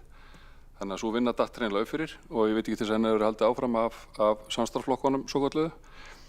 Það verður náttúrulega líka að segjast að þó svo að Framsókn hafi tekið við málum og leitt að síðustu 3 árin, fyrstu 3 árin á kjörtímabilinu, þá var Samfylkingin með þetta ráð og borgarfulltrúinn Skúli Helgason, þetta er að þekkja það mjög vel, árin þar á undan og vandinn hefur verið viðvarandi. Þannig að þetta er ekki svo að það hafi komið til í okkar tíma. Þannig að já. Þá hefur borgarfulltrúinn Þorvaldur Daníelsson lokið við að veita andsvar öðru sinni og svara það andsvar öðru sinni borgarfulltrúinn Skúli Helgason. Já, forseti, ágæta borgarstjórn, það er alveg hárrétt hjá borgarfulltrúa Þorvaldi Daníelssyni að það sem við erum að ræða hér og sérstaklega vandi eða áskoranir leikskólakerfisins, þær er ekki eyrnamerktar einhverjum tilteknum flokkum og alls ekkit Framsóknarflokknum frekar en öðrum. Þetta eru, eins og ég rakti í minni ræðu, þróun sem hefur átt sér sögu yfir marga áratugi og mönnunarvandi sem að meðal annars er afleiðing af ákvörðunum á Alþingi. En það sem ég vil til leggja áherslu á er að við erum hér til þess að bæði leggja línur, vera með leiðarljós inn í framtíðina, gera það sem við teljum að muni bæta úr og halda uppi gæðakerfi og auðvitað bregðast síðan við aðstæðum sem að koma upp hverju sinni. Og við þurfum að vera stöðugt á þessari vakt, nýta tíman vel og ég tel að það hefði mátt betur fara á fyrirhluta kjörtímabilsins, en við erum að gera það sem við getum í spretthópnum núna til þess að klára mál sem að hefðu þurft að komast á dagskrá miklu fyrr. Þá hefur borgarfulltrúinn Skúli Helgason lokið við að svara andsvari öðru sinni og telst þá andsvörum undir þessari ræðu lokið og næst á mælendaskrá er borgarfulltrúinn Ragnhildur Alda María Vilhjálmsdóttir.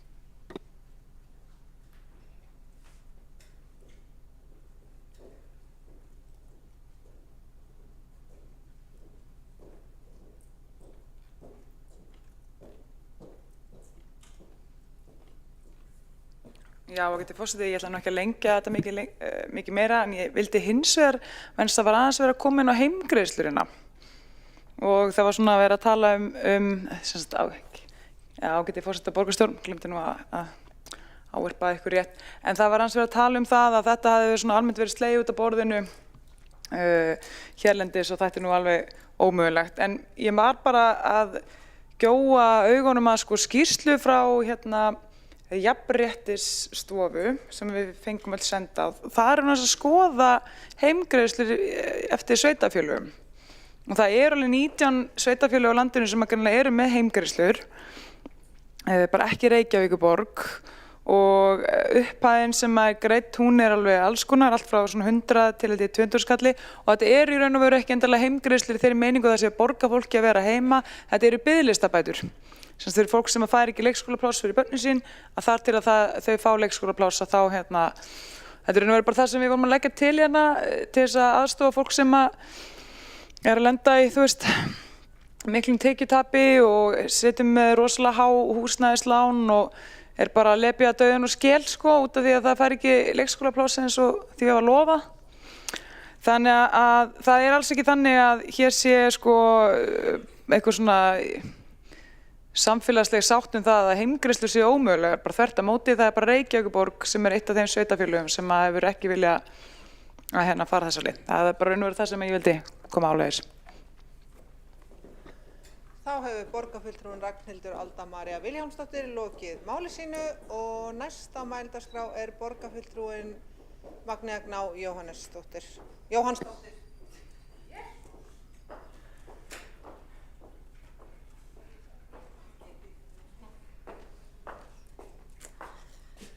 Forseti, ágæta borgarstjórn, gott að hafa reynu að ég er Jóhannsdóttir. Ég vil fyrst bara þakka fyrir þessa umræðu. Ég held að sé alltaf jákvætt þegar við ræðum þessi mál á jafn hreinskiptan máta og við höfum verið að gera hér í dag. Það skiptir mjög miklu máli að við getum rætt þetta áfram og sem við opin huga í þessu máli eins og öllum öðrum. Og ég ætla líka að fagna því að við ætlum að kjósa hverja tillögu fyrir sig og að 3 þeirra fái brautagengi áfram og við munum auðvitað fylgja þeim áfram í þeim fagráðum sem þeim vísað til. Það hins vegar leitt að meirihlutinn sé ekki tilbúinn að samþykkja aðgerð 1 sem snýr að því að greiða foreldrum 20.000 krónur á dag fyrir hvert fáliðunar dag, það sem gripið til sérstakar fáliðunar aðgerða á meðan þeim stendur yfir og létta þannig undir með foreldrum. Eða þá allavega í minnsta kosti vísa þeim áfram til skóla- og frístundaráðs sem gæti þá lagfært þær ef að tilefni til að bæta útfærslan á þeim. Það að þetta hafi verið viðvarandi í 40 ár er ekki ástæða fyrir því að bregðast ekki við stöðunni eins og hún núna strax fyrir foreldra. Og ég veit vel að við erum með starfshóp í gangi þar sem við erum að leita lausna til langstíma. En raunveruleikinn sá að fólk lifir í þessari stöðu í dag. Og svo var bent á það að mögulega geti foreldrar farið að sækja sér bætur aftur í tíman eða krafist greiðslna. en ég hef nú ekki heyrt að foreldrar sem fengi ekki leikskólapláss hafi krafist heimgreiðsla í öðrum sveitarfélögum sem hafa tekið upp heimgreiðslur afturvirkt. Það er ekki í staðan. Og það sama gildir frístundastyrk. Fólk er ekki að sækja frístundastyrk aftur í tíman sem fekk ekki frístundastyrk sem barn. Ég skil ekki alveg hvað borgarfulltrúar reyna að draga fram hérna og til þetta vera algjöra þvælu. 20.000 krónur á dag miðað við það að mæta foreldri sem þurfa að taka sér annaðhvort launalaust frí eða kaupa sér þjónustu í formi pössun á barni. Ef við gerum ráð fyrir tímakaupi í barnapössun upp á 2.500 krónur sinnum 8 klukkustundir þá er það 20.000 krónur. Þetta er eitthvað sem er lagt til þess að mæta þeim kostnaði sem hlýst af því að fá ekki dagvistun. Þegar að barnið samt komið pláss í dagvistun og á að fá dagvistun samkvæmt því líkt og önnur börn sem eru komið leikskólapláss hjá Reykjavíkurborg. Það er líka mjög einkennilegt að meirihlutinn þurfi alltaf að karpa við okkur í framsókn hver ber ábyrgðina á ástandinu. Af síðustu 15 árum hefur framsókn verið meirihluti í 3 ár og með embætti borgarstjóru 1. Þessi 3 ár voru í meirihluta með Samfylkingu, Pírötum og Viðreisn. Þeirra ábyrgð er ekkert minni á þessum 3 árum en okkar. En við erum líka alveg tilbúin að viðurkenna það að staðan er ekki nægilega góð. Og það er bara mjög margt sem þarf að vinna áfram. En eins og þekkt var ákveðið að slíta þessu meirihluta, meðal annars vegna þess að við vildum ganga lengra í ákveðnum kerfisbreytingum. Og leið og ég fagna því að meirihlutinn vilji vísa 3 tillögum áfram, þá leiðist mér umræða sem snýst að kenna öðrum eða karpa ábyrgð fólk sem ég var í samstarfi við. Og ég veit við þurftum að grípa til stundum mjög erfiðra aðgerða. En gleymum því ekki að borgin var 15 milljarða halla árið 2022 þegar ég var kosin inn í þennan sal. Þess að gæta hagsmunum borgarbúa. Það er rosalegt. Og auðvitað þurftum við að grípa inn í það ástand. Við öll í þessum sal. Og ég held að við öll fundið til ábyrgðar þegar það kom upp úr að svo væri. Það er alls ekki sjálfbært. En það er samhengi sem hagræðingarnar til hennar voru lögðu fram í. En það skýrist alltaf í ræðum hér hversu ósammála við erum. Við Framsókn viljum ekki eina leita þessa brúabili. Við viljum kanna aðra leiðir eins og vinnustaðaleikskóla og heimgreiðslur. En samstarfsflokkarnir lögðust ítrekað gegn tillögum það. Það mátti ekki breyta neinu. Hvort sem það var símafrí, vinnustaðaleikskólar, heimgreiðslur, móttökudeildir og svo má áfram telja. Og við þurftum að berjast fyrir stuðninginn í dagforeldrakerfi. En ég þakka enn og aftur fyrir umræðurnar. Mér þykir leitt að þessi ekki vilji til að koma til móts við heimilin í borginni strax sem lenda í þessum fáliðnaðagerðum. Í dag eru 2 leikskólar sem eru í þeim. En ég fagna því að 3 þeirra fái áfram að ganga.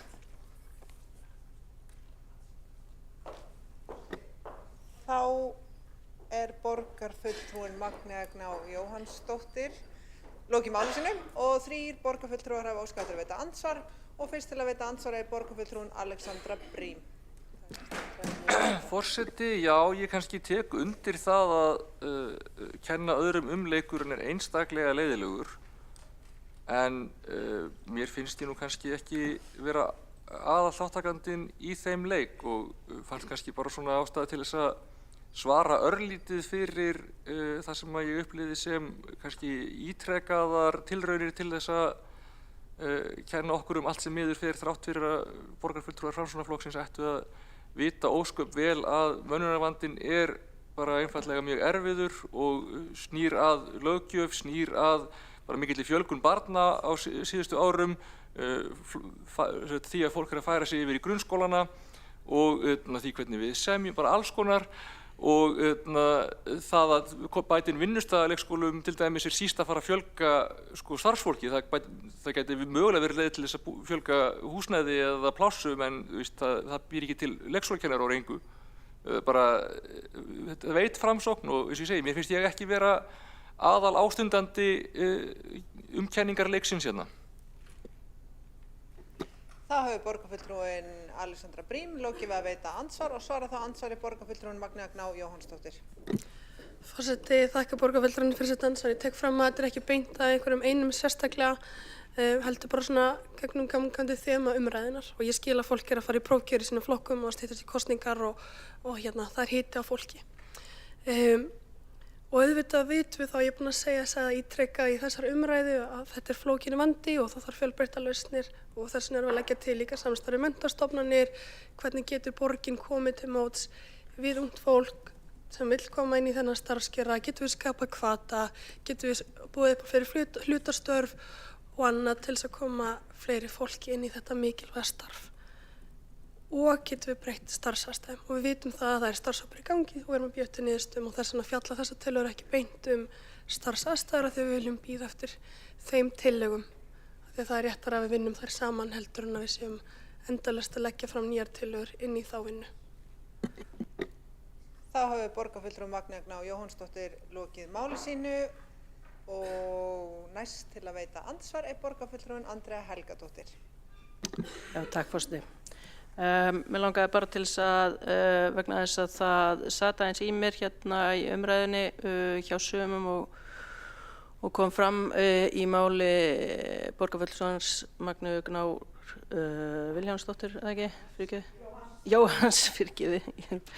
Hérna að það er tekið fram hvernig aðstæður í leikskólanum bitni á foreldrum og atvinnulífinu. Vandinn í leikskólanum er mönnunarvandi, það er það sem að bitnar á foreldrum. Atvinnulífið það má náttúrulega bara að mínum að eiga sér svolítið í þessu samhengi. Það er starfsfólki hins vegar sem þarf að fjölga í starfsmannahópnum og það fjölgar því ekki með því að bæta við fyrirtækja leikskólum eða gjaldfella einhvern veginn þetta skólastarf með því að fjölga einhverjum úrræðum sem er ekki með miklu markmiði það að bæta aðstæðurnar og það að ausa fé út úr þeim sjóðum sem við höfum til þess að það bætir ekki stöðuna. Þá er borgarfulltrúin Andrea Helgadóttir lokið við að veita andsvar og svara það andsvari borgarfulltrúin Magnea Gná Jóhannsdóttir. Já, forseti, ég þakka borgarfulltrúnum fyrir sitt ansvar. Við erum alveg sammála það að við þurfum að fjölga starfsfólki og leikskólar eru ekkert án þess mannauðs sem þar er. Það er grundvallarforsenda fyrir rekstri leikskóla er að þeir séu mannaðir til þess að geta rekið á og fyrir börnin okkar og þetta viljum við hafa ekki fagfólk og þess vegna er eins og ég segi enn og aftur tillaga 2-4 snúa því að fjölga leikskólastarfsfólki.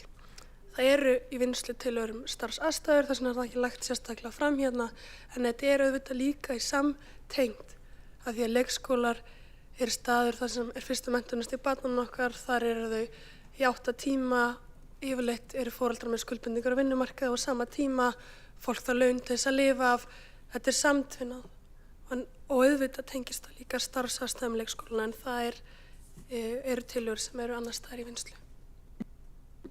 Þá hefur borgarfulltrúi Magnea Gná Jóhannsdóttir lokið við að svara andsvari og veitir það andsvar öðru sinni borgarfulltrúin Andrea Helgadóttir.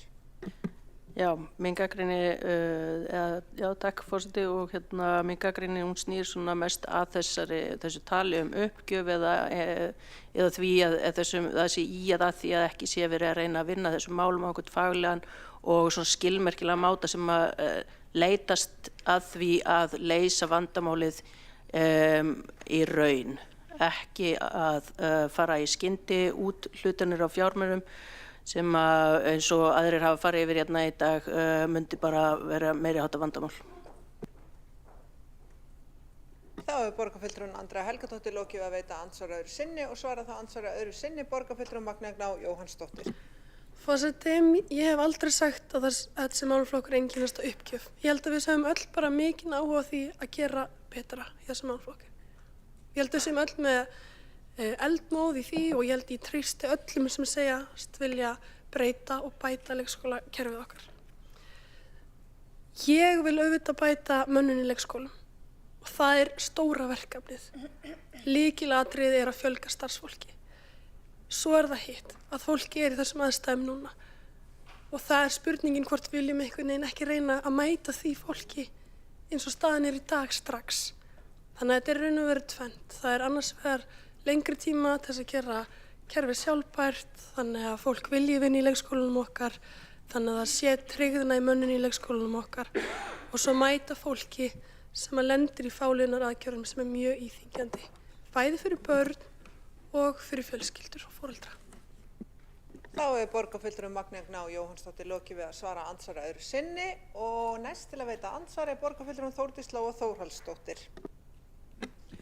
Forseti, já, ég er sammála því. Ég vil bæta mönnun og ég vil fjölga starfsfólki en ég frábið mér það að mér sé gefin upp svo skoðun að það ekki að gera neitt þó ég bendi á að málefni sannarlega búið að vera verkefni undan fyrir 40 ár. Ég bara bendi á það.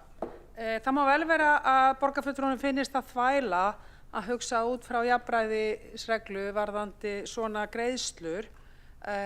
Minnst engan veginn hægt að líka þessu við frístund. Ég hef verulega áhyggjur af því að það muni einmitt koma upp mál í framtíðinni heimagreiðslur og aðrar svona greiðslur af því þetta hefur áhrif á lífeyrissjóð kvenna og ef að einhverjir að fá greiðslur sem síðan myndu þá fara í lífeyrissjóð kvenna en aðrar ekki þá held ég að það geti orðið málaferli í framtíðinni og ég vil svona mannréttindavinkill á því sem ég held að bara eitt að koma á yfirborðið en ég myndi skoða allt svona afar vel. En það má vel vera sem finnist það þvæla en ég myndi kalla það varfærið. Mér finnst þetta að vera mikið langtíma verk og skammtíma plástrar eiga ekki við. Þá borgarfulltrúi Þórdís Lóa Þórhallsdóttir lokið við að veita andsvar og svara þá andsvari borgarfulltrúi Magnea Gná Jóhannsdóttir. Já, forseti, við erum sammála um þetta langtíma verkefni en það líka fólk í þessari stöðu núna. Þetta ekki tillaga valkvæðar heimgreiðslur. Þannig erum við að tala einstaka tilvik þar sem að gripið til sérstaklega fáliðunaraðgerða vegna viðvörunar mönnunar erfiðleika í ákveðnum leikskólum sem þá eitthvað tímabil þar sem að búið ákveða að loka einhverjum tilteknum leikskóla í dag í viku út einhverja mánuði eða eins og á leikskólum Funaborg 1,5 dag allavega fram í maí. Það það sem tillagan snýst og snýst það að fólki þá að missa tekjur vegna þessa, fólk sem almennt kannski á vinnumarkaði eins og flestir foreldrar eru en geta ekki verið við vinnu vegna þess að leikskólarnir eru lokaðir. Það hefur ekki beint áhrif á þeirra lífeyrisgreiðslur nema því leyti að þau þurfa að taka sér launalaust frí sem skerðir þeirra tekjur. Og auðvitað það umhugsunarefni og eitthvað sem við þurfum að huga og við vitum það að leikskólar eru mjög mikilvægir þegar kemur að jafnrétti kynjanna og því ég alveg hjartanlega sammála. Þá hefur borgarfulltrúin Magnea Gná Jóhannsdóttir lokið við að svara andsvari. Fínt. Og telst þá andsvörum undir þessari ræðu lokið og ekki hafa fleiri óskað eftir að koma á mælendaskrá undir þessum lið. Þannig að þá göngum við til atkvæða og okkur vantar fólk í salinn.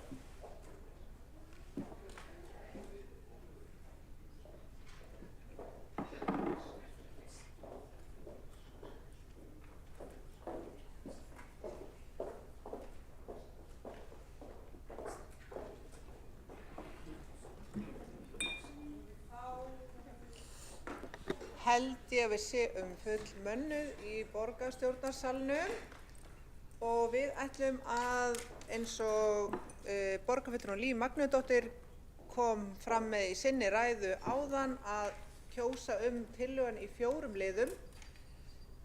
Tillaga borgarfulltrúa Framsóknarflokksins aðgerðir til að bregðast við fáliðun í leikskólum Reykjavíkurborgar og fyrsti liður þá göngum við til atkvæða greiðslur til fjölskyldna vegna fáliðunar. Þeir sem samþykktir eru tillögunni vinsælast gefið þess merki. Við ætlum að kjósa tillöguna í 4 liðum. Þeir sem eru samþykktir tillögunni greiðslur til fjölskyldna vegna fáliðunar. Ert þú? Nei, við erum bara að kjósa fyrsta liðin í tillögunni. Hvort að þeir sem eru samþykktir að við greiðum til fjölskyldna vegna fáleiðunar, vinsældaskilyrðismerki. Þeir sem á móti kunna vera.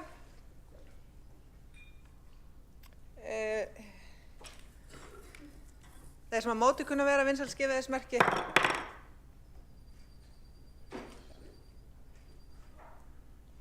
Glæsilegt og þeir sem þá er tillagan felld með 12 atkvæðum samstarfsflokkana. Og þeir sem þá kjósum við lið 2. Það er samstarf við menntastofnanir fjölgun leikskólastarfsfólks. Við leggjum til að þessum lið 2 sé vísað til skóla- og frístundasviðs. Þeir sem samþykktir skóla- og frístundaráðs, vinsældaskilyrðismerki. Það eru 23 greidd atkvæði samþykkt því. Þá er það liður 3, samtal við menntastofnunum vinnu með námi og þeir sem samþykktir eru því að þessari tillögu verið vísað til skóla- og frístundaráðs, vinsældaskilyrðismerki. Og það er fullt hús, það eru 23 samþykkt því. Og þá er það liður 4, það er fjölgun sumarstarfsfólks vinnuskólans í leikskólum og þeir sem samþykkir eru því að vísa þessu til umhverfis- og skipulagsráðs, vinsældaskilyrðismerki og það eru 23 greidd atkvæði.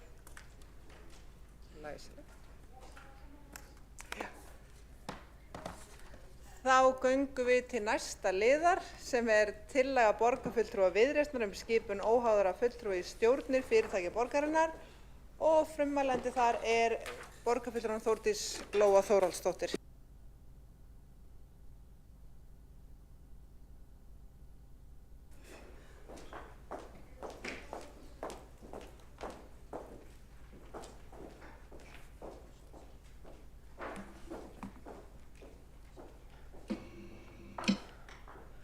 Virðulegi forseti og borgarfulltrúar, stundum þarf pólitík að staldra við og horfast í augu við veruleikann eins og hann er, en ekki eins og við bara einhvern veginn viljum að hann sé. Og staðan er þessi: óstöðugleiki í pólitík skapar óstöðugleika í stjórnum fyrirtækja borgarinnar. Og þegar stjórnirnar veikjast, þá veikjast fyrirtækin. Og þegar fyrirtækin veikjast, þá skapar það óvissu, tafir og eru fyrirtækjunum afar dýrkeyptar. En ég vil byrja á því að segja það alveg skýrt: Reykjavíkurborg hefur gert margt rétt. Með samþykkt almennrar eigendastefnu vorið 2022 steig borgin stórt skref fram á við í góðum stjórnarháttum. Sú vinna var unnin í þverpólitískri sátt og samþykkt samhljóða eftir gríðarlega mikla umræðu. Ég stóð fyrir vinnu og leiddi hana fyrir þennan hóp sem að mörg hver eru hér inni og ég er ótrúlega stolt af því að við náðum að gera þetta saman. Eigendastefnan hún markaði tímamót. Þar var skýr krafa fagmennsku, gagnsæi og ábyrgð og óhæði. En staðreyndin er sú, og við vissum það þá og við vitum það nú, að við fórum bara hálfa leið. Það var allt í lagi þá, af því að það var málamiðlun og við tókum ákveðin skref. En nú þurfum við að klára verkefnið. Og undanfarið ár, það hefur afhjúpað veikleika sem við þurfum að horfast í augu við. Það er veruleikinn. Meirihlutaskipti á kjörtímabili er ekki bara einhver skemmtileg saga sem við segjum hvort öðru sem hafði gerst hérna á 2006 til 2010, okkur finnst það eiginlega fyndin. Hún er raunveruleikinn í dag. Það er raunverulega búið að vera 6 formenn borgarráðs á síðastlinu ári og núna. Það er raunverulega búið að vera 3 borgarstjórar og það er raunverulega búið að vera 3 formenn skipulags- og umhverfisráðs. Þetta er bara staðreynd. Og þetta er óróleikinn í pólitíkinni hérna, inn í kerfinu. Og við sjáum og við finnum alla daga hvað þetta hefur mikil áhrif. En vörpum þessu núna yfir á fyrirtækin. Stjórnir fyrirtækja í eigum borgarinnar verða mjög óstöðugar þegar að pólitíkin hérna fyrir rót. En það er nú eitt, við kannski stöðum það ekki. En við getum hins vegar passað upp á fyrirtækin okkar. Við getum passað upp á samfelluna þar.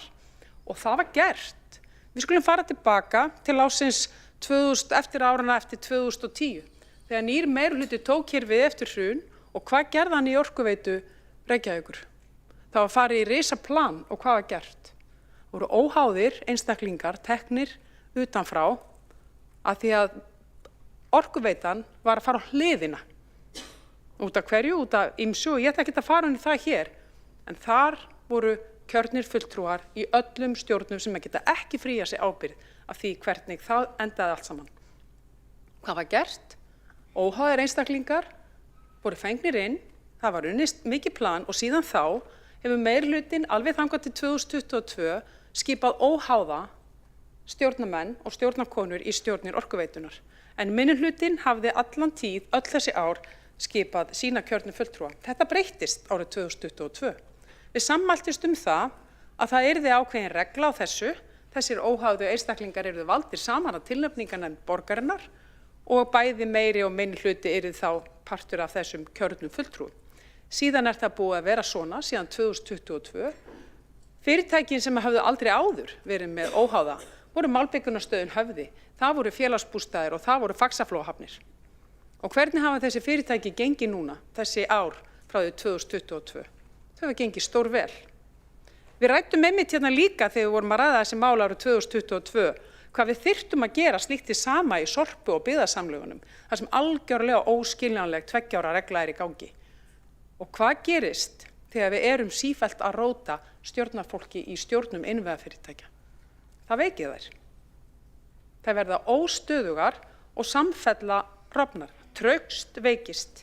Og veikar stjórnir þýðir veikt aðhald gagnvart stjórnendum, það þýðir óljós ábyrgð, það þýðir hægari og verri ákvarðanatöku, það þýðir aukna fjárfestingu, aukna áhættu í fjárfestingum og rekstri og minni trúverðuleika gagnvart starfsfólki, lánveitendum og almenningi. Þetta ekki einhverjar abstrakt afleiðingar, þetta eru raunveruleg áhrif sem við höfum séð og þekkjum og eru alls ekkert einskorðuð við Reykjavík. Innviðafyrirtæki mega ekki og eiga ekki að vera tilraunastofur pólitískra sveiflna. Þau eru ekki vettfangur meirihluta dagsins í dag og annars meirihluta á morgun. Og þau eiga ekki að vera skiptimynt bitlinga í pólitísku plotti á milli okkar alla daga.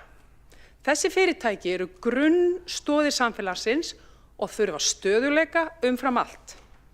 Þegar kjörnir fulltrúar sitja í stjórnum einkaréttarlegra fyrirtækja fylgir því innbyggð áhætta. Ekki vegna einstaklingana, heldur kerfisins. Kerfi þar sem pólitískt vald og stjórnarseta flettast saman á röngum stað. Og þegar meirihluti breytist á kjörtímabili skapast þrýstingur. Þrýstingur uppstokkun, þrýstingur nýja stefnu mögulega og þrýstingur sem stjórnir með pólitíska tengingu þola illa. Og afleiðing, kæru félagar, enn og aftur veikar stjórnir. Veikar stjórnir horfi í baksýnisspegilinn en ekki fram á veg. Og það tekur 1 til 2 ár, þetta vita allir sem hafa setið í stjórnum og flestir hérna inni mjög vel. Það tekur 1 til 2 ár til að koma sér almennilega inn í stjórnarstörf svona stórra og mikilvæga fyrirtækja. Og það að skipta út fólki á nokkra mánaða fresti eða fyrir nokkra mánuði senn er rauninni alveg galið og dregur taum sérhagsmuna en ekki almannahagsmuna. Veikar stjórnir hafa tilhneigingu til að verja stöðu sína í stað þess að leiða fyrirtækin áfram. Og þetta er nákvæmlega það sem góðir stjórnarhættir eiga að koma í veg fyrir. Og tölum aðeins leiðbeiningar sem við höfum fengið. Því að okkur hér í þessum sal, við kippumst nú vanalega við því að við fáum leiðbeiningar frá ráðuneytunum. En umboðsmaður Alþingis hefur sendt skýr skilaboð. Hann hefur sendt frá sér skýrt álit þar sem segir að stjórnir einkaréttarlegra fyrirtækja í eigu sveitarfélaga séu ekki og eigi ekki að vera hluti stjórnkerfis sveitarfélagsins. Og þetta er bara nánast bein upptalning úr því og ég setti nákvæmlega tilvísun í það í greinargerðina. Þetta er umboðsmaður Alþingis. Ef við tökum mark á ráðuneytunum þegar þau segja sína skoðun hérna til okkar, af hverju tökum við þá ekki mark á umboðsmanni Alþingis? Svo erum við með leiðbeiningar góða stjórnarhætti frá OECD sem varar sérstaklega við pólitískri stjórnarsetu í innviðafyrirtækjum. Og hvað hefur gerst? Jú, við fórum hér fram með gott fordæmi árið 2022. En ríkið hefur líka dregið af þessu lærdóm.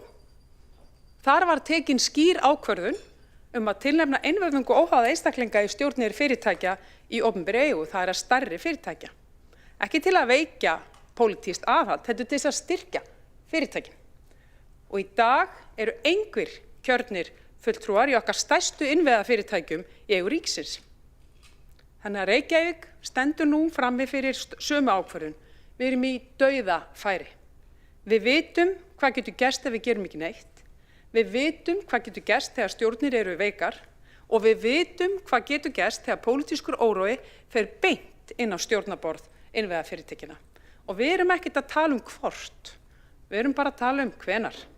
Þess vegna legg ég fram þessa tillögu það að Reykjavík stigi alla leið, tillögu að breyta eigendastefnu þannig að tilnefningar í stjórnir einkaréttarlegra fyrirtækja borgarinnar verði alfarið óháðar eigendunum.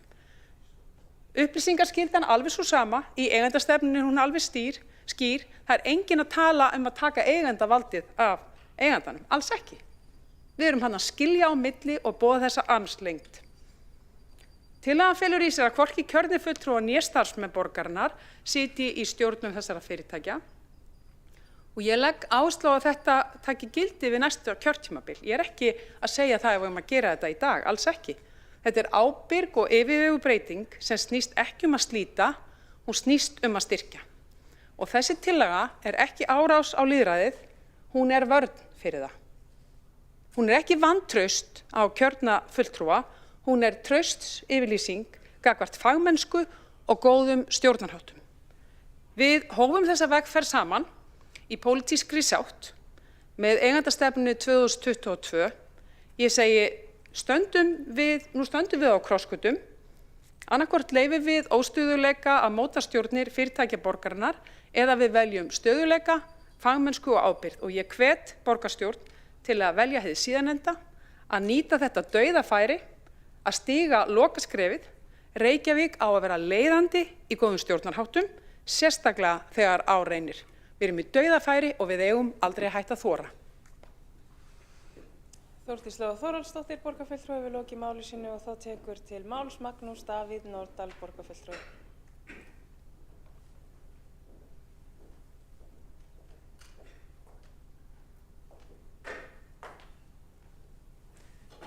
Forseti, borgarstjórn. Ég fagna því að þessi tillaga hafi hér verið lögð fram og styð hana eindregið.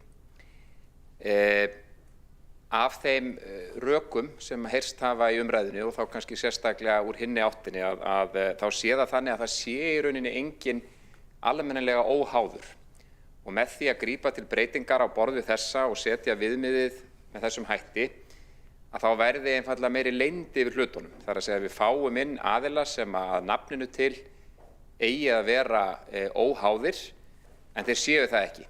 Í rauninni sé það þannig að enginn sé óháður. Við getum túlkað þetta með tvennum hætti. Þarna að ræða viðmið það að þeir sem í þessum fyrirtækjum sitja séu ekki pólitískir fulltrúar eða starfsmenn Reykjavíkurborgar. Það bara ákveðið viðmið. Síðan það spurning hvort okkur takist að framfylgja þessu viðmiði. Auðvitað hægt að benda á ýmis dæmi þess að einhver sem hafi átt að vera óháður og verið skipaður sem slíkur hafi síðan í raun kannski ekki verið slíkur. Jafnvel verið einhver sem að kannski þvert á móti var það ekki. Það þýðir ekki að viðmiðið sjálft sé rangt, heldur að okkur tókst ekki að framfylgja viðmiðinu í því tiltekna tilviki. Eigendavaldið eftir sem áður mjög skýrt, það ekki eins og það sé verið að gefa frá sér eitthvað vald, þetta bara spurning hvernig við veljum inn í þessar stjórnir. Og auðvitað þetta að skipta út fulltrúum. Telji eigandinn að stjórn tiltekins félags sé ekki að fara eftir stefnu eigandans, að þá hægt að gera þar breytingar á. En í grunninn þá þetta góð tillaga og mun ég styðja hana. Takk. Magnús Davíð Norðdahl, borgarfulltrúi, hefur lokið máli sínu og tekur til máls borgarfulltrúinn Aðalsteinn Haukur Sverrisson.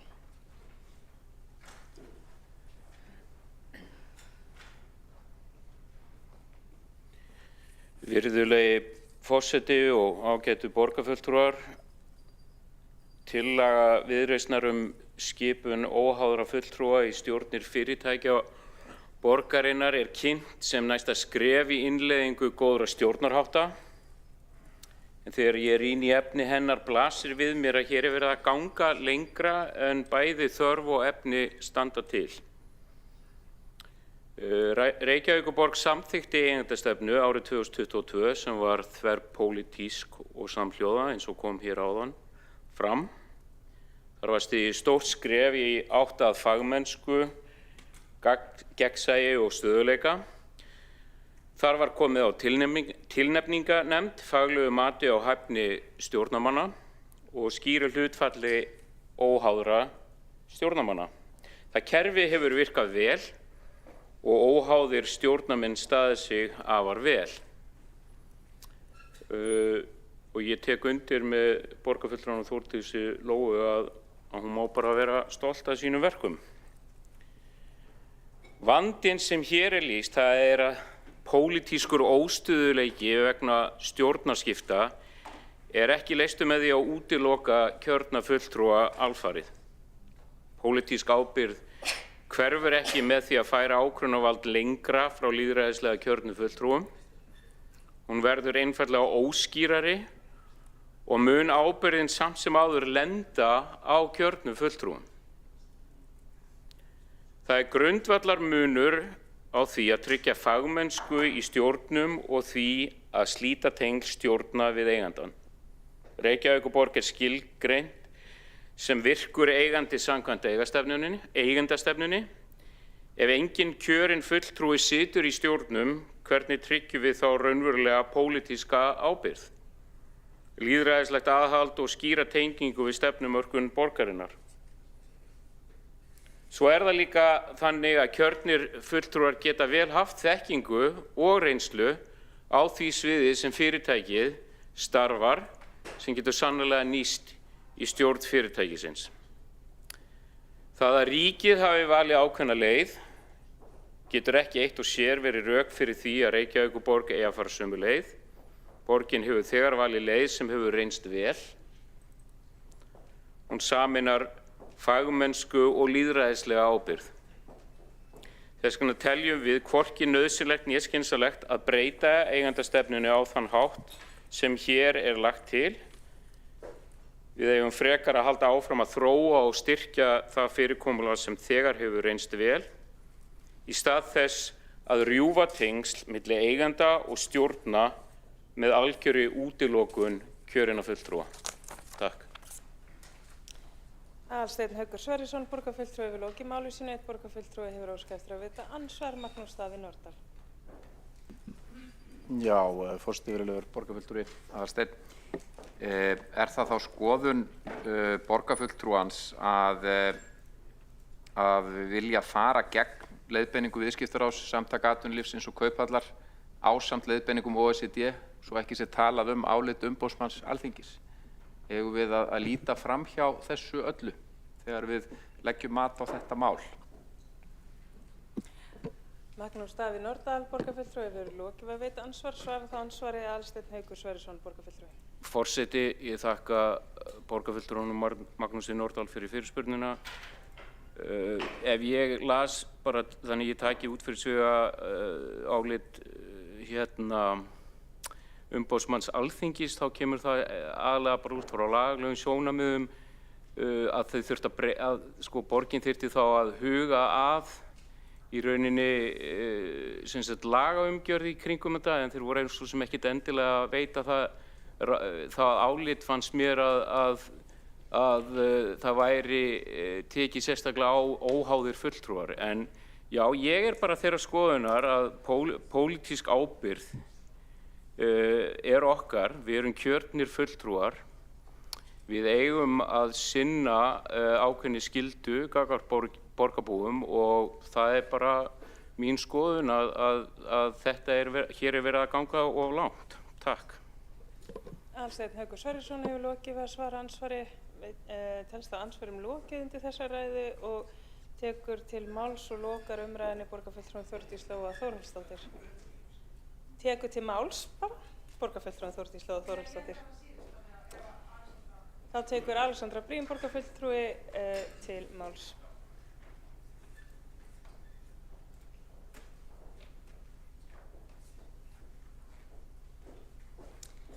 Forseti, borgarstjórn, góðir áheyrendur.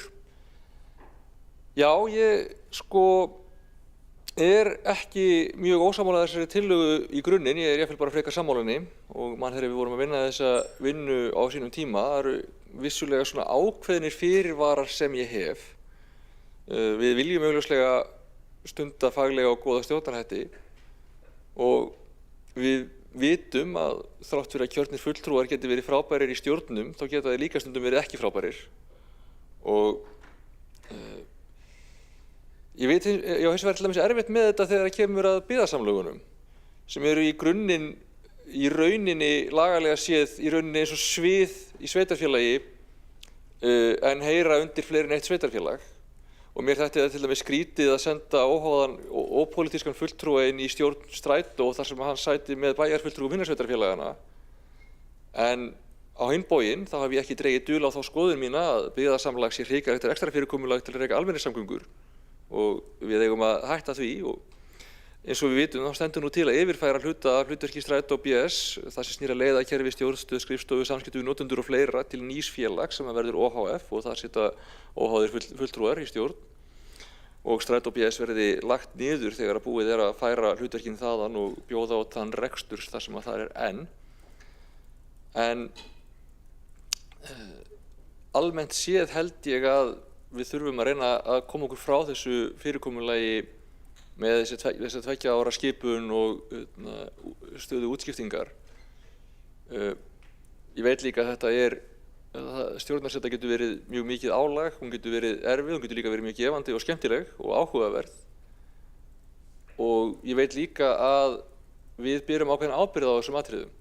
Og ég hef átt mjög erfitt með það því að í síðasta meirihluta þar síðasta meirihluta,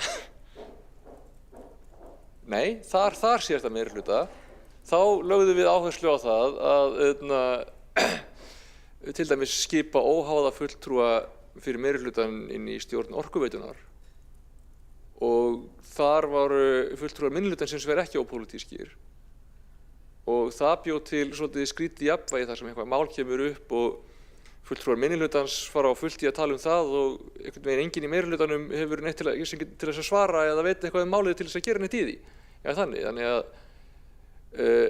ef við færum í þetta þá þurfum við einhvern veginn að vera í trausti með það að það sé þá allir fulltrúar, ekki bara sumir og að það sé þá í alvörunni óháðir fulltrúar. Maður veit alveg að það hafa verið skipaðir fulltrúar sem hafa átt að vera ópólitískir og svo eru þeir kannski bara í bullandi framboðum fyrir einhverja aðra flokka og mér finnst það ekki í lagi.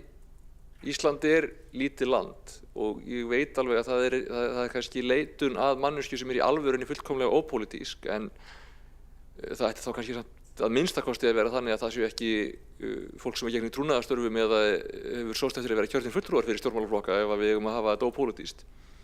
Þannig að við þurfum að passa upp á það. Við þurfum líka að virða þessar leiðbeiningar eins og frá OECD og frá bara alls konar aðilum eins og við verið farið hérna yfir sem að hafa áhyggjur af þessu. En ég tel að faglegri stjórnsýsla sé í grunninn betri. Ef þetta verður lendingin þá verðum við bara að passa það að við höfum samt sem kjörnir fulltrúar tólin til þess að fá upplýsingarnar sem við þurfum og til þess að veita það aðhald sem við eigum að veita og til að taka það ákvarðanir sem við þurfum að taka. Ég veit alveg að margar ákvarðanir sem að tengjast til dæmis Strætó, því að ég er búinn að sitja þar, hefðu verið erfiðari að setja sig inn í og fatta ef að ég sett ekki þar. og getur verið erfitt að hafa ekki þetta talsamband. Það er alveg ástæður fyrir því að þetta er svona, þó að það séu alveg ástæður fyrir því að gera þetta ekki svona. Og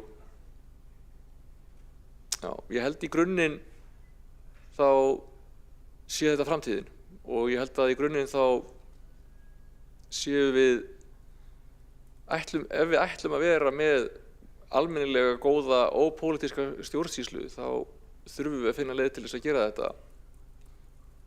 Ég þarf aðeins að hugsa nákvæmlega hvernig mér finnst orðalagið á þessari tilteknu tillögu en já, ég er allavega ekki í grundvallaratriði mjög ósammála tillögu flytjanda. Takk. Alessandra Píning, borgarfulltrúi hefur lokið máli sínu, einn borgarfulltrúi hefur óskað eftir að veita andsvar, Þórdís Lóa Þórhallsdóttir. Forseti, takk fyrir. Mér langar að þakka borgarfulltrúanum fyrir sína ræðu og sína vangaveltur. Mér langar hins vegar að benda á það að það er ekki í tillögunni að leggja til að byggðasamlögum sé breytt. Þetta snýst einkaréttarleg fyrirtæki. Borgarinnar, það eru fyrirtæki sem grundvallast á hlutafélagalögum en ekki byggðasamlögin sem grundvallast á sveitarstjórnarlögum. Þannig að þessi tillaga, hún á ekki við það og þegar við gerðum eigendastefnuna þá voru byggðasamlögin alveg fyrir utan þetta út af einmitt þessum rökum sem borgarfulltrúin kom inn á sem eru sameigendur okkar, önnur sveitarfélög og svo framvegis. Það er hins vegar rosalega áhugavert að fylgjast með af því að borgarfulltrúin kom nú inn á það að nú er náttúrulega verið að gera breytingar í strætó og verið að gera nýja stjórn og það er bara staðreynd að alltaf þegar að sveitarfélög og ríki er að stofna nýjar stjórnir saman undanfarin ár þá hefur alltaf bara verið óháðir í þeim stjórnum. Þannig að við erum með gríðarlega mörg fyrirtæki nú þegar að núti sem eru einhver kjörnir fulltrúar í en ég mun aðeins fara í þetta óhæði í ræðu minni á eftir. Þórdís Lóa Þórhallsdóttir, borgarfulltrúi hefur lokið að veita ansvar, svara það ansvari Alessandra Brím, borgarfulltrúi. Já, flott, forseti, takk. Þetta er gott að vita og já, í rauninni hef ég þá kannski ekki mjög miklu við það að bæta. Það er kannski það samt að við þurfum kannski að hafa það í huga hvaða viðmið séu réttust þá fyrir svona skipanir af því að ég er heldur ekki viss það til dæmis að hagsmunum borgarbúa sé best borgið með því til dæmis að allir séu í stjórnum viðskiptafræðingar eða lögfræðingar eða eitthvað svoleiðis. Það getur alveg verið að við þurfum að íhuga á hvaða grundvelli þetta svona væri skipað sko. Og já, þetta er ekki endilega mjög einfalt en ég held samt að það sé ekkert vitlaust hjá borgarfulltrúanum að þetta er svolítið bara það umhverfi sem að leiðir okkur í faglegri rekstur og faglegri stjórnsýslu til lengri tíma. Alessandra Brím, borgarfulltrúi hefur lokið að svara ansvari. Telst það ansvörum lokið og tekið til máls Kjartan Magnússon, borgarfulltrúi.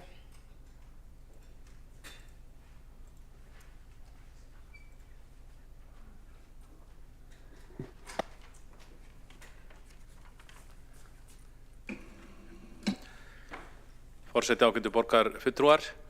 Ég þakka borgarfulltrúa Viðreisnar til að flytja þessa tillögu því það er sjálfsagt að ræða þessi mál. Þau verða rauninni aldrei hvorki of mikið of oft rædd hér í borgarstjórn og þetta mál er ekki nýtt að nálinni. Þetta hefur verið rætt í einhverja áratugi í borgarstjórn eða minnst kosti milli borgarfulltrúa.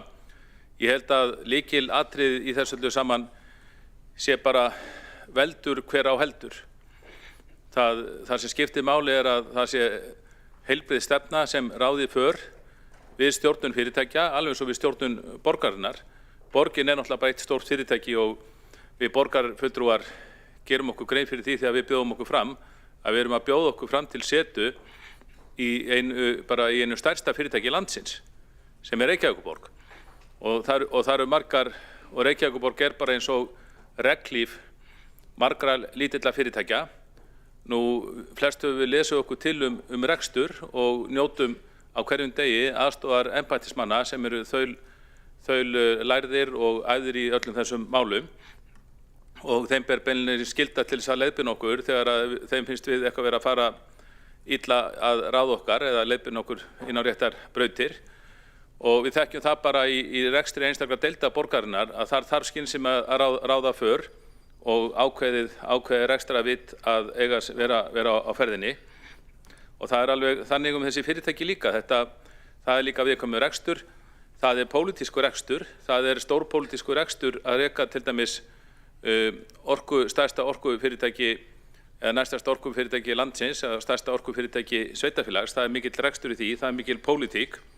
Og við sjálfstæðismenn höfum aðeins gagnrýnt að það hefur aðeins farið frá sinni í kjarnastarfsemi sem að sjá almenningi fyrir vatni og orku á hagstæðu verði út í hluti sem eru nær þá meiri svona fyrirtækjarekstur og áhætturekstur eins og Carbfix og ljósleiðarinn.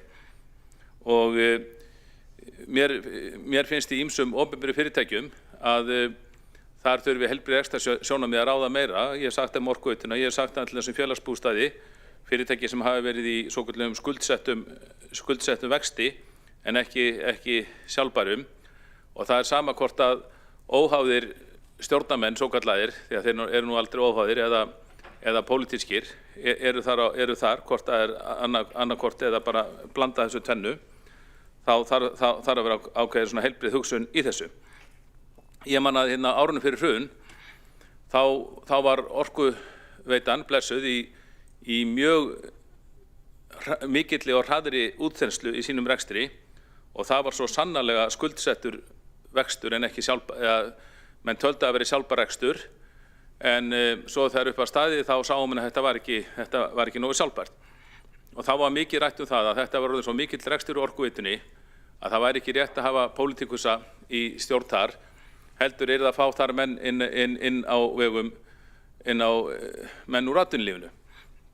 Og við vorum ekkert að leika okkur að því að skoða hvað nödd kemur til greina. Þetta var farið að ná svo langt. Og þetta var komið svo langt að menn voru farnir að kasta nöfn á milli sín. Menn voru svona að velta þessu fyrir sér. Þetta var ákveðin hugsun. Og geta alveg upplýst það hér að það voru, ég held að það hafi verið komið listi með svona 20 nöfnum sem komið til greina. Og allt voru þetta þá stjórnendur eða stjórnarmenn hjá stærstu fyrirtækjum landsins sem voru svona á topplistanum hjá frjálsri verslun á þeim tíma. Nú síðan verður hér fjármálahrun eins og fólk þekkir og langflest af þessum stóru fyrirtækjum fóru á hausinn og þegar upp var staðið, þegar maður fór að skoða þetta rekstur svona í baksýnisspeglinum, þá sá maður að þessi stórfyrirtæki sem allir held að væri mjög stöndug og lutu stjórn fagmanna sem kallað var, sem voru margir með 2 eða 3 gráður í verkfræði og viðskiptafræði og bankafræði, ég veit ekki hvað og hvað.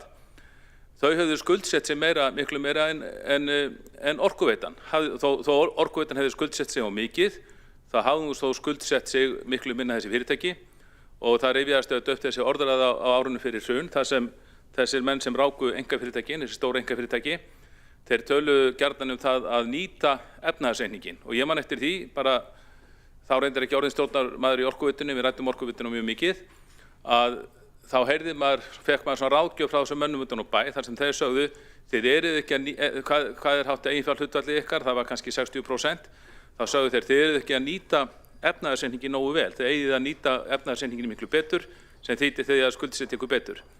Og svo þegar þetta allt garð gengið og Orkuveitan var sem betur fyrir ekki svo skuldsett að hún réð við þetta og það má alveg upplýsa það hér að það var komin ákveðin áætlun í Orkuveituna að snúa við blaðinu áður en óháðir stjórnarmenn settust þar í stjórn og hún var komin vel áleiðis út úr þessum erfiðleikum sem hún var í og grundvöllin alltaf var sá hún skuldaði ekki of mikið og þrátt fyrir að sumir hafi fullyrt annað þá var Orkuveitan áður en þessir óháðu stjórnarmenn svokölluðu kom inn, þegar þá var Orkuveitan farin að fá aftur lán hjá bönkum, Evrópska þróunarbankanum og svo framvegis. En ég var alveg viss það eftir á að ef við hefðum fengið þessa ágætu menn inn, kannski á kjörtímabilinu 2020-2006 í aðdraganda hrunsins, þá hefðu þeir margir gert það sama við Orkuveituna eins og þeir gerðu við sín fyrirtæki sem hét að nýta efnahagsreikningi betur sem þýddi að skuldsetja fyrirtæki brjáur. Og það voru vissulega hugmyndir það hjá ákveðnum stjórnendum í Orkuveitunni á sínum tíma að gera það og það var hart tekist á þær hugmyndir hér í borgarstjórn. Það var til dæmis, það var með þess að samþykkt á einhverjum tímapunkti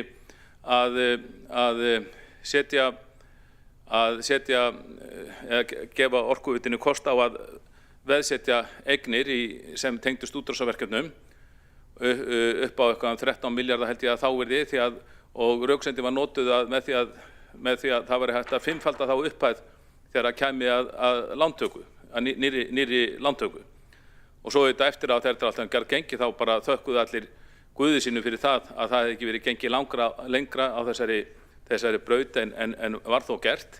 Og þegar að Orkuveitan lendir í þessu miklu vandræðum sem var nú vitnað til hér áðan, þá var ástandið þó ekki verið eins svo að fyrirtæki gat klóra sig út úr því með reyndar dyggri aðstoð frá borgarsjóði, víkjandi láni sem þurfti sem betur fyrir ekki að vera víkjandi þegar upp að staðið. En þegar að Orkuveitan var að lenda í sínum erfiðleikum eða grundvöllur var ákveðin offjárfesting sem var aðalega á árunum 2002 til 2006, þar sem við þekkjum þetta allt, risarækjueldi, hörverksmiðja, kaup á 25 landsbyggðarveitum sem margar hverjar stóðu ekki undir sér, að þegar þessi vandi var til, það var mikið ódýrt fjármagn í boði og ekki síst að það var ráðist í Hellisheiðarvirkjun sem var rúmlega 100 milljarða króna fjárfesting á þeim tíma, sennilega 300 milljarða króna fjárfesting núna, og það var farið og gest í þetta, menn sáðu þetta eftir á. En þegar það var ráðist í þetta þá var hluti pólitískra stjórnarfyrirtækisins sem vildi fylgja þessari stefnu, annar hluti vildi varaði við þessu og sagði að það væri farið allt á geist og varaði við þessum offjárfestingum. En ég hræddur það að stemningin á þessum tíma var þannig í þjóðfélaginu að toppar úr atvinnulífinu ef þeir hefðu komið í stjórn Orkuveitunar þá hefðu þeir gengið miklu lengra í skuldsetningu heldur en var gert með fyrirtækja á þeim tíma, og það gerðu margir þeirra svo sannarlega með sín eigin fyrirtæki, en það var mjög fróðlegt að bera saman lista frjálsrar verslunar fyrir og eftir hrun. Mörg þessi fyrirtæki með þessum frábærlegu lærðu og snjöllu stjórnendum riðu ekki, og fóru bara beinlínis á höfuðið eða voru annarkvort lögðu upp laupana eða þurfti að endur fjármagna að fullu. Svo nú það, en ég skil alveg huginn að baki þessari tillögu, en fyrirtækin er að fást við mjög mikið pólitík í sínum rekstri, og það nú minnst á byggðarsamlögin hérna áðan og ég er sammála því. Aðalatriði það að þau verða bara eins og önnur fyrirtæki, þau mega ekki vera í einhverjum skuldsettum vexti endalaust eins og sum þeirra eru, heldur þau vera að reka sig á sjálfbæran hátt, eins og rauninni bara borgarsjóður ætti að gera en gerir því miður ekki. Það þarf heilbrigður rekstur að vera bæði, það þarf að auka heilbrigðan rekstur bæði hjá borgarsjóði en líka hjá mörgum þessara fyrirtækja. Aðalatriði að þarna bara ráði skynsamleg rekstrar sjónarmið, og ég er svona viss það eftir ákveðna reynslu að borgarfulltrúar geta með réttu hugafæri fylgt eftir þessum heilbrigðu rekstrarsjónarmiðum ekki síður og jafnvel stundum betur heldur en ákveðnir menn út í atvinnulífinu þó ágættir séu. Kjartan Magnússon, borgarfulltrúi, hefur lokið máli sínu. 2 borgarfulltrúar hafa óskað eftir að veita ansvar og veiti það ansvar Magnús Davíð Norðdahl, borgarfulltrúi. Já, forseti, virðulegur borgarfulltrúi Kjartan Magnússon. Þetta var margt áhugaverð og söguleg ræða. Mín spurning er svo sama og fór til Aðalsteins Hauks Sverrissonar. Telur þú að við getum virt að vettugi þær ábendingar, leiðbeiningar sem við erum að fá frá viðskiptaráði, samtökum atvinnulífsins, Kauphöll og leiðbeiningum OECD? Eru þetta bara aðilar og stofnanir sem við getum virt að vettugi? Er það skoðun borgarfulltrúans eða eftir atvikum skoðun þess flokks sem hann er í? Magnús Davíð Norðdahl, borgarfulltrúi, hefur lokið að veita ansvar. Svarar það ansvari borgarfulltrúi Kjartan Magnússon? Já, Forseti borgarfulltrúar, ég þakka Magnúsi Davíð Norðdahl fyrir spurninguna.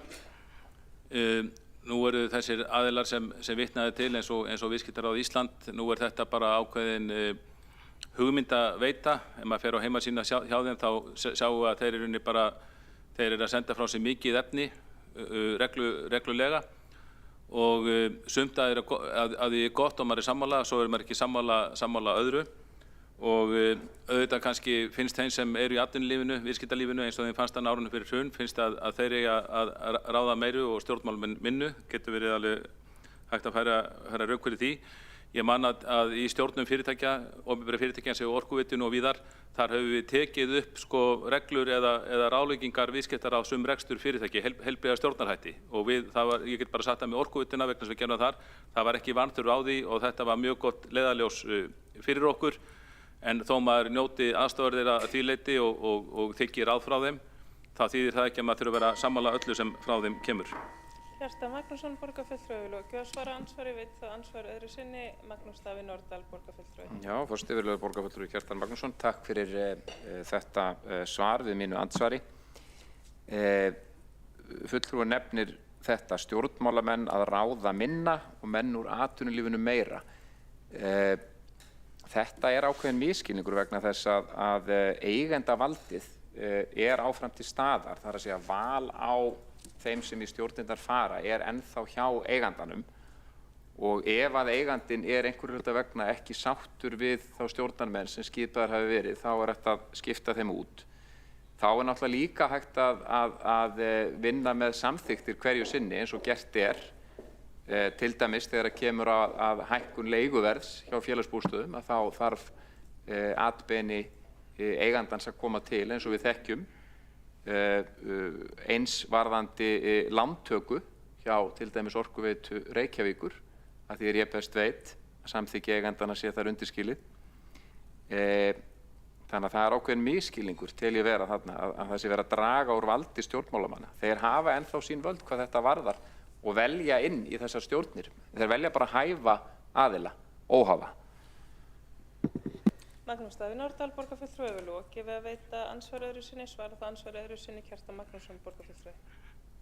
Forseti góði borgarfulltrúar, ég get að mörgu leyti verið sammála því að það dragi ekki beinlínis úr valdinu, þó er eitthvað lítið dregið úr því þegar að stjórnun fyrirtækisins frá mánuði til mánaðar er sett í hendur ákveðna stjórnarmanna sem koma úr öðrum hópi en þeir sem eiga fyrirtækið. Nú, í sjálfu sér er ég þeirra skoðunar, bara sem frálshyggjumaður að ég vil takmarka völd stjórnmálamanna en maður getur samt ekki horft frá því að þessari ábyrgð sem við höfum tekist á hendum með því að reka öll þessi fyrirtæki og eins og orkufyrirtæki, það er stór pólitík í því sem við eigum ekki að víka okkur undan sem stundum menn víkja sér undan með því að vísa til þessara stjórna. Og ég minnist þess til dæmis, og ég hef lent í þessu fleiru, það er nú bara varðandi annan borgarrekstur, við erum náttúrulega með mjög vítangarekstur í skólum eins og menn vita, ég satt í skóla og frístundaráði borgarinnar í 10 ár og mjög reglulega oft þá hitti ég fólk sem bara til dæmis kennara og skólastjóra sem sagði bara að það væri þeirra skoðun að pólitíkusar ætti ekki að sitja í því ráði heldur kennarar og skólastjórar því þeir vissu miklu meira málið en það hefði verið auðvitað ákveðið valdaafsal í því. Kjartan Magnússon, borgarfulltrúi, vil lokið að svara ansvar öðru sinni, veitir þá ansvar Alexandra Briem, borgarfulltrúi. Forseti, já, ég held að þó svo að ræða borgarfulltrúar Kjartans Magnússonar hefði alveg sýnt fram á að það getur alveg verið þannig að fólk sem er voðalega klárir markaðssérfræðingar geti tekið rangar ákvarðanir og sett fyrirtæki á slæman stað, þá snúist þetta nú aðalega það að maður þarf að velja vel hverju maður treystir til þess að stýra fyrirtæki, hvort sem að það eru pólitískir eða ópólitískir fulltrúar. Ég er nú ekki svo minnug eða langrækin í pólitík að ég muni nákvæmlega hverjir það voru sem voru í stjórn til dæmis Orkuveitu Reykjavíkur fyrir hrun. En hún var pólitískt skipuð ef ég man rétt, mögulega man borgarfulltrúin hverjir voru í stjórninni þá og Orkuveita Reykjavíkur tók sannarlega mjög skringilegar ákvarðanir, skuldsetti sig upp í rjáfur, fór í glannalegar fjárfestingar, gaf frá sér deildir sem að gátu skilað inn tekjum og alls konar skrýtnir hlutir og þannig að þetta svona glæfrastarfsemi getur farið illa hvort sem að ræða pólitíska og ópólitíska fulltrúa. Alexandra Briem, borgarfulltrúi, vil lokið að svara ansvari, veit það ansvari öðru sinni, Kjartan Magnússon, borgarfulltrúi. Forseti, góði borgarfulltrúar, ég vil bara hrósa Alexandru Briem, borgarfulltrúa fyrir þetta ansvar, þetta dregur að mörgu leyti fram kjarna málsins. Hlutirnir geta farið illa, hvaða leið sem að fyrir til að skipa stjórnarmenn, það er ekki einreið algjörlega gullvæg og örugg þegar skipaði stjórnarmenn. Aðalatriðið að heilbrigð sjónarmið ráði í rekstrinum, þarna í þessum rekstri eins og annars staðar, og það er alveg rétt sem borgarfulltrúinn segir að það var alls ekki gætt að því nógu vel fyrir hrun og svo þegar óveðursskýin voru farin að hrannast upp á himinin þá var eiginlega orðið og seint að bregðast við og fyrirtæki lent í vandræðum sem því tókst nú samt blessunarlega að komast úr, ekki síst með góðri samstöðu þá leið hér í borgarstjórn. Kjartan Magnússon, borgarfulltrúi, hefur lokið við að svara, ansvari, veitir þá ansvar öðru sinni, borgarfulltrúin Alexandra Briem. Forseti, já, takk fyrir það. Ég held að þetta sé kannski bara líka spurning hvernig við sjáum þetta þróast með okkur til framtíðar, því að ég held að þó að ég og Kjartan Magnússon borgarfulltrúi séum margt ólík, þá höfum við bæði það sameiginlegt að hafa mjög mikla trú á okkar eigin getu, og þó að ég til dæmis sjái fyrir mér að ég geti staðið mig vel í stjórn einhvers staðar og borgarfulltrúi sé örugglega fyrir sig líka hann geti staðið sig vel í stjórn einhvers staðar, þá megum við ekki hafa kerfið þannig að það treysti á það að kjörnu fulltrúarnir séu skynsamir hverju sinni. Það er sennilega að mínu viti betri langtímastefna að vera með faglega stjórnir sem eru skipaðar til lengri tíma og ekki endilega háðar pólitískum myndum hverju sinni eða því hvort að kjörnir fulltrúar hverju sinni séu skynsamis fólk eður ei. Alexandra Briem, borgarfulltrúi, hefur lokið að veita ansvar öðru sinni, svara það ansvar öðru sinni, borgarfulltrúin Kjartan Magnússon. Forseti góði borgarfulltrúar, það er margt í mörgu og það er ábyrgðarkeðjan sem skiptir miklu máli í þessu að mínu mati og bara með sömu rökum að það sé að jafnaði betra að senda faglega menn í stjórn fyrirtækja það sem eru í eðli sínu viðskiptafyrirtæki, þá má líka halda því fram að það geti líka verið stórsnjöll aðferð að skipa faglega menntaðallans félagsráðgjafa í velferðarráð og skipa kennara og skólastjóra í skóla- og frístundaráð og heilbrigðisfulltrúa í heilbrigðisnefnd og svo framvegis. Þetta sé bara, allt þetta fólk eigi bara að vera faglega menntað í þeim störfum í þeim málaflokkum sem þeim er trúað að vaka yfir, en þá minn ég nú bara á að það er ákveðin ástæða fyrir því að við höfum ákveðið að hafa pólitíska stjórn í þessari borg en ekki svokallaða faglega stjórn yfir öllum nefndum og ráðum. Kjartan Magnússon, borgarfulltrúi, hefur lokið við að svara ansvar öðru sinni, telst að ansvörum lokið undir þessari ræðu og tekur til máls borgarfulltrúin Þórdís Lóa Þórhallsdóttir. Hjálmar Sveinsson, borgarfulltrúi, hefur óskað eftir því að fara af mælendaskrá, þannig að lokar nú umræðinu borgarfulltrúin Þórdís Lóa Þórhallsdóttir.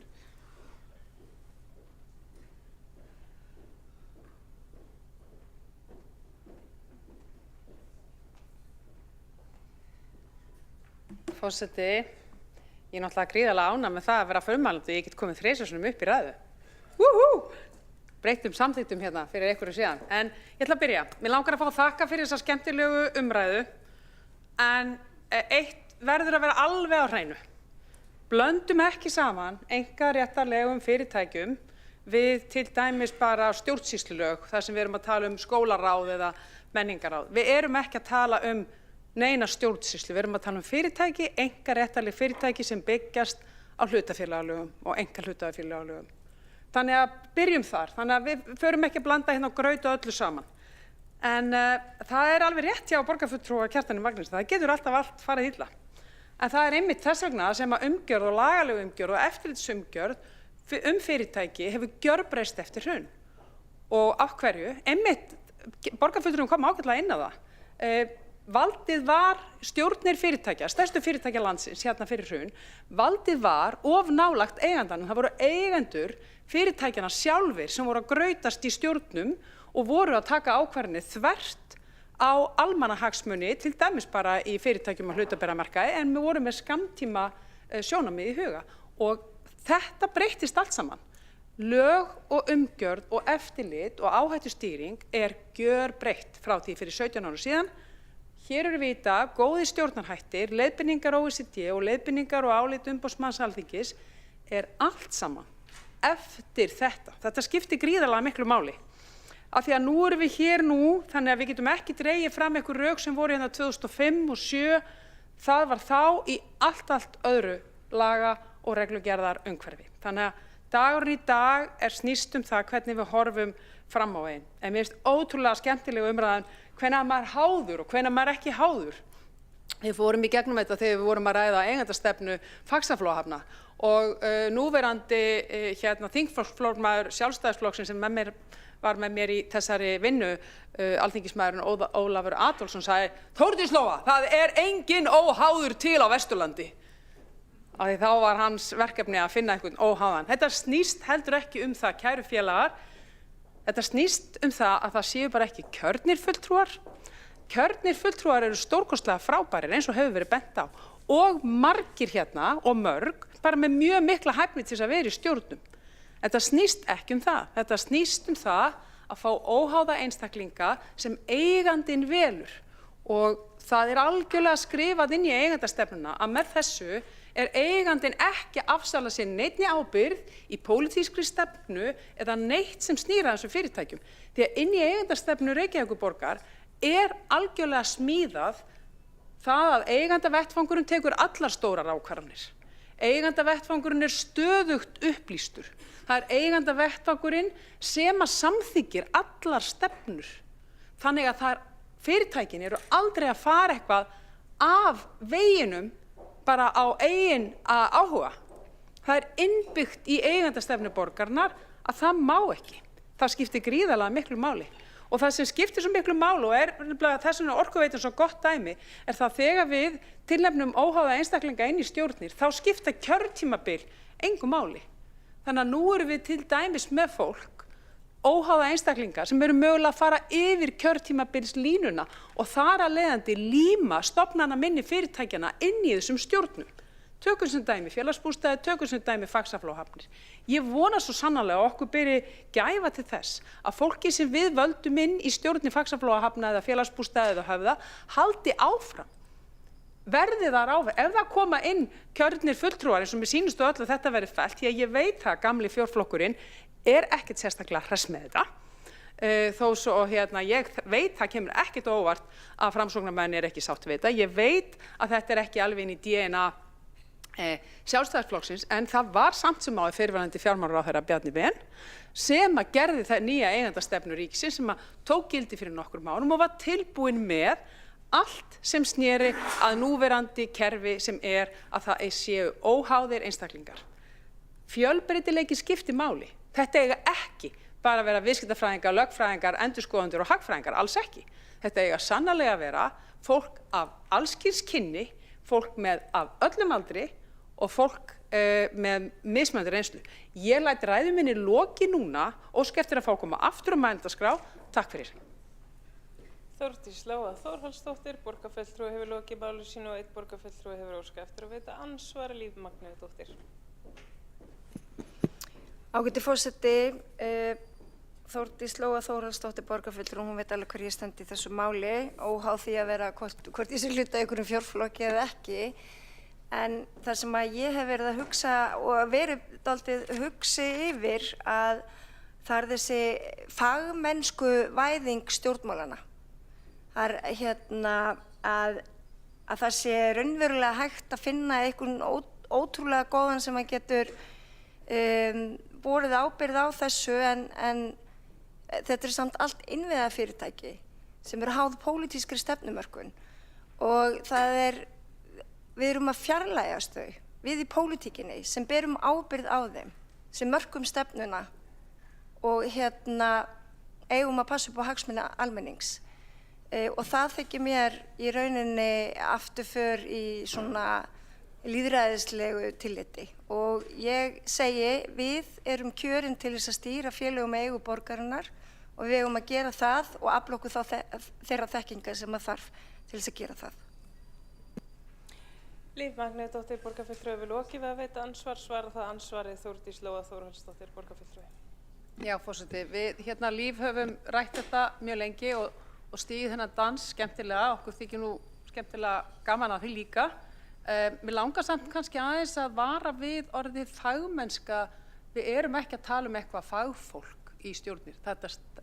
Grundvallaratriðið er óháðir í stjórnum. Það er það sem leiðbeiningarnar snúast um.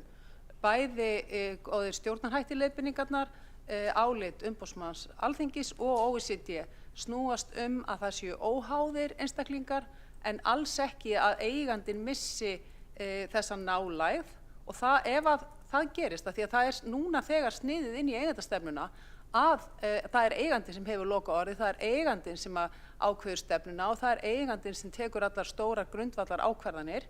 Ef að pólitískum kjörnum fulltrúum finnst það vera of langt, sú armslengd, þá þarf að smíða betra regluverk og ferli í kringum það, því að ég er alveg sammála á því, það á ekki að vera þannig.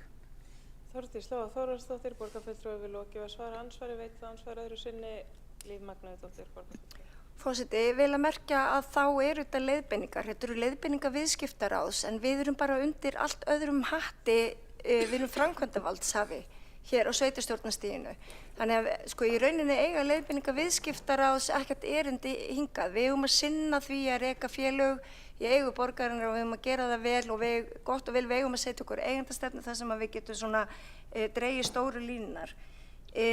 Hins vegar þá ber okkur kjörnum fulltrúum ávallt að vera hlutdræg. Það er það sem að þessar leiðbeiningar OECD ganga út á og varast frændhygli og óeðlilegum stjórnmálatengslum. Við eigum ekki að vera spillt og í öllum stjórnufélögum borgarinnar að þá þurfum við að fara í gegnum alls konar vinnu og verkefni og svara spurningum og gæta að því að við erum sem sagt í rauninni að við séum að gæta góðum stjórnarháttum. Þannig að sko það er ekkert sem að bannar það að stjórnmálamenn sitji í félögum í eigu þess fyrirbæri sem að þeir eru kosnir fyrir. Líf Magnúðardóttir, borgarfulltrúi við lokið að veit andsvari öðru sinni, svara það andsvari öðru sinni, Þórdís Lóa Þórhallsdóttir, borgarfulltrúi. Forseti, sko við þurfum að greina hérna á milli. Við erum með einkaréttarleg fyrirtæki sem að grundvallast á hlutafélagalögum, ekki á stjórnsýslulögum.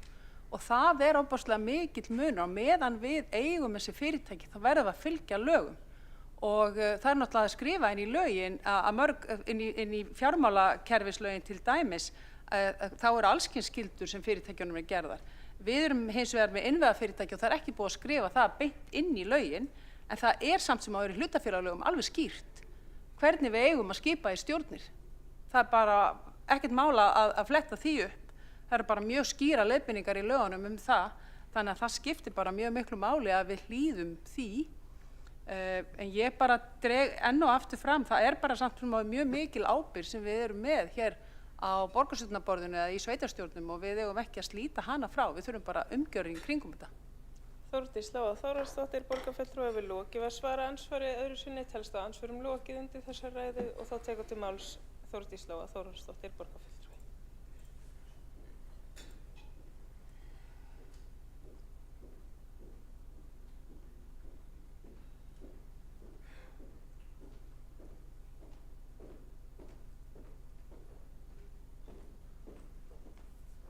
Forseti, mig langar enn og aftur að þakka fyrir þessa góðu umræðu og það er bara gríðarlega margir þættir sem að dragast fram sem er bara mikilvægt að við ræðum.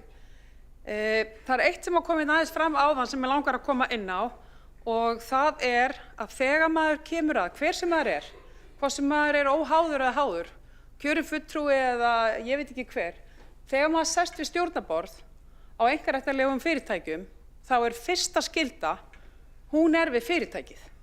Hún er ekki við eigandann sem getur verið meðmann í einhverju strengjabúðurleik og þetta er ofboðslega gömul menning sem að við erum núna að brjótast út úr. Það var alþekkt hérna fyrir mörgum árum síðan að lífeyrissjóðir til dæmis settu stjórnarfólk inn við stjórnarborðið, hringdu síðan í þau og sögðu þú ert að gera þetta og þú ert að gera hitt. Við þekkjum þetta alveg á pólitíkinni líka, þetta var alveg svona. Það voru bæjarstjórar og sveitarstjórar og alls kyns stjórar að hringja í kjörna fulltrúa og segja þú ert að greiða svona atkvæði inn á stjórnarborðinu.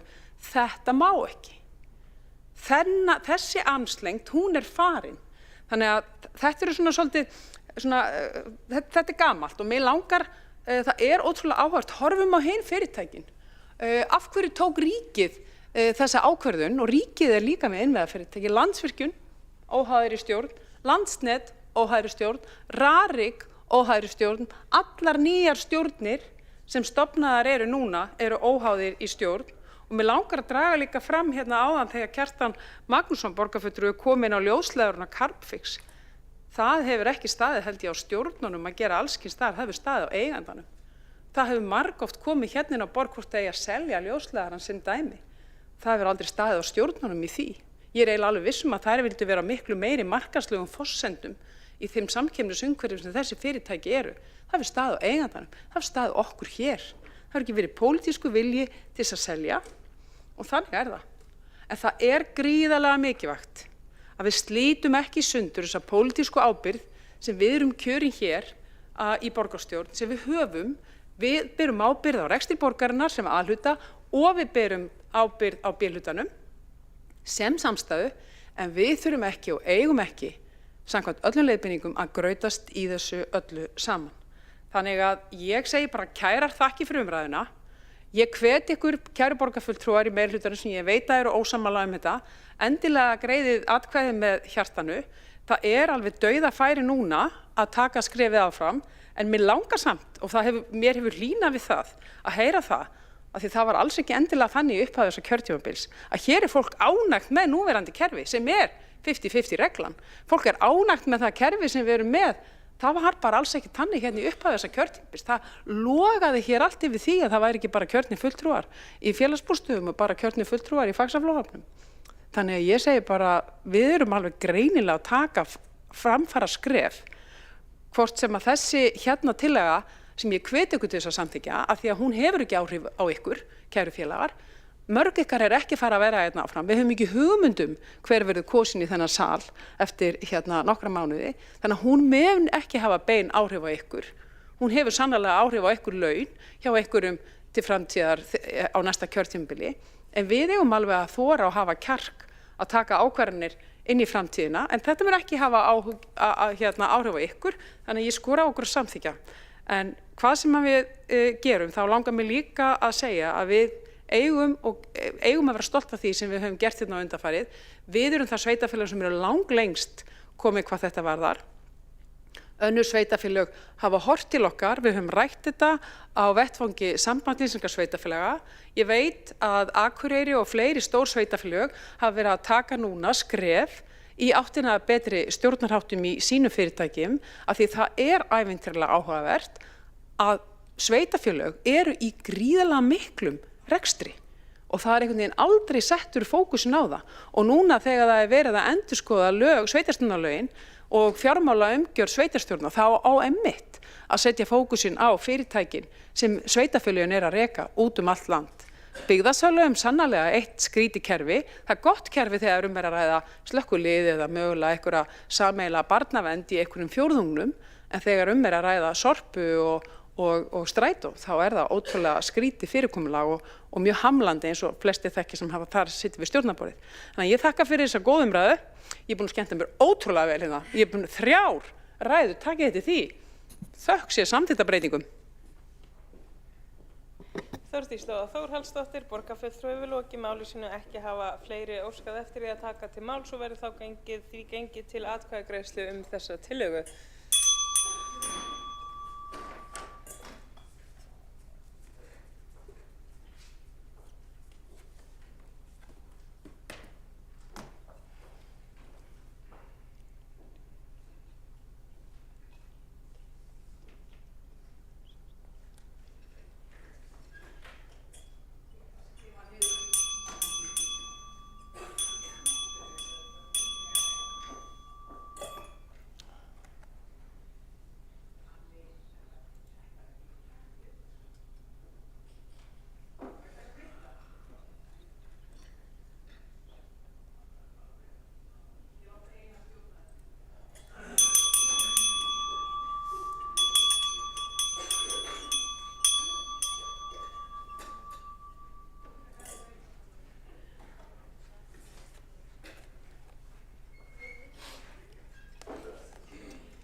kjósum við tillögu borgarfulltrúa Viðreisnar skipun óháðra fulltrúa í stjórnir fyrirtækja borgarinnar. Þau sem samþykkja tillöguna.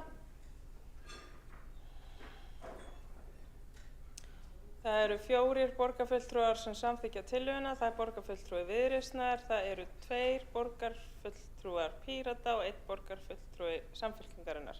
Þau sem á móti kunna vera.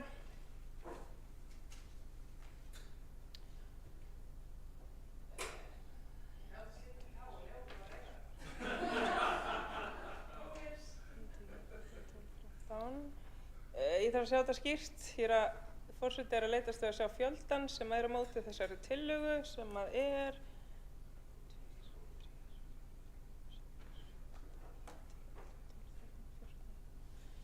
skils forseta 16 borgarfulltrúar séu á móti tillögunni og þau sem sitja hjá, ef þið getið sýnt mér með græna, þau sem sitja hjá, 3 borgarfulltrúar Samfylkingarinnar sem sitja hjá við afgreiðslu málsins. Tillaga borgarfulltrúa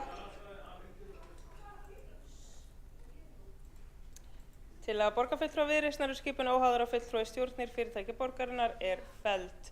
Þar sem að klukkan er að ganga 6 að kvöldi til að þá lítur forseti svo á að öllum dagskrárliðum sem á eftir að ræða fram að fundargerð sé hér með frestað.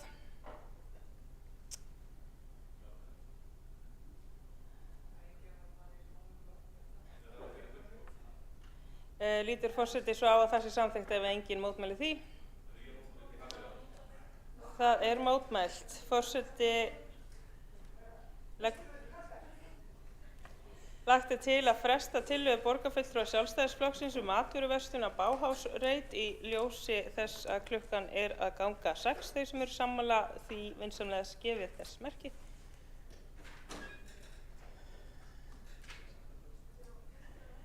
Þau sem á móti kunna vera. Samstarfsflokkarnir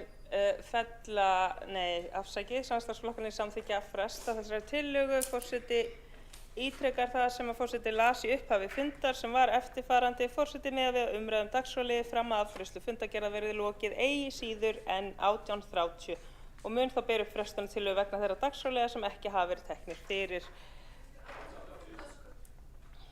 Forseti ætlar að endurtaka svo það sé skýrt hvað kom fram í upphafi fundar. Forseti miðað við að umræðum dagskrárliði fram að afgreiðslu fundargerða verði lokið eigi síður en klukkan 18:30. 2 borgarfulltrúar hafa óskað eftir að gera stutta athugasemd við fundarsköp. Þá er það stutt athugasemd Magna Gná Jóhannsdóttir. Já, forseti, ég ætlaði bara að gera athugasemd við það er ennþá 40 mínútur þangað til að klukkan 18:30 var ekki eðlilegt að reyna að koma einu mál inn. Ég ger ekki ráð fyrir að vera mikil umræðu matvöruverslun á Bauhaus-reitnum. Þannig að ég ger ráð fyrir að við ættum að geta klárað það hálftíma. Magna Gná Jóhannsdóttir, borgarfulltrúi lokið að gera athugasemd, veitir stutta athugasemd við fundarsköp borgarfulltrúan Kjartan Magnússon. Forseti, góðir borgarfulltrúar, ég vil bara taka undir að mér finnst skorinn svolítið vera farin að færast upp í bekkinn hér við stjórnun þessara borgarstjórnarfunda að ég leit svo á að og ekkert það miðað með 18:30 en ekki það virðist vera að fara að miða við 17:30 eða minnst fyrir 6. Ég held að veri mjög auðvelt að taka minnst 1 mál í viðbót og ljúka því fyrir tilsettan tíma sem er 18:30.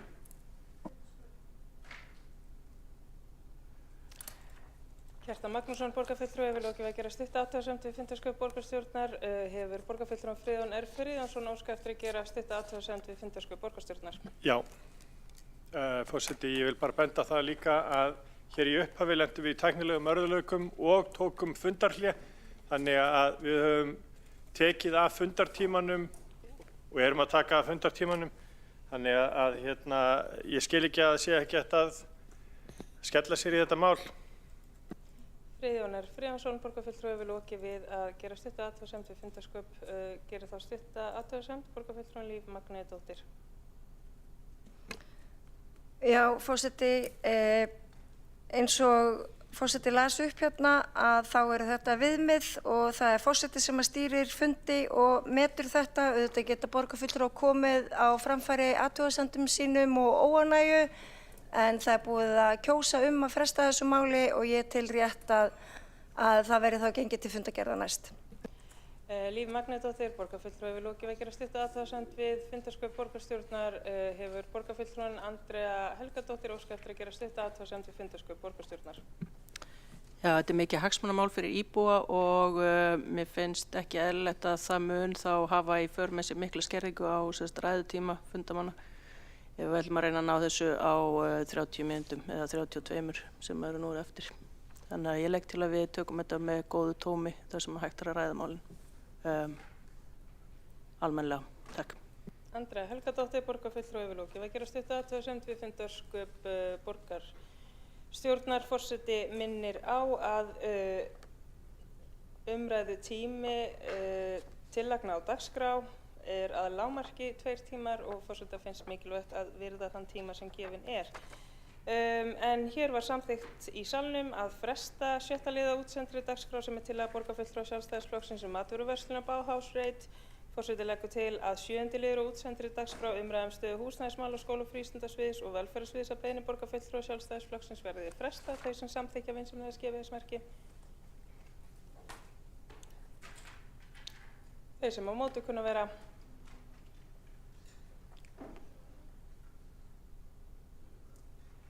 Forseti óskar eftir að sé skýrt hver sé á móti.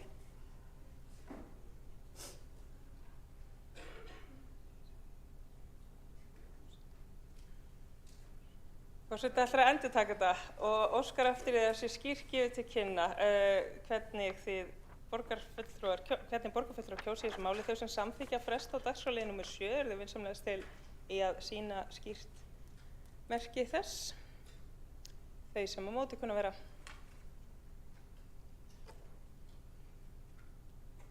Þrír borgarfulltrúar sitja hjá við afgreiðslu málsins.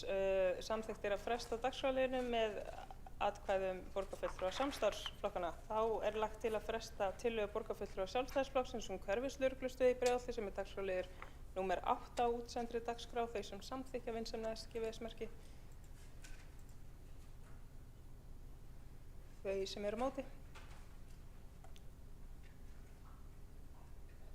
8 borgarfulltrúar eru á móti, 2 borgarfulltrúar Framsóknarflokksins og borgarfulltrúar Sjálfstæðisflokksins og þau sem samþykkja frestun eru borgarfulltrúar samstarfsflokkana. Þá er lagt til að fresta 9. liða útsendri dagskrá sem er umræða öryggismál og skiptistöðin í Mjótabeiðni borgarfulltrúar Sjálfstæðisflokksins. Þau sem samþykkja vinsamlegast gefið merki. Þau sem á móti kunna vera. 8 borgarfulltrúar eru á móti, 2 borgarfulltrúar Framsóknarflokksins og borgarfulltrúar Viðreisnar sitja hjá og borgarfulltrúar samstarfsflokkana samþykkja frestun á dagskrárlið nr. 9. Þá er gengið til 10. liðar á útsendri dagskrá sem er fundagerð borgarráðs frá 18. desember 2025. Þar undir er 4. línur, borgarlína 1. lota, Suðurlandsbraut deiliskipulag sem þarf að samþykkja sérstaklega og undir þeim liðir einnig fundagerð borgarráðs frá 8. janúar. Forseti óskar eftir því að borgarfulltrúar taki skýrt fram undir hvaða dagskrárlið og einnig undir hvaða fundagerð sé verið að ræða málin þegar að tekið er til máls. En þá tekið til máls Friðjón R. Friðjónsson, borgarfulltrúi.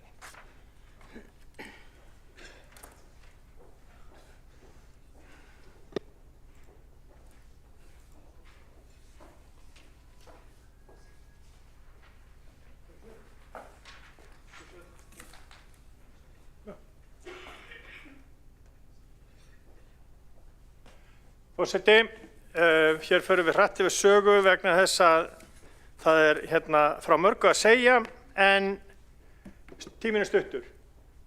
Við ræddum deiliskipulagið við Suðurlandsbraut. Afsakið undir hvaða lið og hvað? Já, fyrirgefðu. Guðmundur, hérna, 4. lið, já, ég var svo ákafur.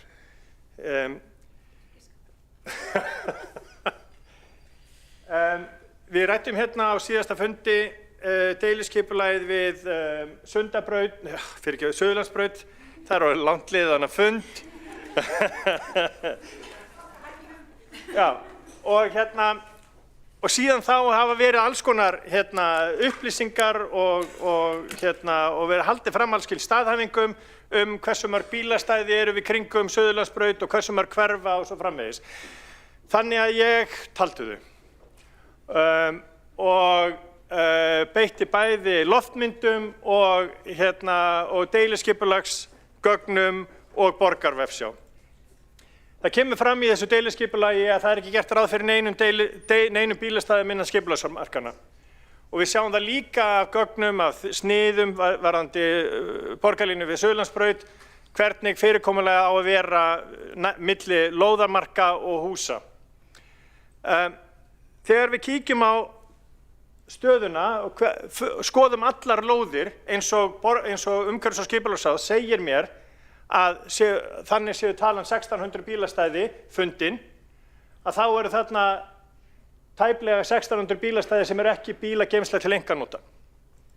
En það sem er svo áhugavert er að það er ekki bara bílastæðin inn á deiliskipulagssvæðinu, heldur það líka þannig, og þið sjáið það á þessum myndum, hvernig línan liggur bláa línan liggur sem er lóðamörkin, að þar verður ekkert hægt að komast að bílastæðunum sem að eru innan lóðar fyrirtækjana sem að eru við Suðurlandsbraut. Þannig að þó að það séu ákveðin bílastæði í borgarlandi sem að hverfa og síðan kom einhverja tölur og borgarfulltrúinn Birkir Ingibergsson skrifaði grein í síðasta mánuði það að þetta eru bara 160 stæði sem að hverfa, þá er það algjör vitleysa. Því miður, Birkir. Þegar við teljum okkur gegnum hverja einustu lóð, þá sjáum við það á endanum að það eru 270 bílastæði, 300 stæði sem við vitum að hverfa. En það er líka annað í þessum upplýsingum sem við fáum frá umhverfis- og skipulagssviði það hvað eru lóðir við Suðurlandsbraut. Og þegar við skoðum lóðamörkin við Suðurlandsbraut og hvaða bílastæði er verið að telja, að þá sjáum við það að það eru lóðir sem að ná upp í Ármúla, þar eru bílastæði, það eru lóðir sem eru á baklóðum eins og til dæmis á bakvið Hilton, það eru 130 bílastæði sem að eru þarna lengst á bakvið og teljast valla til bílastæðana við Suðurlandsbraut. Við sjáum það líka á þessum gulu reitum hvernig lóðirnar ná upp í Ármúla. Og það er nefnilega forvitnilegt dæmi við Suðurlandsbraut 28. Á lóðinni Suðurlandsbraut 28 eru 200 bílastæði. En af þeim eru 116 við Ármúla. Og samt er borgin og meirihlutinn og borgarfulltrúar meirihlutans að segja okkur það að einungis 160 bílastæði, einungis 10% af þessum 1600 bílastæðum sem að fyrirtækin við Suðurlandsbraut hafa yfir að ráða hverfa. Það er rangt. Það er kolrangt.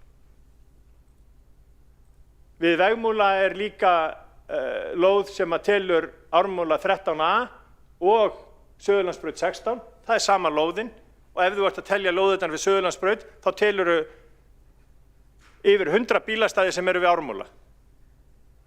Þannig að þessar niðurstöður, þessar tölur sem eru bornar á borð fyrir okkur, borgarstjórn, eru rangar. Þessar tölur sem að borgarfulltrúar meirihlutans halda fram eru rangar.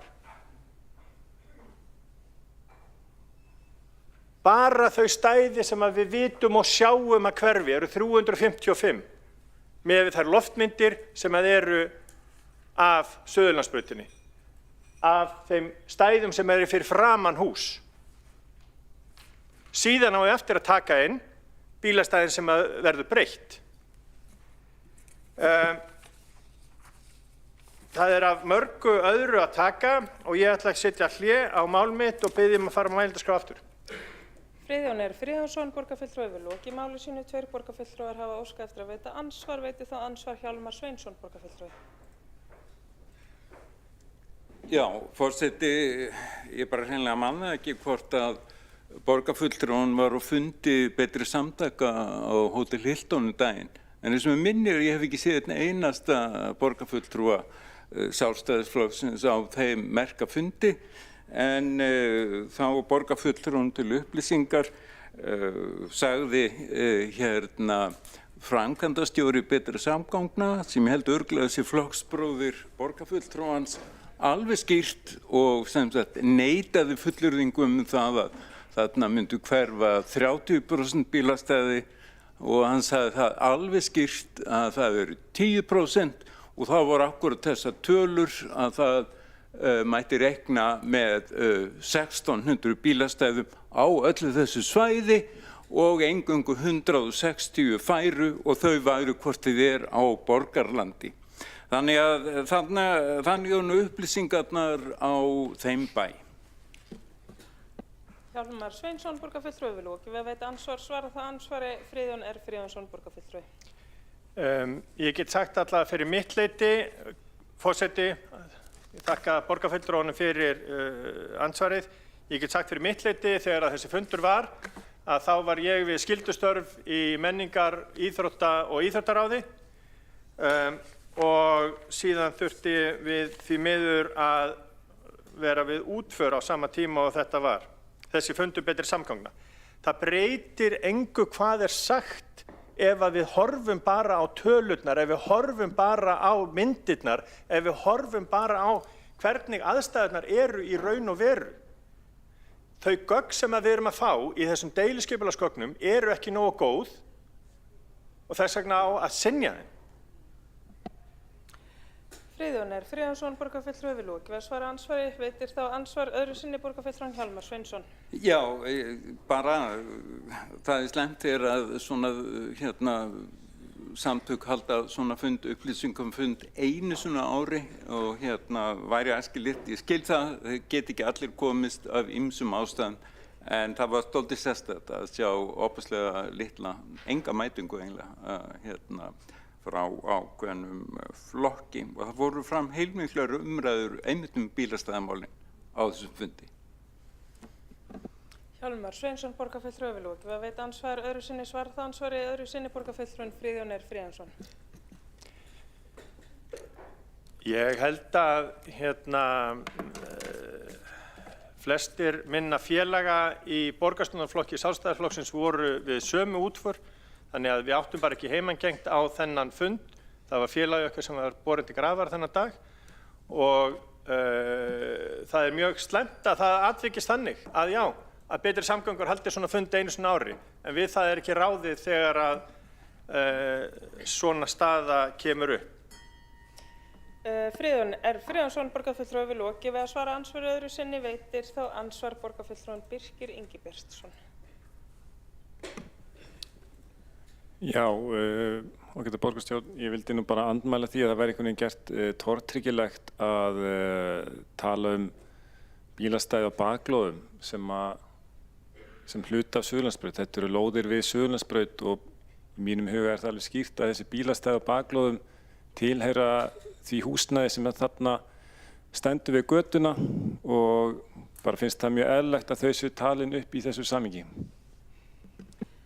Birkir Ingi Björnsson, borgarfulltrúi, vil lokið við að veita ansvar, svara það ansvari. Borgarfulltrúin Friðjón R. Friðjónsson. Forseti, ég hlýt að spyrja borgarfulltrúan Birkir Ingi Björnsson á móti, er eðlilegt að telja bílastæði við Vegmúla og Ármúla sem bílastæði við Suðurlandsbraut?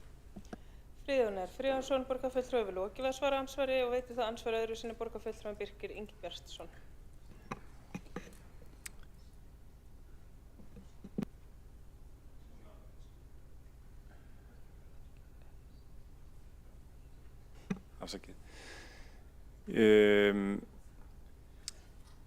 Já, mér finnst auðvitað eru þarna einstaka lóðir sem að teygja sig upp í Ármúla, og þú veist, það er ok, tökum helming þeirra lóða inn í Suðurlandsbraut. Þetta eru samt lóðir við Suðurlandsbraut og teljast þannig.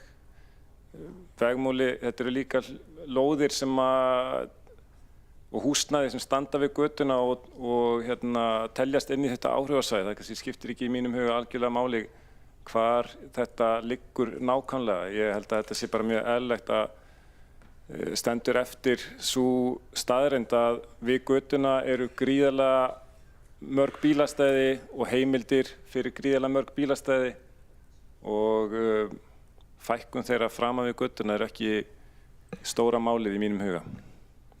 Birkir Ingi Bjartsson, borgarfulltrúi, hefur lokið að veita andsvöru sinni.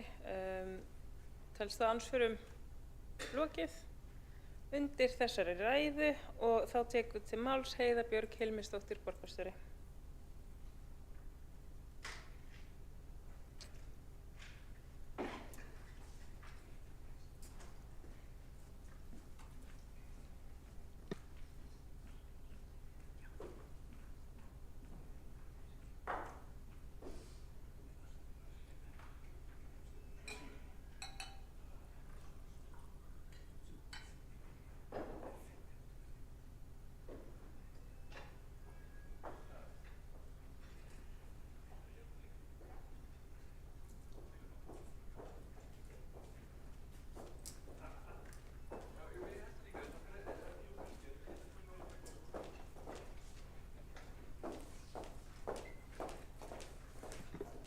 Tekur til máls borgarstjóri Heiða Björg Hilmisdóttir. Afsakið. Þá tekur til máls borgarfulltrúi Friðjón R. Friðjónsson.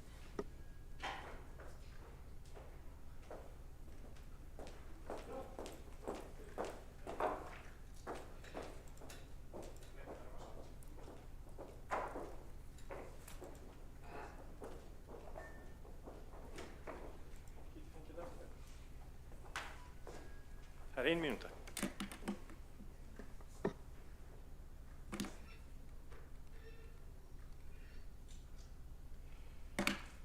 Forseti,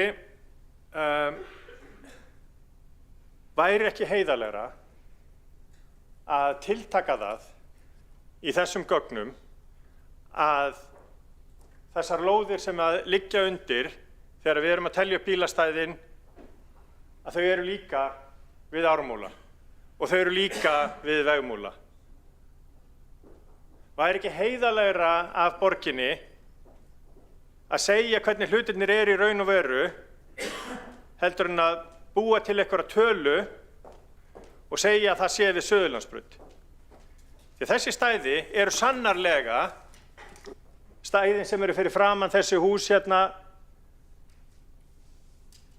sem að liggja við Ármúlan. Þau eru sannarlega talin með í heildartalningunni til þess að láta þetta allt saman líta út fyrir að vera með einhverjum hætti sem að er síðan ekki. Og það sem að hagaðilar við Suðurlandsbraut gera verulegar athugasemdir við þessa deiliskipulagstillögu er það að það er freklega gengið á aðkomu þeirra, aðkomu fólks með bílum til þeirra fyrirtækja. Ég veit ekki, flestir hér hljóta hafa prófað að reyna að koma á Suðurlandsbrautina svona á virkum degi, þar sem allt er pakkað. Hvað haldið það gerist þegar þetta allt saman að vera rifið í burtu? Það mun líta betur út? Já, það er alveg rétt. Það er alveg rétt, örugglega. En hver verða örlög þeirra fyrirtækja sem að missa frá sér viðskiptavini vegna þess að fólk á erfitt með að komast þarna að? En stærsti gallinn í þessu öllu og stærsti gallinn við deiliskipulagstillöguna sem að við erum með hérna út úr borgarráði er sá að upplýsingarnar eru gallaðar og þær eru óskýrar eða beinlínis rangar.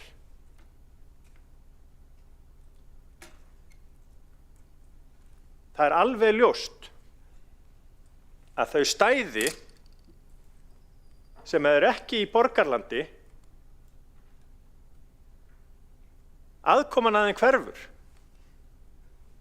Það er alveg ljóst. Þannig að þann hverfa þau stæði.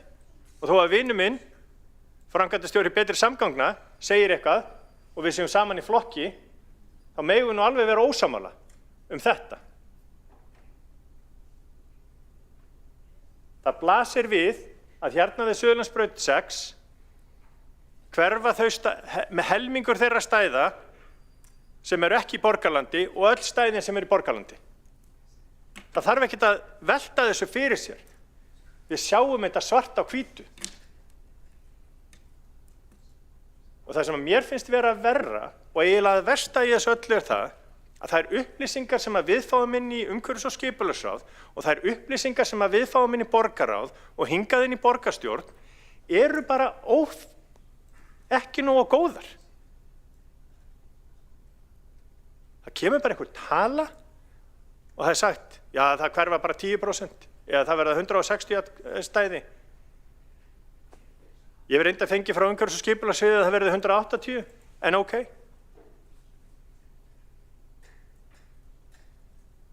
En það blasir við að meir en helmingur þeirra stæða sem eru ekki í borgarlandi, sem eru inn á lóð, aðgengi að þeim hverfur og hinum mun fækka allan helming vegna þess að það þarf að snúa þeim frá því að vera skásett. Talið þá bara heiðarlega og segið það. Í staðinn fyrir að segja, nú, nei, þetta verður bara eitthvað 10%.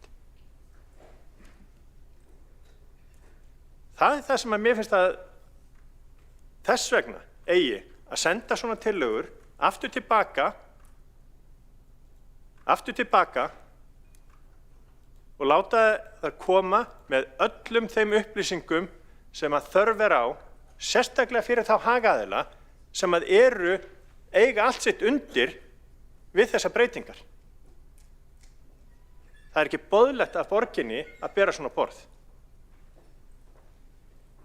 Friðjón R. Friðjónsson, borgarfulltrúi, hefur lokið máli sínu. Forseti gengur út frá því að hér hafi verið til umræðu 4. liður fundargerðar borgarráðs frá 18. desember 2025 og minnir borgarfulltrúa á að taka fram undir hvaða dagskrárlið sé verið að ræða þannig að merkja megi slíkt í útsendingu og upptöku þannig að það sé skýrt undir hvaða lið borgarfulltrúar eru að tala. En þá hafa 2 borgarfulltrúar óskað eftir að veita ansvar og veitir það ansvar borgarfulltrúan Birkir Ingi Bjartsson. Já, ágæta borgarstjórn, ég vil kannski bara ítreka fyrri athugasemd að mér finnst ekki rétt að vera að gera þessa vinnu sérfræðinga borgarinnar og betri samgangna sem hafa komið að þessari deiliskipulagsgerð tortryggilega. Ég treysti því að allt það sem sett hana fram sé gert af heilum hug. Í því samhengi vil ég kannski líka benda á að eins og ég skil þau gögn sem hafa verið lögð fram að þá muni aðkoma að bílastæðum næst húsunum skiljanlega breytast. Þess vegna mun sú aðkoma sem að borgarfulltrúinn talar að þau muni ekki hafa aðkomu. Ég bara treysti því að það hafi verið teiknað upp hvernig hún breytist. Þannig að ég mótmæli því að hér sé verið að gera lítið úr þessum vönduðu gögnum sem sett eru fram og munu hafa mikil áhrif á bætt borgarumhverfi við Suðurlandsbraut og því ber að fagna. Já, takk fyrir. Birkir Ingi Bjartsson, borgarfulltrúi, hefur lokið við að veita ansvar. Svarar þá ansvari Friðjón R. Friðjónsson, borgarfulltrúi. Forseti, mér dettur ekki eina mínútu að þeir sé ekki sett fram af heilum hug þessi gögn. Mér dettur ekki í huga að fólk sé með einhverjar annarlegar hvatir í huga. En þetta eru ófullkomin gögn vegna þess að alveg eins og borgarfulltrúinn Birkir Ingi Bjartsson segir að hann treysti því að það verði einhvern veginn leitt í ljós. Þetta eru gögnin sem verða borin fyrir hagaðila. Þetta eru þau gögn og við sjáum þetta ekki nema bara að fara í einhverja ruglvinnu við það að skoða loftmyndir og fara á staðinn og telja stæði. Friðjón R. Friðjónsson, borgarfulltrúi, hefur lokið við að svara. Ansvari veitir það ansvar öðru sinni borgarfulltrúan Birkir Ingi Bjartsson. Já, takk fyrir. Eins og ég segi, ég bara ítreka það. Mér finnst ekki gott að þessi verið að gera þá vinnu sem lögð fram af opinberum aðilum tortryggilega með þessum hætti. Ég bara full að trúa því að þetta sé unnið rétt og satt og ef einhver hefur athugasemdir við það þá kemur það bara fram á kynningarstígi skipulagstillögunnar og þá það tekið af því þegar að því kemur. En á þessu stígi málsins þá held ég að sé ekki rétt að vera einhvern veginn að stilla því upp að hérna sé einhver annarlegur hugur í gangi og við höfum bara að treysta því lýðræðislega ferli sem í gangi og auglýsa þessa tillögu. Takk fyrir. Birkir Ingibergsson, borgarfulltrúi við lokið við að veita ansvar öðru sinni, svara þá ansvar öðru sinni, borgarfulltrúi Friðjón R. Friðjónsson. Forseti, ég ítreka það að ég tel ekki að einhverjar annarlegar hvatir liggja að baki. Ég tel hins vegar að framsetning gagnanna sé ekki nógu góð og það vanti á að sýna þegar við erum að ræða bílastæði fyrir framan hús á Suðurlandsbraut hvernig það muni vera í þessum deiliskipulagsgögnum þannig að þeir hagaðilar sem eiga allt sitt undir þarna sjáu það með skýrum hætti hver breytingi verður og hvernig aðkoman að bílastæðunum eða hvernig aðkoman að þeim verslunum og fyrirtækjum verði sé hugsuð því að það ekki hægt að sjá það út úr þessum gögnum. Friðjón R. Friðjónsson, borgarfulltrúi við lokið við að svara ansvöru öðru sinni. Óskar borgarfulltrúi Birkir Ingibergsson eftir því að fara á mælendaskrá þar sem ansvörum lokið.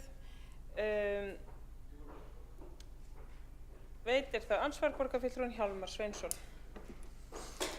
Já, það kom líka fram á þessum fundi betri samgangna að það hefur átt sér stað bara mjög mikið samtal við hagaðila á svæðinu og það er búið að sem sagt ganga þannig frá þessum svæðum þar sem að bílastæður eru núna að koma til talsvert móts við óskir hagaðila og þannig að svona þetta sem hefur leið í loftinu og fullir stundum og ekkert samráð hafi átt sér stað, það er bara eftir því sem koma fram hjá verkefnastjórum betri samgangna, þá hefur það bara verið heilmikið samtal. Ég geri mig grein fyrir því að það ekki þar með sagt að allir séu á eitt sáttir en samtalið hefur svo sannarlega átt sér stað og tekið talsvert tillit til athugasemda sem að komu með við fyrstu tillögur. Og ég tel líka aðeins varlega að maður ætti aðeins að fara varlega það að draga ofmiklar ályktanir af þeim myndum með bláu stríki sem voru sýndar hérna af því að það er rauninni búið að hanna þetta út frá öllum sjónarmiðum hvernig megi koma fyrir sem flestum bílastæðum.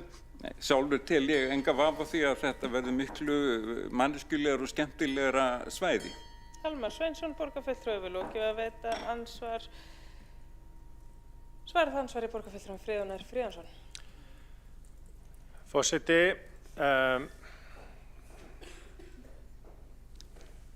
það er gott að heyra að ef að samráð hefur batnað og samskipti hafa batnað við þá hagaðila sem að eiga þarna hús og fyrirtæki við götuna.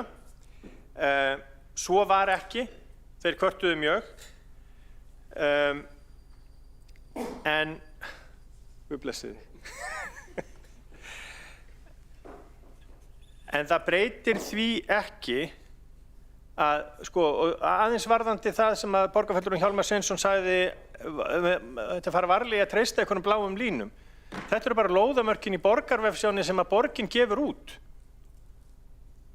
Þetta eru þær upplýsingar sem að borgin sjálf, við sjálf erum að gefa hagaðilum, borgurunum og borgarfulltrúum. Hvar erum við þá að fá upplýsingar? Friðjón R. Friðjónsson, borgarfulltrúi við lokið við að svara ansvari veit þá þess að ansvarum lokið og þá tekur til máls Ragnhildur Alda María Vilhjálmsdóttir, borgarfulltrúi.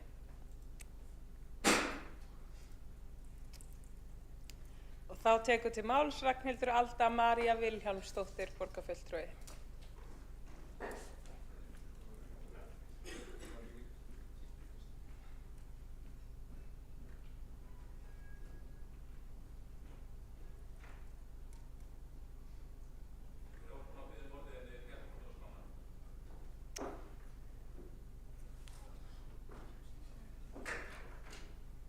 Kjartan Magnússon á skrá hér.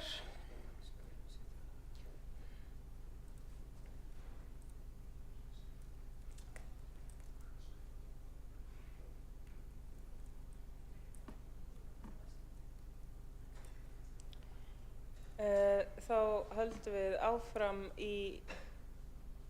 niður mælendaskránna og þá tekur til máls borgarfulltrúinn Alexandra Briem.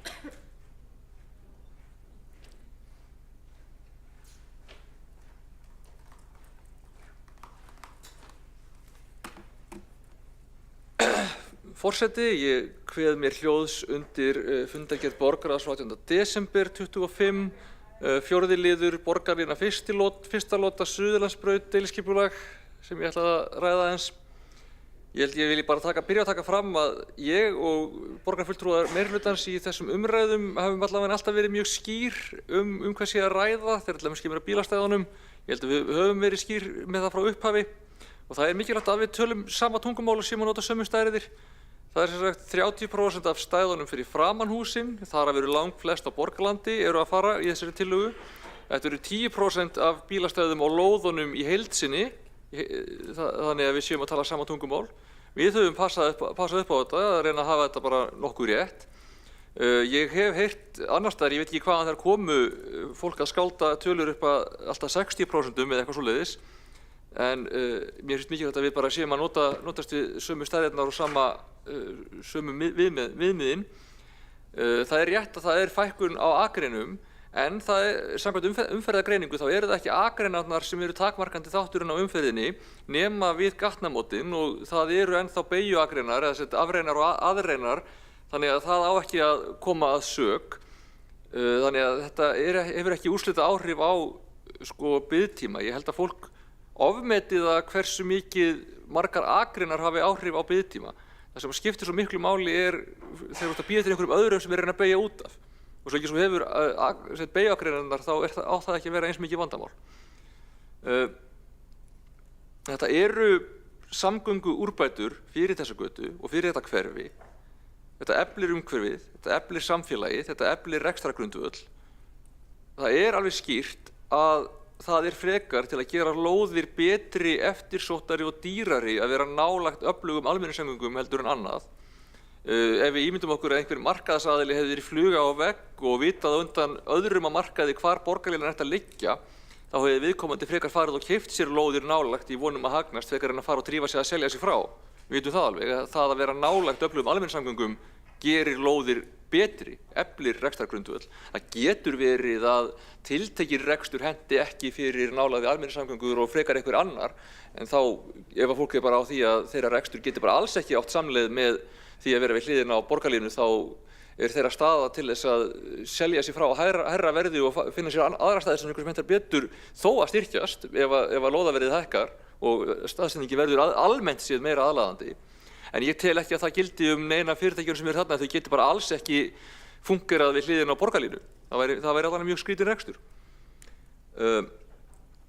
Ég tel að þessi umræða, eins og þetta sé eitthvað neikvætt, sé bara til marks það hvað við erum komin á skrítinn stað og hvað þessi óvægni áróður gegn borgarlínunni til margra ára er búin að vera rekinn lengi og hástöfum og þvert á upplýsingar og góða stjórnsýslu og bara faglega þekkingu í borgarhönnun og samgönguskipulagi. Mér finnst það sorglegt og mér finnst þetta góða og mikilvæga verkefni eiga betra skilið en það.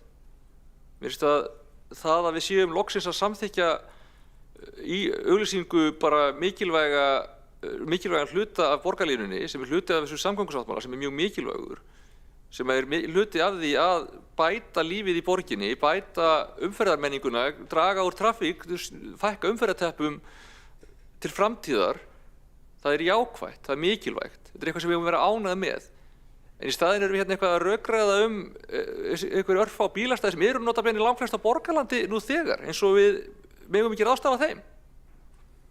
Mér finnst þetta skrítið og ég veit að við erum meir úrbanískari heldur en þetta sem borgarstjórn. Við hljótum að vilja efla þessar almenningssamgöngur frekar heldur að finna allar mögulegar leiðir til að tortryggja og tefja allt sem við mögulega getum. Takk. Alexandra Briem, borgarfulltrúi, hefur lokið máli sínu. Einn borgarfulltrúi hefur óskað eftir að veita andsvar. Friðjón R. Friðjónsson. Forseti, mér langaði bara til þess að benda borgarfulltrúanum á að samkvæmt tölum Reykjavíkurborgar eru fyrir framan Suðurlandsbraut 204 almenningsstæði á borgarlandi, 424 almenningsstæði á einkalóð. Síðan ef við förum bara og tökum allan heildarpakkan, þá eru áfram rétt rúmlega 200 almenningsstæði á borgarlandi en 1375 almenningsstæði á lóð. Þannig að þetta er ekkert einhver örfá bílastæði sem er á lóð, heldur er það yfirgnæfandi meirihluti og reyndar bara 2/3 þeirra bílastæða sem eru fyrir framan húsin við Suðurlandsbraut. Og það eru 355 bílastæði af þessum 628 sem að hverfa, sem að fara. Og það er ekki sýnt í þessum gögnum. Þess vegna eigum við að senda þau tilbaka. Friðjón Friðjónsson, borgarfulltrúi, hefur lokið að veita ansvar. Þá tekur til máls borgarfulltrúan Birkir Ingi Bjartsson.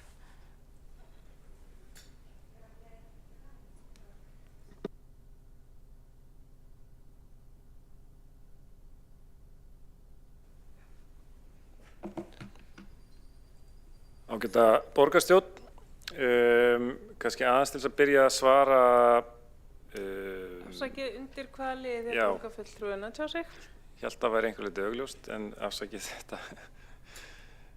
Ég er að tala undir lið 4, borgarlínu 1, Suðurlandsbraut fundargerð borgarráðs frá 18. desember.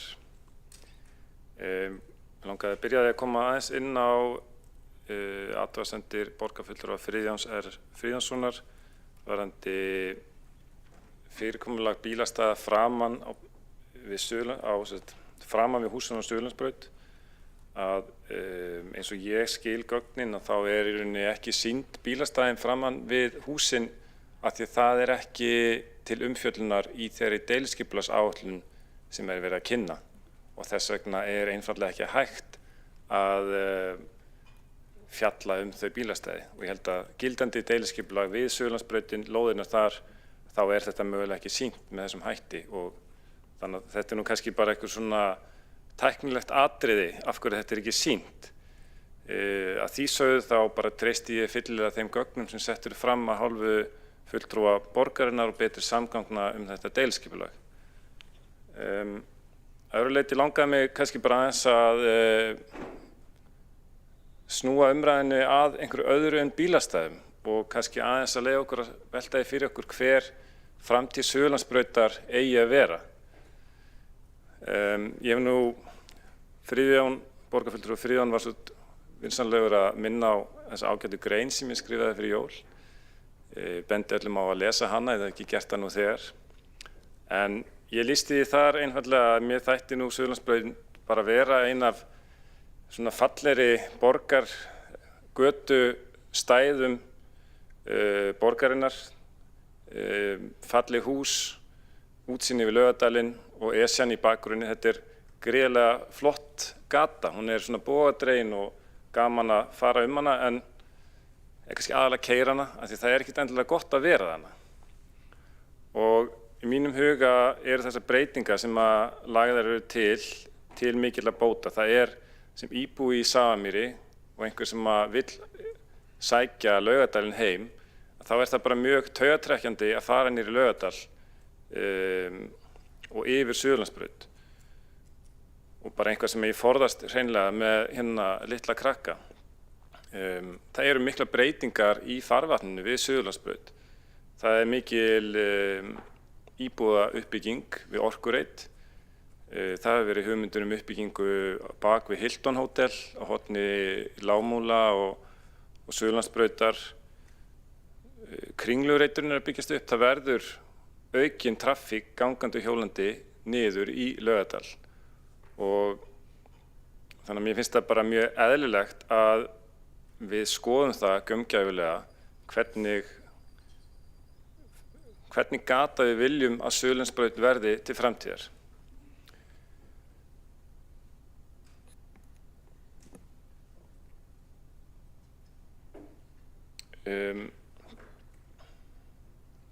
Í umræðinni götuna að þá vil ég kannski líka draga það fram að það er ekki pláss fyrir allt við þurfum á einhverjum tímapunkti að velja og hafna hvaða atriði eru sem við viljum setja í forgang. Ef við ætlum ekki að fækka bílastæðum við götuna, þá þurfum við ýmist að færa götuna norður inn í Laugardal eða við þurfum algjörlega að fórna göng- og hjólastígum sem áætlaðir eru meðfram borgarlínunni eða við þurfum að taka út þann gróður sem gæti komið í götuna samhliða þessu. Mér finnst 10% af þeim bílastæðum sem eru við götuna vera bara ágætis gjald fyrir þau auknu gæði sem þarna getur orðið og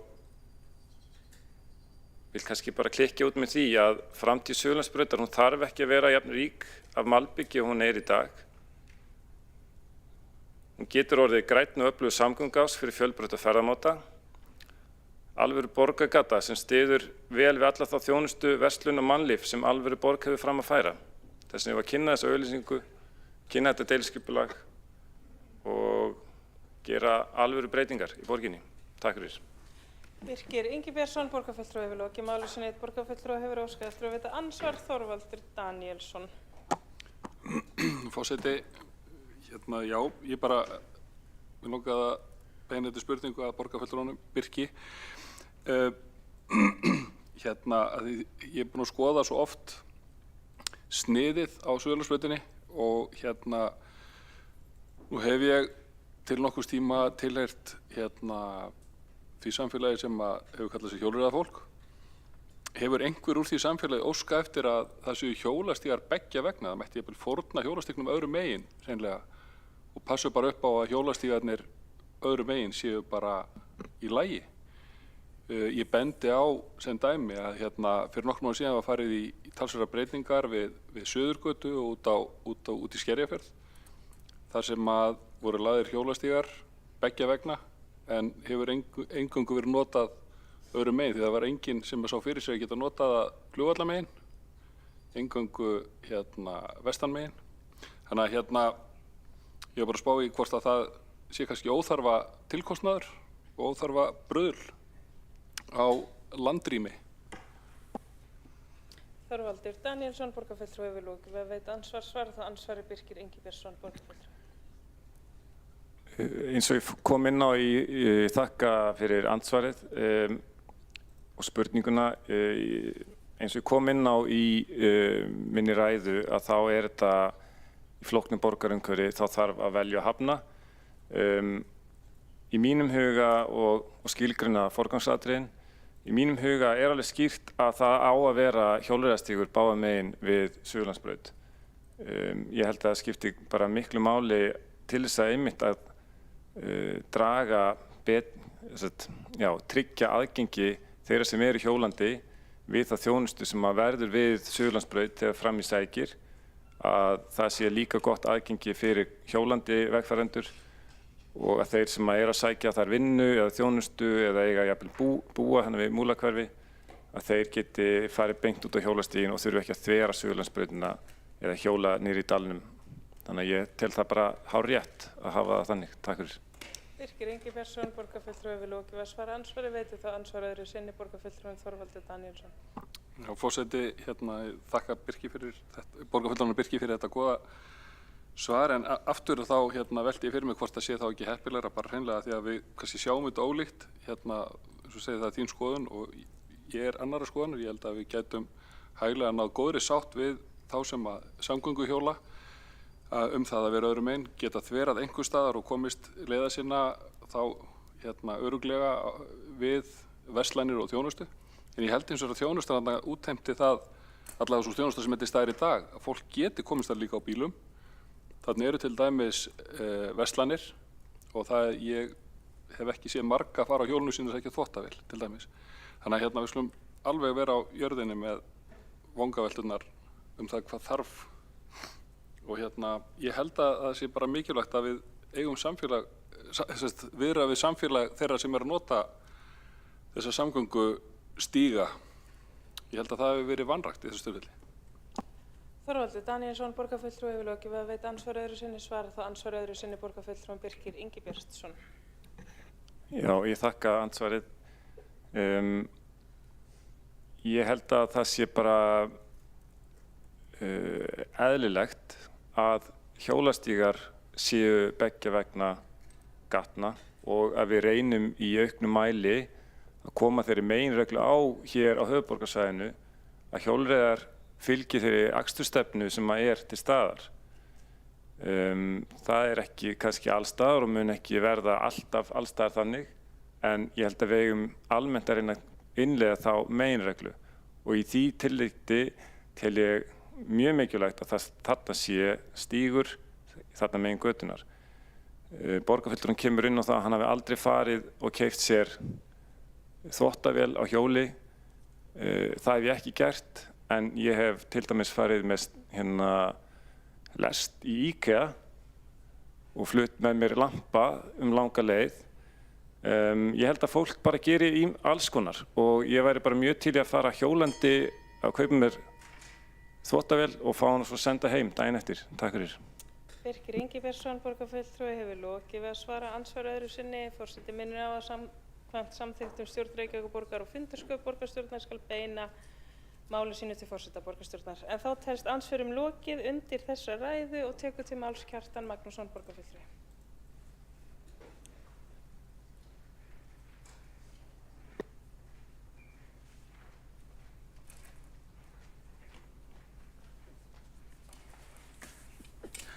Forseti, góðir borgarfulltrúar, ég kveð mér hlós undir 10. lið fundargerð borgarráðs 18. desember og þar 4. lið borgarlína Suðurlandsbraut deiliskipulag. Það hefur verið merkilegt að fylgjast með þessari umræðu og því verður ekki neitað að Friðjónsinni borgarfulltrúa tókst að sýna fram á nokkuð auðveldlega að upplýsingagjöf til borgarfulltrúa og annarra í þessu máli hefur verið gölluð og röng, í besta falli óskýr og því miður finnst mér að færast í vöxt í ýmsum málum að borgarfulltrúar fá ekki þær upplýsingar, bæði upplýsingar sem eru óska eftir og líka upplýsingar sem bara kerfinu ber að leggja fram til þess að menn átti sig á málum áður en þeir taka afstöðu til þeirra og ákvarðanir. Réttur borgarfulltrúa til upplýsinga mjög ríkur, en því miður hefur þurft að kvarta ítrekað yfir því hér í borgarstjórn á undanförnum árum að það farið á svig við þær reglur, stjórnsýslulög og reglur sem gilda í þessum efnum.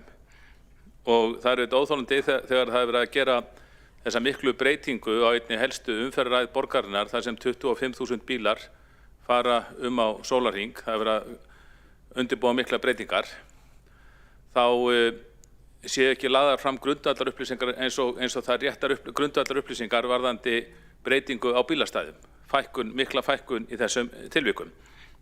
Hér stórmál að ræða, enda eru margir borgarbúar sem á hverjum degi nota Suðurlandsbrautina til að komast leiðar sinnar, annaðhvort til og frá heimilum eða fyrirtækjum. Það eru mörg atvinnufyrirtæki sem hafa látið í sér heyra út af þessu máli. Nú sagt að það hafi verið samráð við hagaðila, vonandi það rétt, en það samráð sem minnst við borgarfulltrúar Sjálfstæðisflokksins sem haft hagaðila hefur eiginlega allt verið á eina leið. Við höfum fengið tölvupósta og farið í heimsóknir og átt samtöl og forsvarsmenn atvinnufyrirtæki hérna hafa miklar áhyggjur af þessum breytingum og óttast að þurfi að flytja fyrirtæki sín af þeim sökum. En það virðist ekki skipta máli þegar að það trúboð í gangi að þrengja að fólksbílnum en það hlýtur verið hægt að gera það að lágmarkskröfu að við fáum ekki villandi upplýsingar í hendur eins og í þessu tilviki. Og ég vil þakka Friðjóni Friðjónsssyni fyrir þá vinnu sem hann hefur innt af höndum, því að hann hefur beinlínis farið svæðið og talið bílastæðin sem virtist þurfa til þess að leiða hefði rétta í ljós. Ég kannast svolítið við þetta vegna þess að bara skoðun minni á viðhaldi hér í borginni, viðhaldi gangstétta og ljósastöðva, þá hefur verið erfitt að fá upplýsingar. Til dæmis veit ég að það stendur við vinna við ástandsmat gangstétta og hefur staðið yfir í einhver ár, en þrátt fyrir ítrekaðar óskir okkar Sjálfstæðismanna, Viðreisnarmanna og Framsóknar þá höfum við ekki fengið þær upplýsingar í hendur, þróttur við höfum margoft óskað eftir þeim. Og svipaður ljósastörunni, ég þekki þetta því að það fyrst þegar maður fór á staðinn og fór að telja ljósastöruna og leiddi það í ljós sem mér fannst svona kerfið bregðast nokkuð oft í mörgum tilvikum vel við. Og auðvitað á borgarstjórinn sem hér situr og virðist ekki vilja taka þátt í þessum umræðum, auðvitað á borgarstjórinn sem hinn eini og sanni umboðsmaður borgarbúa og þar með borgarfulltrúa, hann á auðvitað að sjá til þess að það sé ekki villandi framsetning upplýsingar hér í hverju málinu á fætur öðru. Og þetta ekkert einsdæmi, maður óskar stundum eftir upplýsingum fjármál, kostnaði við eitthvað sem manni margoft sagt að sé ekkert mál að draga fram í aggressókerfinu dýra, nokkra mínútur, en það samt að bíða marga mánuði og jafnvel ár eftir upplýsingum sem maður biður Og ég bara óska eftir að borgarstjóri taki þetta mál til skoðunar og lagi hlutina þessu leyti, gerist umboðsmaður borgarbúa og borgarfulltrúa þessu máli og leggi ríka áherslu á það við embættismenn og kerfið að það séu sem réttastar upplýsingar lagðar fram, ekki síst í stórum skipulagsmálum eins og þessum, og það sé alveg skýrt hvar stæðin eru við göttuna, það sé ekki farið í næstu göttur til að telja þar eða aftelja, og þetta sé leitt í ljós þannig að borgarfulltrúar þurfi ekki að fara borg og bí og handtelja beininnis hlutina til þess að fá réttar upplýsingar. Kjartan Magnússon, borgarfulltrúi, hefur lokið máli sínu. Einn borgarfulltrúi hefur óskað eftir að veita ansvar. Borgarstjóri Heiða Björk Hilmarsdóttir. Já, forseti, borgarstjórn. Forseti, ágæta borgarstjórn. Ég hef kynnt mér vel þessi gögn. Mér finnst þau alveg tilbúin til þess að fara í þessa auglýsingu. Nú fara þau í samráð, bæði samráð við rekstraraðila, við götuna, aðra hagsmunaaðila, íbúa og þá sem að vilja þetta eitthvað hafa að segja. Það augljóst að fólk verður kannski ekki sammála, en mér finnst hér umræðan hafi verið fín. Mér finnst gögnin vera góð og mér finnst miður að fólk sé að svona láta því liggja hér í þessum sal að starfsfólk borgarinnar sé ekki að vanda sig. Það ekki mín reynsla að slíkt sé og það sannarlega kemur verulega óvart ef það reyndist rétt. Heiða Björk Hilmarsdóttir, borgarstjóri, hefur lokið að veita ansvar. Svarar það ansvari Kjartan Magnússon, borgarfulltrúi. Forseti, góði borgarfulltrúar, ég þakka borgarstjóra fyrir svarið. Það augljóst að við sjáum þetta svolítið ólíkum augum, en eins og kom í ljós áðan þegar Friðjón Friðjónsson borgarfulltrúi fór í málið, þá var alveg augljóst að þetta eru villandi upplýsingar og þetta pólitískt mál sem lagt fram af meirihlutanum, þannig að hann ber ákveðna ábyrgð á upplýsingagjöfinni. Kannski þetta bara einhver fljótfærnis villa sem þá auðvelt að leiðrétta, en það að borgarstjóri lýsir því beinlínis hér yfir að þessi stórgölluðu gögn séu mjög góð og algjörlega standi undir því að þau séu lögð fram, þá fer mann að gruna að það sé ekki allt með felldu. Kjartan Magnússon, borgarfulltrúi, hefur lokið að svara. Ansvari veitir þá ansvar. Borgarstjóri Heiða Björk Hilmarsdóttir. Já, forseti, ágætu borgarfulltrúar. Ég treysti starfsfólki borgarinnar ekki síður en Friðjóni borgarfulltrúa fyrir því að telja bílastæði. Hins vegar finnst mér bílastæðin ekki vera stóra máli í þessu máli. Við höfum rætt þetta áður hér. Það eru líka heimildir til þess að byggja viðbótar bílastæðahús á þessari götu, en það sem að mér finnst mikilvægt hvernig ætlum við að ferðast þessa götu, hvernig viljum við að gatan líti út til framtíðar, hvernig ætlum við að nota götuna, hversu mikið af landi borgarinnar þarna ætlum við að nota undir samgöngur. Þetta það sem við eigum eftir að tala í framhaldi þessarar umræðu. Ef ég geri ráð fyrir því að ef fólk fer að leggja áfram til að það verði fleiri akreinar, þá erum við að fara lengur og lengur inn í dalinn. Ég hef ekki verið hlynnt því. Ég hef frekar verið hlynnt því að við höldum okkur við sem besta götusnið sem eru núna og reynum að halda okkar samgöngumátum innan þess ramma. Borgarstjóri Heiða Björk Hilmarsdóttir hefur lokið að veita ansvar öðru sinni og svarar það ansvar öðru sinni Kjartan Magnússon, borgarfulltrúi. Forseti, góði borgarfulltrúar, við mögum ekki missa sjónar á aðalatriði málsins. Það skiptir ekki öllu máli nákvæmlega til hvers við ætlum að nota upplýsingarnar. Það sem skiptir máli það bara hvort að upplýsingarnar sem eru lagðar fram séu réttar eða ekki og það hefur verið sýnt fram á í þessu máli að þessu algjörlega villandi. Nú, svo skil ég ekki alveg yfirlýsingu borgarstjóra að hann vilji ekki fara lengri inn í dalinn. Ég veit ekki betur að það standi yfir skipulagsvinna vegna þjóðarhallar sem beinlínis á að rísa þarna niður í dalnum. Þannig að ég held að það sé alveg pólitísk samstaða það mál, en ónýtanlega þar verið að ganga aðeins á dalinn. Nú, hvað ræðir hvernig við ferðumst og hvort það sé verið að tefja almenningssamgöngur, þá held ég ítreka í þá skoðun mína að það miklu betra og ódýrara að bæta núverandi kerfi almenningssamgangna strax sem strætó heldur en að bíða hálfan áratug eftir borgarlínu sem byrjar í fyrsta lagi að keyra 2031. Kjartan Magnússon, borgarfulltrúi, hefur lokið við að svara andsvöru öðru sinni. Borgarstjóri Heiðbjörg Hilmisdóttir hefur óskað að gera stutta athugasemd til að bera á sig sakir. Já, kæri forseti ágætu borgarfulltrúar, ég bara ítreka að ég sagði fyrir meira rými inn í dalinn fyrir samgöngumáta og mér finnst að við eigum að nýta götuna. Ég var ekki að ræða allan dalinn eða allar þær framkvæmdir sem þar geta mögulega átt sér stað í nálegri eða fjarri framtíð. Heiðbjörg Hilmisdóttir, borgarstjóri, hefur lokið við að gera stutta athugasemd og tekur þá til máls borgarfulltrúin Andrea Helgadóttir.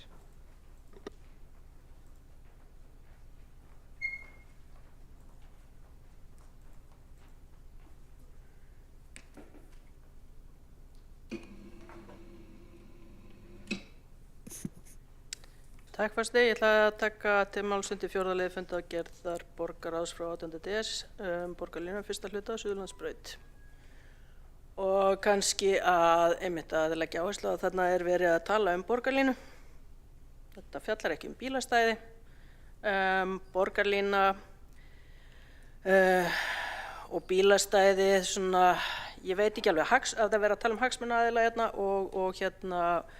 og rekstraraðila fyrirtækja teknir nokkru sinnum hefði verið dregnar nokkru sinnum fram sem meðal annars verið sagt að þeir eigi allt sitt undir. Sko, þetta eru rekstraraðilar, þetta eru fyrirtæki flytja sig eftir þörfum og eftir hentugleika og eftir því hvernig hverfi og húsnæði og umhverfi breytist. Það bara gangur málsins og hérna stærstu hagsmunaaðilar í þessu máli eru borgarbúar og að einhverju leyti þeir sem hafa þarna uppbyggingarheimildir, það eru mjög mikil tækifæri á þessu svæði. Meðal annars þú veist, það þarf ekki að hafa svona miklar áhyggjur af þessum bílastæðum vegna þess að það hefur margt verið tekið fram hérna, að það eru heimildir fyrir bílastæða byggingu til dæmis. Inn á þessum lóðum bara mjög illa farið með land. Það sumstaðar þarna jafnvel 60% undir malbygg undir bílastæðu. Það bara hörmulegt aðgengi. Það ekki sérstaklega mannvænt að komast þarna að. Það ekki aðgengilegt fyrir fólk sem á erfitt með gang eða í hættu í umferðinni. Og það bara að minna líka á það að sko aðgengi þarna ekst og aðflutningur fólks og hugsanlega viðskiptavinir, þeim fjölgar mjög við það að hafa þetta svona. Burðar geta Suðurlandsbrautar margfaldast við að hafa þetta svona. Það verður mikil íbúðauppbygging í Skeifunni á sjálfri Suðurlandsbraut, alveg absolutt með framtíðinni. Það að hengja sig í einhver örfá bílastæði eða jafnvel bara þess vegna mörg bílastæði. Ég veit til þess að svona af því það var minnst á það hérna Heiðbjörg Hilmisdóttir borgarstjóri minntist á það að við vildum ekki að það væri gengið á hérna dalinn. Það rétt, það hefur verið nú þegar hliðrað til þess að taka tillit til bílastæða, til þess að taka tillit til þessara sjónarmiða, til þess að vera ekki að ganga of á þetta malbyggaða svæði þarna fyrir framan þessar byggingar. Til þess að tryggja einhvers konar svona þægilega yfirgangs, eða svona, hvað heitir þetta, svona overgangs, hvað heitir þetta á íslensku, svona umbreytingatímabil, skulum við segja, hérna, já, til þess að þetta gangi vel yfir á næsta skeið þessarar götu og þessa svæðis. Og það bara óbúðslega mikið sem að mun breytast þarna. Og já, fyrirtæki munu finna fyrir því að eitthvað breytist. Það mun jafnvel bara við það að framkvæmdir fara í gangarna og umferð tefst eitthvað og mikla breytingar verða ná tímabil og það gerist alveg. Fyrirtæki eru bara að færa sig við svoleiðis aðstæður. það hefur alveg gerst og það bara eðli málsins samkvæmt, eðlilegt. En ég get ekki sagt að rekstraraðilar séu aðalhagsmunaaðilarnir vegna þess að þeir eru leigjendur og geta fært sína starfsemi. Þar fyrir utan verslunarstarsemi að breytast, það enginn að fara að keyra á þennan stað til þess að sækja sér þvottavél. Ég bara hef ekki séð neina manneskju labba þarna út með þvottavél, fyrirgefi. Fólk fer í vöruhús. Það jafnvel kaupir þetta bara á netinu. Það ekkert víst að maður sé endilega að fara í svona búði til þess að kaupa sér og fara út með einhverja hluti. Fólk bara mjög mikið til að gera þetta bara á netinu. Bara svo það sé líka tekið fram. Ég meina, við erum að tala hérna til framtíðar. Þetta eru framtíðarbreytingar. Og þá þarf maður að kunna að horfa í framtíðina, ekki að horfa í fortíðina. Hitt svo að það eru öryggismál, þetta eru öryggismál fyrir gangandi. Ég var eins og borgarfulltrúinn Þorvaldur,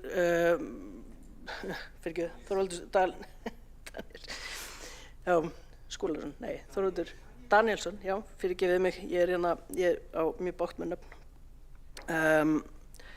Ég var pínlítið efins það og það var ekki vegna bílastæða, heldur vegna þess að það átti að hliðra öllu götustæðinu til þess að taka tillit til þessara bílastæða.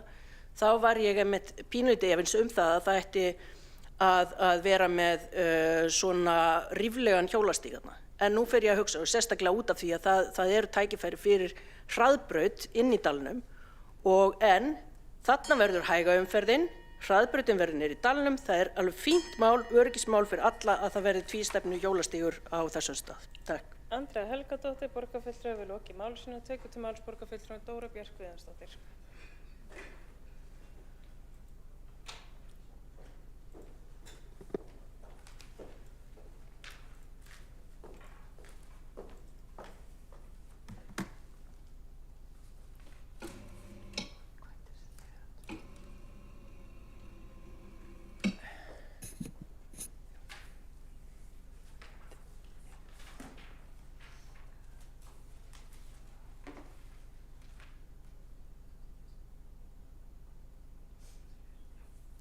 Forseti, ég tek til máls undir 4. lið fundargerðar borgarráðs frá 18.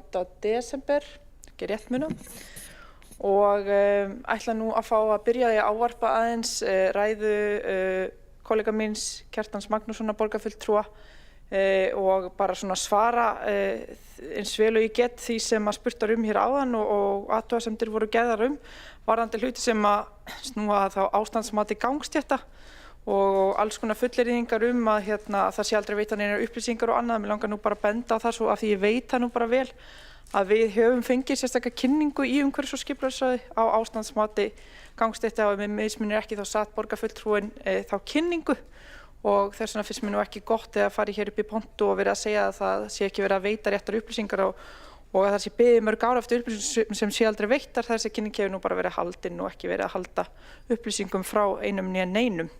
Það var ekki viljið til að dreifa þessu mati og það var ákveðna ástæða fyrir því en hérna borgarfulltrúar hafa séð mati og fengið kynningu á því. Svo að vera að tala hérna ljósamálinu og þetta var allt í ólestri. Við erum að fjárfesta mjög veglega í LED-væðingu eða fyrir 250 milljónir í ár og það hefur verið að þrefalda það bil fjármagni umferðarljósastýringar, þannig að það hefur verið að taka mjög vel á ljósamálunum. Og þá að borgarlínunni. Borgarlínan getur orðið eitt af 10 bestu BRT hraðvagnakerfum í heimi. En ef við gefum á mikinn afslátt, þá mun það draga úr virkni hennar og koma í veg fyrir þetta. Og við þurfum að muna hvers vegna við erum að byggja borgarlínu, það vegna þess að við stöndum frammi fyrir gríðarlegum áskorunum sem samfélag.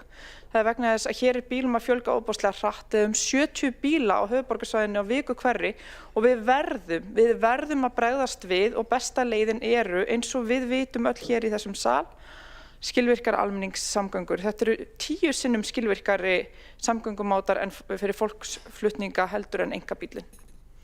Og hjólreiðar eru með 7-falda afkastagetu á einkabílinn.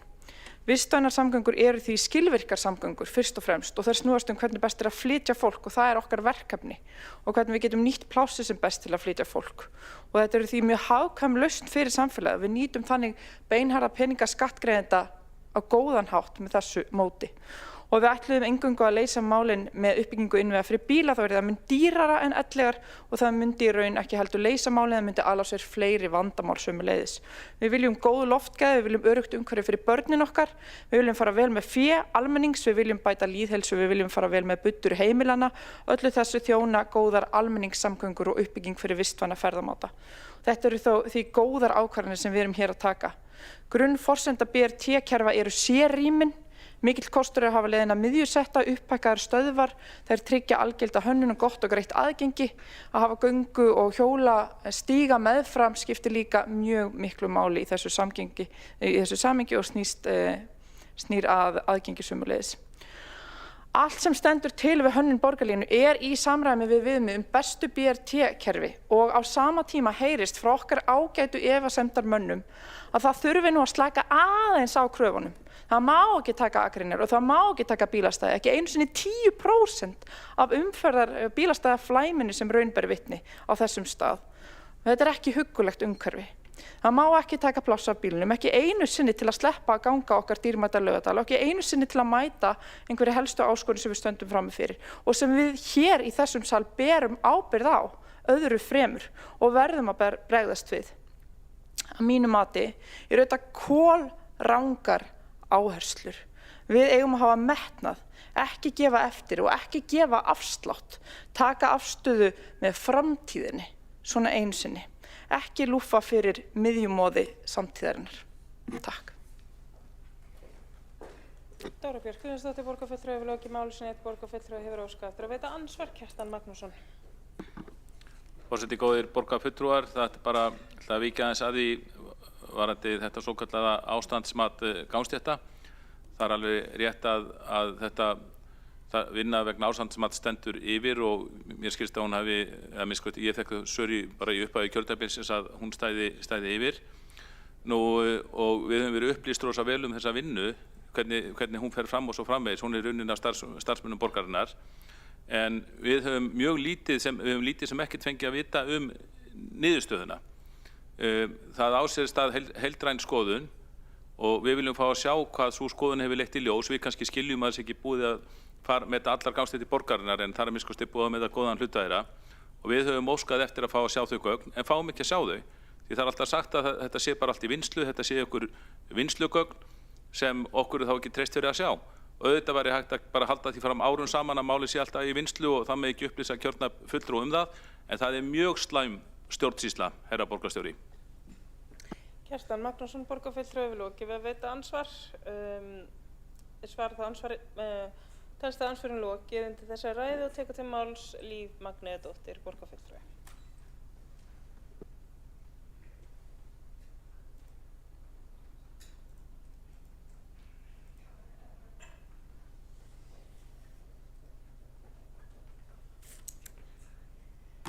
Forseti og ágæta borgarstjórn, ég verð nú að segja að mér finnst þetta fyrir neðan allar hellur hvernig umræðan er hérna. Okkur erum við ekki að ræða bara efni umræðunar en ekki þú veist að gögnin séu óskýr eða villandi eða að Friðjón R. Friðjónsson borgarfulltrúi, hann kunni betur að telja bílastæði heldur en sérfræðingar á umhverfis- og skipulagssviði og í borgarlínu teiminu.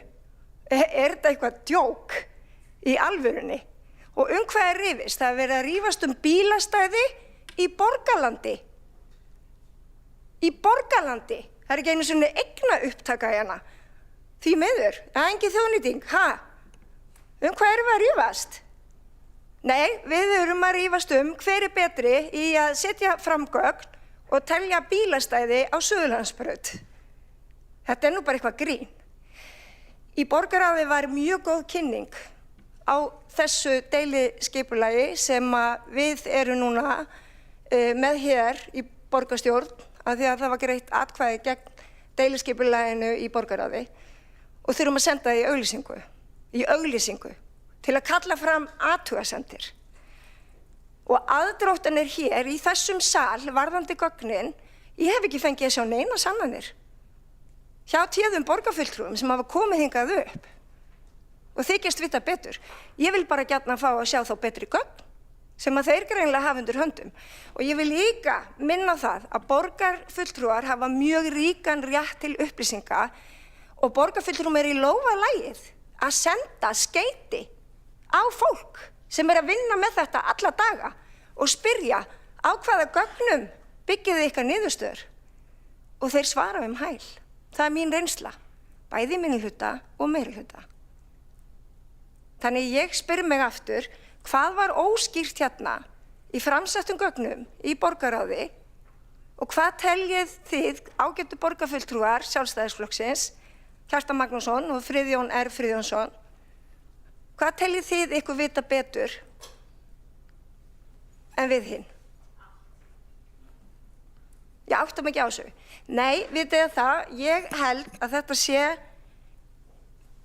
það hefur verið að afvegaleiða umræðuna í mjög annarlegum pólitískum tilgangi og mér finnst að Sjálfstæðisflokkurinn, hann hefur ítrekkað sýnt það að hann á móti almenningssamgöngum, hann á móti því að búa til hjólastíga, móti því að fegra götur og á móti borgarlínunni.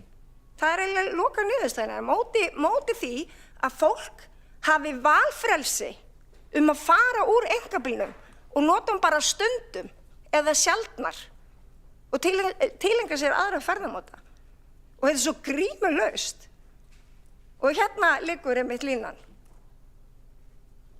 Það held ég. Þannig að sko ég vil bara gjarnan sjá sannanir fyrir þessum ásökunum í garð borgarstarfsmanna, í garð borgarlínuteymisins sem að vinnur þessi gögn að vel vandlegu máli. Þetta hefur tekið marga mánuði, þetta deiliskipulag. Þannig að ég vil bara sjá sannanir. Líf Magnúsdóttir, borgarfulltrúi, hefur lokið máli sínu og hér til umræðu hefur verið 4. liður fundargerðar borgarráðs frá 18. desember 2025. 2 borgarfulltrúar hafa óskað eftir að veita ansvar og veiti það ansvar borgarfulltrúinn Friðjón R. Friðjónsson.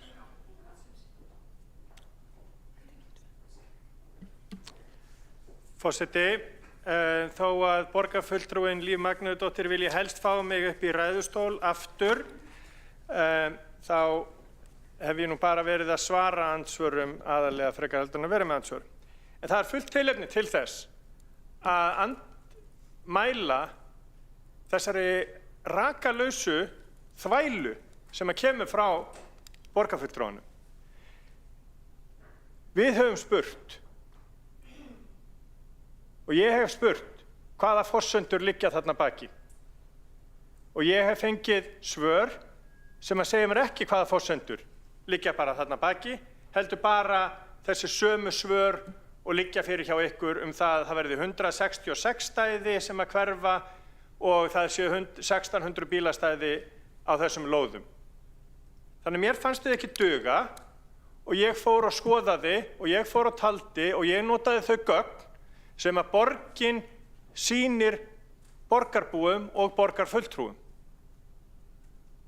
Og ég skal setjast hérna niður með borgarfulltrúanum eftir fundinn og fara í gegnum loftmyndir af hverju einustu lóð við Suðurlandsbraut. Og líka sýninni þessi 230 stæði sem eru við Ármúla og eru inni í þessari talningu. Það það sem við erum að gagnrýna. Þetta allt saman eitthvað þvæla. Friðjón R. Friðjónsson, borgarfulltrúi, hefur lokið við að veita ansvar. Svarar það ansvari borgarfulltrúin Líf Magnúsdóttir. Forseti, ég átta mig ekki á hvað borgarfulltrúin að biðja Hann segir hvaða forsendur lágu til grundvallar á borgarfulltrúum þá við bílastæðagreininguna sem fór fram eða hvernig voru bílastæðin talin eða liggur í augum uppi hvaða bílastæði eru á borgarlandi. Þannig að ég spyr mig aftur, hvað erum við að ræða bílastæði eða erum við að ræða stóru myndina sem deiliskipulagsbreyting Suðurlandsbrautar svo að það sé hægt að koma þar fyrir borgarlínu og vistvænum samgöngum, hjólandi og gangandi og tryggja öryggi. Skulum ekki gleyma því, hægja á umferð og tryggja öryggi þeirra sem að nýta sér aðra ferðamáta heldur bílinn. Líf Magnúsdóttir, borgarfulltrúi, hefur lokið við að svara ansvari, veiti það ansvar öðru sinni borgarfulltrúin Friðjón R. Friðjónsson. Forseti, ég spurði umhverfis- og skipulagssvið töluna 1600, töluna 160 vegna þess að þær koma ekki fram í deiliskipulagstillögunni þessar tölur sem að borgarfulltrúinn Birkir Ingibergsson hélt fram í sinni grein frá 16. desember. Ég bað upplýsingar það hvaðan þessar tölur eru fengnar og hvernig þær eru fengnar. Ég fékk svör í dag það samkvæmt talningu sem gerð eru 1600 bílastæði á og við lóðir Suðurlandsbrautar 4-32, þar af eru 180 bílastæði í Borgarlandi. Áætluð fækkun 166 stæði en endanlega ræðst sá fjöldi af þeirri útfærslu sem valin verður innan lóða fyrir framan húsin. Það liggur samt sem áður fyrir að það eru 600 stæði fyrir framan húsin. Það eru 230 stæði upp í Ármúla. Friðjón R. Friðjónsson, borgarfulltrúi, hefur lokið við að veita andsvar öðru sinni. Svara þá andsvari. Veitir það ansvar borgarfulltrúin Kjartan Magnússon. Forseti, góðir borgarfulltrúar, ég ætla aftur að leggja áherslu á það er mikilvægt að við borgarfulltrúar fáum upplýsingar í nefndum og ráðum sem eru traustar og hjálpa okkur til að átta sig á aðalatriði málanna en líka aukatriðinum. Og það er ekki hægt að réttlæta lélega upplýsingagjöf með því að það sé eitthvað aukatriði.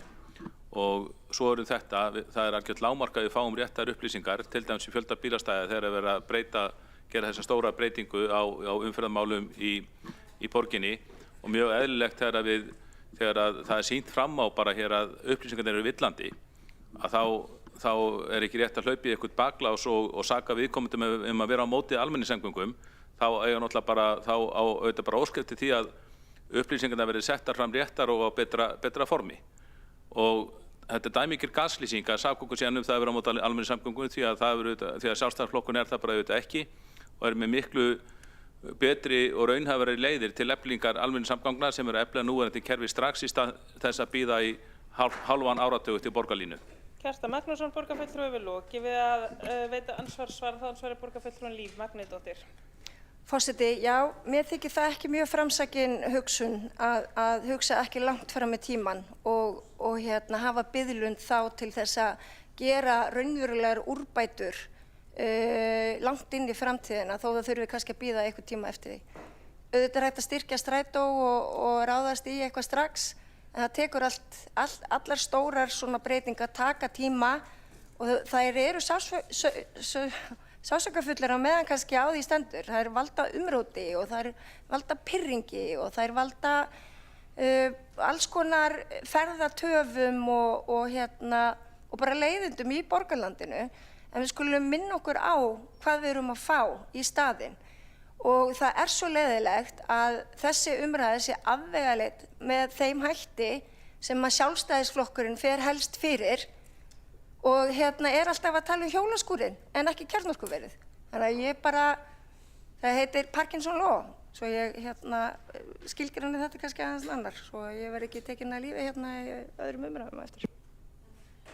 Líf Magnúsdóttir, borgarfulltrúi, hefur lokið við að svara ansvari. Telst ansvari lokið undir þessa ræðu og næstur að mælendaskrá borgarfulltrúin Hjálmar Sveinsson.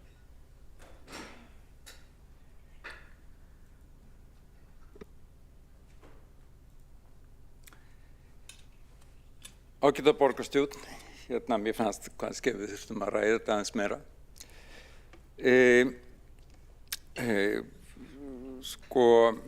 Veit ég hvar ég á að byrja? Jú, til dæmis á frænku minni sem að keypti ísskáp daginn þarna við Suðurlandsbrautina og fór á hjóli, keypti ísskáp, ég veit ekki hvort það var í rafa eða heimilistækjum og létu þetta senda hann heim. Það gera allir. Það er enginn að bera ísskápa út í Volvouna sína. Og þannig að ég bara nefni þetta sem dæmi ákveðin falsrök.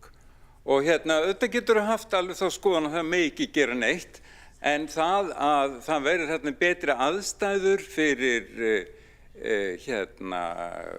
almenningssamgöngur, gangandi og hjólandi, Það er engin rök gegn því að það verði ekki lengur hægt að kaupa ískápa, það er forulegt.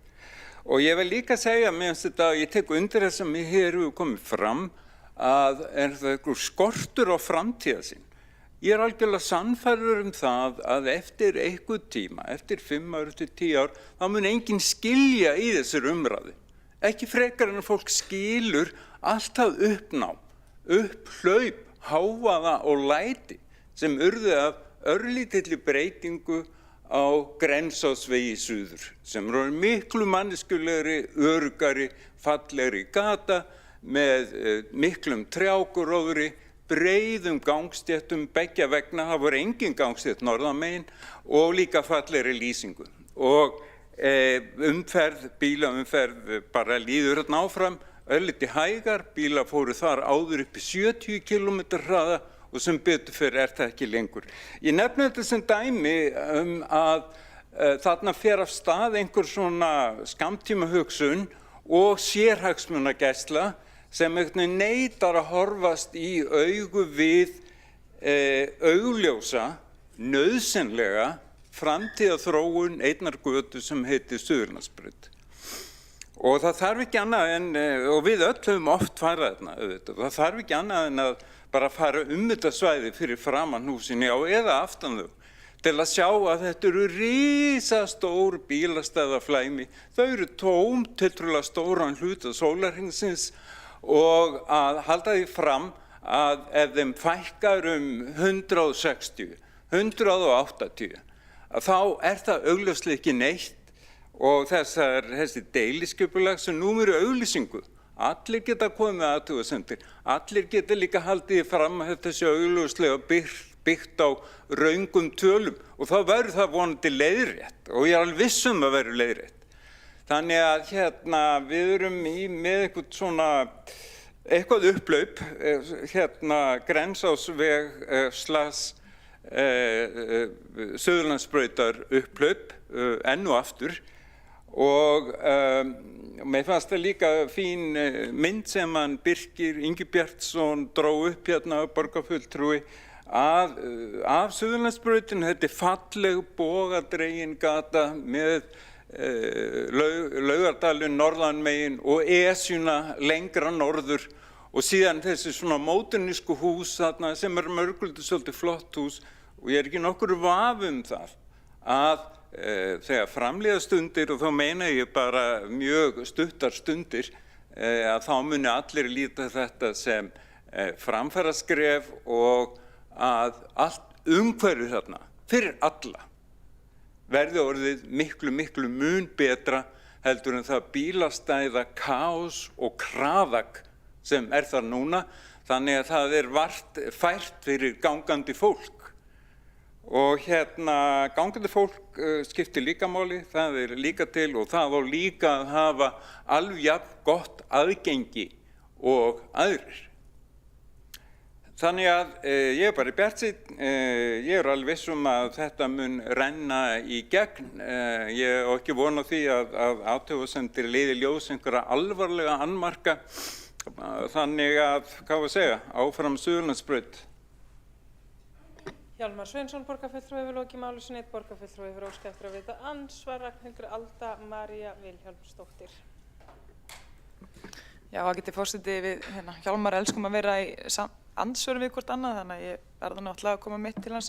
Ég er bara svo áhugasöm að vita, sem sagt, að því að hann var að segja frá frænku sinni, borgarfulltrúi Hjálmar Sveinsson, sem var að versla sér ískáp og þessi ískapakaup þau vega þungt af fólki hér í kvöld.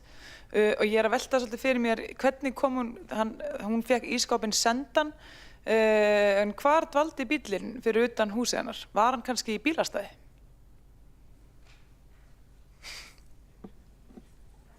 Svarið ég hef ekki hugmynd það og get ekki segið að koma málinu við. Ragnhildur Alda María Vilhjálmsdóttir, borgarfulltrúi hefur lokið við að veita ansvar, óskar borgarfulltrúin eftir að svara ansvari Hjálmar Sveinsson, borgarfulltrúi. Já, ég var að svara, fyrirgefðu forseti og svarið ég hef ekki hugmynd það, mér láðist að spyrja það, en ég veit bara að það gekk allt vel upp. Hjálmar Sveinsson, borgarfulltrúi hefur lokið við að svara ansvari, veitir telst þá andsvari lokið undir þessari ræðu. Tekur til máls borgarfulltrúinn Birkir Ingi Bjartsson.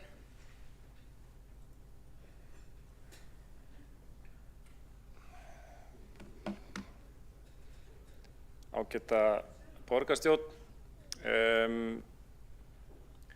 Þetta búið að vera ágætis umræða heilt yfir. Afsakið undir hvaða lið verið að ræða?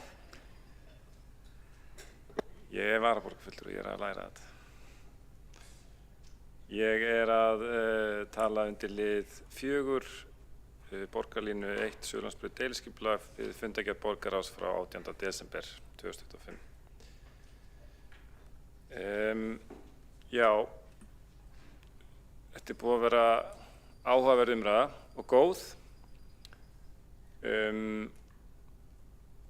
Borgarfulltrúar Líf Magnúðardóttir og Hjálmar Sveinsson hafa kannski svarað þessu ágætlega en það sem að mér fannst bara eiginlega nauðsynlegt að koma upp hérna í lokin og segja er að það er fullkomlega óþolandi, svo ég nótinu orð borgarfulltrúa Kjartans Magnússonar, að það sé verið að gera þessa vinnu tortryggilega. Og mér finnst það einhverju leyti dapurt að það eina sem að borgarfulltrúa Sjálfstæðisflokksins hafi þetta að segja sé baunatalning á bílastæðum. Má ég biðja eitthvað aðeins meira spennandi umræðuefni? Hvar er framtíðarsýnin? Ég spyr því bara opið, hvernig gata viljiði að Suðurlandsbraut verði í framtíðinni? Í mínum huga er Suðurlandsbrautin að þessu liti prófsteinn, ætlum við að þróa Reykjavík og í rauninu höfuðborgarsvæðið allt í átt að fjölbreyttari og virkari ferðamátum, eða ætlum við að leyfa bílaumferðinni á ráða för og svifrykinu að taka yfir? Ég veit hvaða framtíð ég vil, en vita borgarfulltrúar Sjálfstæðisflokksins hvaða framtíð þeir vilja. Mér finnst rétt að þeir átti sig á því sjálfir áður en þeir bjóða sig fram að nýju nú í vor, því borgarbúar eiga heimtingu á að vita hvað fulltrúar þeirra standa fyrir. Mér sýnist í það umræðinni hér síðdegis að það séu bílastæði sem séu þeirra hjartans mál. Takk fyrir. Birkir Ingi Bjartsson, borgarfulltrúi hefur lokið máli sínu, einn borgarfulltrúi hefur óskað eftir að veita ansvar, það borgarfulltrúinn Aðalsteinn Haukur Sverrisson. Forseti, ég þakka Birki Ingi Bjartsyni, borgarfulltrúa, fyrir sína ræðu. Ég skal taka þetta á aðeins dýpra level og ekki fjalla bílastæðin. Tillagan gengur út á það að í rauninni að minnka akstursstefnu í báðar áttir eina akrein og stækka verulega göngubrautir og hjólreiðabrautir sikkurum megin við Suðurlandsbrautina og hafa síðan borgarlínuna þarna í miðjunni, eða allavega er það sem að sú sýn sem hefur verið kynnt í nýju umhverfis- og skipulagsráði. Ég held að þessi, bara þannig að ég tala út frá mínum sjónarmiðum og ég svaraði þér á Facebook sem að þú reyndar átti eftir að svara mér tilbaka með. Það er þannig að þetta er töluverð aðgerð, það er mikil umferð Suðurlandsbrautina og ég hef verulegar áhyggjur af því að þarna sé verið að bara búa til ennþá meiri umferðarvanda án þess að í rauninni sjá hver ávinningur borgarlínunum er. Og ég er stuðningsmaður borgarlínunar að því leytinu til að ég vil sjá breytingu á almenningssamgöngum, en ég kannski ekki að sammála ykkur í meirihlutanum á hvaða hraða og á hversu djúpt á að fara í þetta, því að Suðurlandsbrautin er ein besta strætóleiðin, þú veist, það eru fjölmargir strætóar sem fara þarna og það virðist nú ekki vera þannig að umferð þeirra sem eru að fara með strætó endi þar endilega og fari á verslunarleiðangur. Því að þessi stæði sem ef við komum inn á þessi stæði eru uppfull allan daginn. Aðalsteinn Haukur Sverrisson, borgarfulltrúi hefur lokið við að veita ansvar, svara þá ansvari telst ansvörum lokið sem og umræðu 4. lið fundargerðar borgarráðs frá 18. desember 2025 og fundargerð borgarráðs frá 8. janúar og er þá gengið til atkvæðagreiðslu.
Forseti biður borgarfulltrúa að setjast í sætin svo hægt sé að telja hvort að allir borgarfulltrúar séu viðstaddir.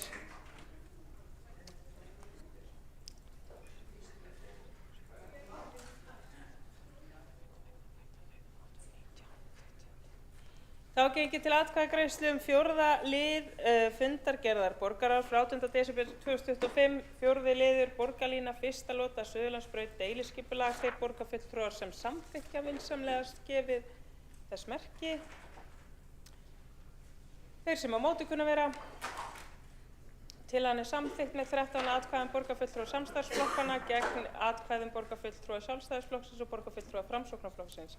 Þá gengið til 11. liðar á útsendri dagskrá, þar undir fundargerð forsætisnefndar frá 9. janúar og þar þarf að samþykkja eða bera upp til atkvæða sérstaklega 3. lið sem viðauki við samþykktum stjórn Reykjavíkurborgar og fundarskjöf borgarstjórnar nr. 1020/2019, mál sem kemur hingað í síðari umræðu borgarstjórnar. Þar undir eru einnig að finna fundargerð mannréttindaráðs frá 10. desember 2025, fundargerð menningar- og íþróttaráðs frá 12. desember 2025, fundargerð umhverfis- og skipulagsráðs frá 17. desember 2025 og fundargerð velferðarráðs frá 17. desember 2025. Taki borgarfulltrúar til máls þar óska eftir því að skýrt sé tekið fram undir hvaða fundargerð sé verið að ræða sem og undir hvaða dagskrá lið. Hefur þá óskað eftir að taka til máls borgarfulltrúan Kjartan Magnússon.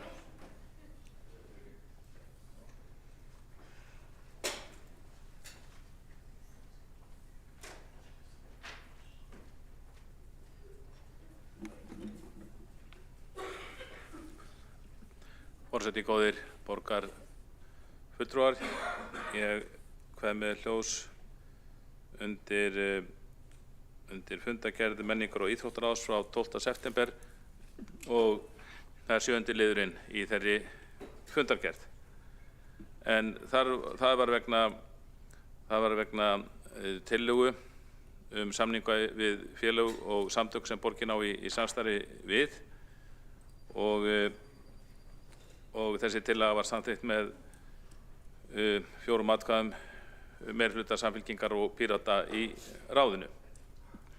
Við fulltrúar Sjálfstæðisflokksins og Framsóknarflokksins gerðum alvarlegar athugasemdir við tillöguna og bentum á að hún fæli í sér gífurlega skerðingu framlaga Reykjavíkurborgar til íþrótta- og æskulýðsstarfs í borginni. Og þessi félög og samtök sem verða fyrir barðinu á þessum niðurskurði gegn öll mikilvægu og margverðlaunuðu æskulýðsstarfi. Og bara til að upplýsa borgarfulltrúum það hvað þessi tillaga sem hefur verið samþykkt felur í sér, þá var gert ráð fyrir að styrkveitingar til skákdeilda íþróttafélaganna í borginni, Fjölnir og KR verði felldaðir niður að fullu, styrkir til íþróttafélags fatlaðra í Reykjavík og íþróttasambands fatlaðra lækkaðir 50%, styrkir til skáksambandsins og brittsambandsins lækkaðir 73%. Og skerðingin raun aðeins meir en þetta, það sem ekki er gert ráð fyrir neinu verðbótum í umræddum styrkjaframlögum á milli ára. Við leggjumst eindregið gegn þessu mikla niðurskurði á framlögum til íþrótta- og æskulýðsstarfs í borginni. Í öllum tilvikum að ræða sjálfstæð félög og samtök sem virkja fjölmarga sjálfboðaliða í sinni starfsemi í þágu barna og unglinga. Og í flestum tilvikum fremur lágar upphæðir að ræða en þó mikilvægar fyrir þá starfsemi sem byggist að miklu leyti á sjálfboðaliðum. Þessi niðurskurður var tilkynntur með afar skömmum fyrirvara af vinstri meirihlutanum þegar einungis nokkrar vikur voru eftir til áramóta sem að sjálfsögðu óviðunandi gagnvart þeim félögum sem treysta á áætlanir og stöðugleika í starfsemi sinni. Og sum þessi félög voru þegar búin að samþykkja fjárhagsáætlun fyrir þetta ár, það er að segja 2026, þegar þau fengu fregnirnar af því að þessi niðurskurður yrði. Og svo mörg voru þau orð. Í fundargerð umhverfis- og skipulagsráðs frá 17. desember, 3. lið, á þessum fundi var fjallað stöðu endurnýjunar umferðarljósa og framkvæmda framundan. Það standa yfir úrbætur á stýringu umferðarljósi í Reykjavík sem gott mál í sjálfu sér en okkur finnst það ganga of hægt. Þessar úrbætur eru löngu tímabærar í því skyni að auka umferðaröryggi, bæta umferðarflæði og draga úr mengun í borginni. Við borgarfulltrúar Sjálfstæðisflokksins teljum að það þurfi að nýta kosti tölvutækni miklu betur en nú er gert til að ná þessum markmiðum. Það eru miklir möguleikar fyrir hendi til að besta stýringu umferðarljósa út frá gögnum sem hægt er að afla með skynjurum á umferðarljósum. Og það er ánægjulegt að það sé verið að stíga skref í þessu skyni í Reykjavík, en í ljósi góðrar reynslu erlendis af slíkum stýrikerfum þá er full ástæða til að stíga stærri skref og hraða innleiðingu þessara tækni við umferðarljósastýringu í borginni. Þannig er hægt að auka umferð og þannig er hægt að bæta umferðaröryggi og greiða fyrir umferð sem er að sjálfsögðu mjög arðbært. Og þetta bókuðum við á fundinum við fulltrúar Sjálfstæðisflokks og Framsóknarflokks. Kjartan Magnússon, borgarfulltrúi, hefur lokið máli sínu og þá tekur þau máls borgarfulltrúi Magnea Gná Jóhannsdóttir.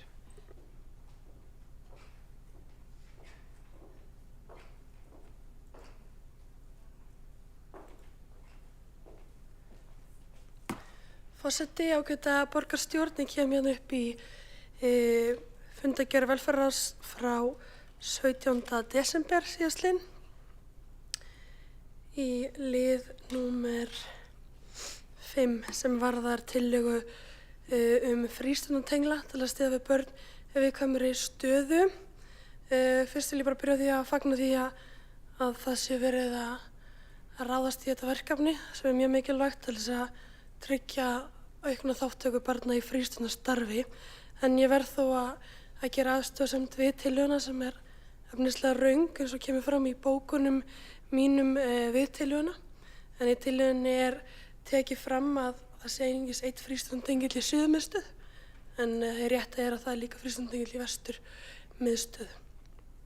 Og ég bendi á að þetta var rangt í bókunum, en samt var þessu ekki breytt. Og það sem ég kannski vil kalla eftir þá er að stjórnsýslan sé vandaðri og þá líka fá skýringar á því hvað er þá verið raunverulega að leggja til. Er verið að leggja til að festa eigið starfs þess einstakling sem er nú þegar starfandi í miðstöð hjá okkur en færa það yfir í teymi? Það hefur ekki komið skýrt fram. Eða er verið að leggja til nýtt stöðugildi umfram það starf sem er nú þegar til staðar. Og þetta er eitthvað sem ég hef ekki ennþá fengið svör frá fulltrúum velferðarráðs eða velferðarsviðs, en væri gott að fá frekari skýringu á. En ég hvet svona bara borgarfulltrúa til þess að kynna sér þetta mál og þessar bókanir sem eru þar, af því að það kemur skýrt fram að þetta tillagan hafi verið efnislega röng þegar maður lögð fram og segir að segja frístundatengill þegar þeir rétta er að þeir eru 2 og það var tryggt áður, þannig að þetta er ekki nýja tillögu að ræða. En ef það stendur til að bæta við, þá væri gott að fá skýring á því. Magnea Gná Jóhannsdóttir, borgarfulltrúi, hefur lokið máli sínu.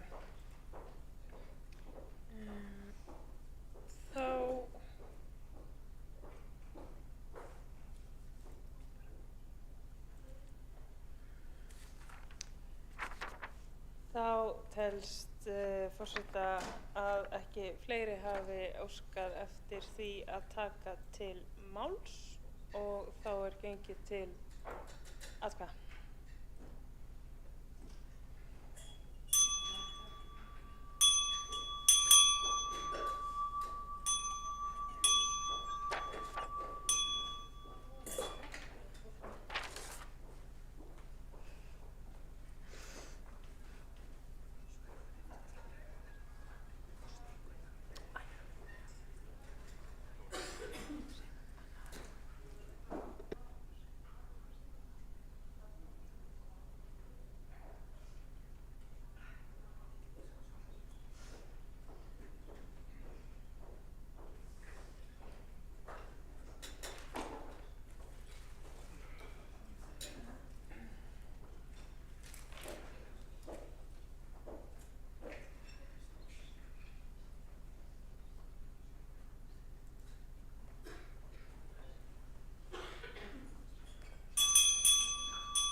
til atkvæða þriðja lið undir fundargerð forsætisnefndar frá 9. janúar. Þetta er viðauki við samþykkt stjórn Reykjavíkurborgar og fundarsköp borgarstjórnar nr. 1020/2019.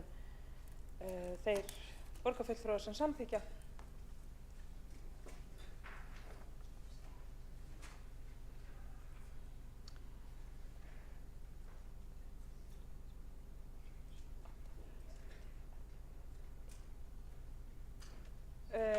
Forseti óskar eftir að skýrt sé gefið til kynna hver samþykkir. Þeir sem á móti kunna vera 13 borgarfulltrúar samstarfsflokkanna auk borgarfulltrúar Viðreisnar samþykkja tillöguna, aðrir borgarfulltrúar sitja hjá við afgreiðslu málsins. Í upphafi fundar var samþykkt að taka inn með afbrigðum kosning í umhverfis- og skipulagsráð sem er eftirfarandi. Lagt er til að Magnús Davíð Nordal taki sæti í umhverfis- og skipulagsráði í stað Alexandru Brím. Jafnframt er lagt til að Oktavía Hrund Guðrúnar Jóns taki sæti sem varafulltrúi í ráðinu í stað Söru Bjargar Sigurðardóttur. Telst það samþykkt ef enginn hreyfir andmælum við því. Þá er það samþykkt. Áður en forseti slítur fundi þá er réttast að ganga úr skugga að allar bókanir hafi skilað sér og ekki eftir að lesa ekki allar komnar. Þá tökum við nokkra mínútur að ganga frá bókunum.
eftir einni bókun.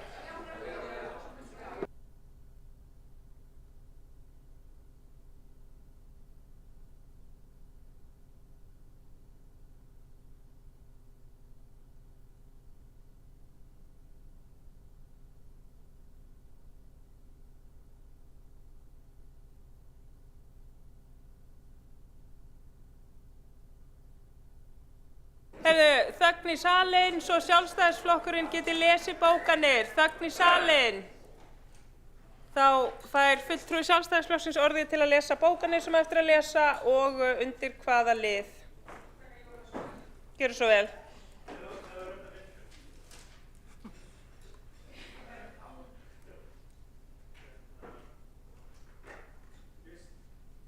Forseti, hér er bókun vegna annars liðar á dagskrá varðandi tillögu borgarfulltrúa Sjálfstæðisflokksins að fella út úr aðalskipulagi Reykjavíkur framlengingu Hallsvegar að Vesturlandsvegi. Það eru vonbrigði að meirihluti vinstri flokkana hafi vísað frá tillögu Sjálfstæðisflokksins að fella út úr aðalskipulagi Reykjavíkur til 2040 framlengingu Hallsvegar að Vesturlandsvegi. Með því meirihlutin að halda inn í aðalskipulagi áformum sem geta leitt til þess að Hallsvegur breytist úr Hverfisgötu í þunga umferðaræð. Sérstaklega í ljósi fyrirhugaðar Sundabrautar og annarra tenginga við Vesturlandsveg. Engu skipti þó hvort Sundabraut verði í göngum eða yfir brú, tenging Hallsvegar við Vesturlandsveg mun skerða lífsgæði í Grafarvogi. Íbúar Grafarvogs hafa ítrekað lýst áhyggjum af því að umferð Hallsveg muni margfaldast ef tenging frá Vikuvegi að Vesturlandsvegi verði gerð. Nú þegar Hallsvegur nýttur innan hverfis og liggur nærri íþróttasvæði Fjölnis og sundlaug Grafarvogs. Þá fara börn til skóla milli hverfa og yfir veginn. Aukin bílaumferð og meiri hraði myndi grafa undan umferðaröryggi barna og ungmenna, skerða hverfisgæði og auka hljóðmengun. Sjálfstæðisflokkurinn telur nauðsynlegt að standa gegn því að umferðaræð liggi í gegnum gróið íbúðahverfi og harmar afstöðu Samfylkingar, Pírata, Sósíalista, Vinstri grænna og Flokks fólksins sem með þessari skýru afstöðu gegn hagsmunum Grafarvogsbúa. Og síðan hérna hinn sívinsæli 10. liður á dagskrá, 4. liður borgarlína, 1. lota, Suðurlandsbraut, deiliskipulag. Ekki kemur fram í deiliskipulagsgögnum vegna borgarlínu 1. lotu Suðurlandsbraut hve mörg bílastæði við götuna hverfa við deiliskipulagsbreytinguna. Meirihluti vinstriflokkana vísa til þess að talning sýni að 1600 bílastæði á og við lóðir Suðurlandsbrautar 4 til 32 og áætluð fækkun verði einungis 160 stæði 10%. Þessar tölur ganga þó ekki upp því að þær eru bornar saman við talningar í gögnum borgarinnar sjálfar. Það ljóst að minnstakosti 355 bílastæði hverfa eða verða ónotæf. Einnig ljóst að 230 stæði af þeim 1600 sem eru talin á og við lóðir Suðurlandsbrautar 4 til 32 eru meðal annars við ármúla og vegmúla. Deiliskipulagsgögnin eru því ófullnægjandi og ætti að hafna þeim.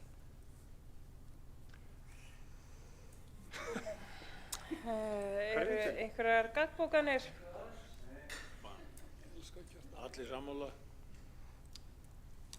Bara bylgja.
Já, við erum þá með gaggbókun, við bókun Sjálfstæðisflokksins undir 10. lið, þar sem undir fundargerð borgarráðs, þar sem var að ræða 4. lið breytingu á Suðurlandsbraut vegna borgarlínu. Endanleg útfærsla á bílastöðum við Suðurlandsbraut liggur ekki fyrir en þetta skipulag fjallar fyrst og fremst legu borgarlínu.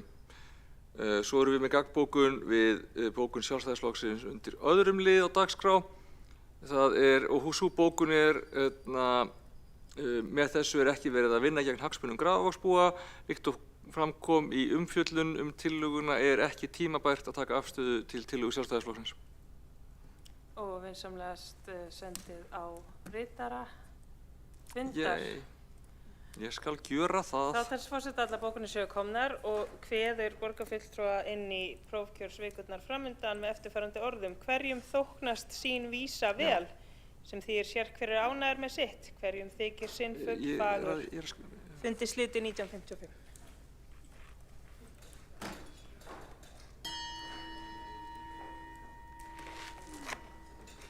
En þú veist, ég þarf ekki bókun. Sem og í textanum þegar ég var að lesa. Já, það verður lagað sko. Var það við síðustu bókanir sem varst að lesa? Ég sett tvær þarna sem ég var að lesa. Já. Við lögum. Já. Viltu senda þér upp á nýtt? Nei, ef þú sér það. Já. Þú mátt senda okkur bara hvernig hún á að líta út. Já, ég skal senda það. Svo er fullra viku liðin. Jú, yes. Já. Nei. Herðu, ég átt að bíða með þetta.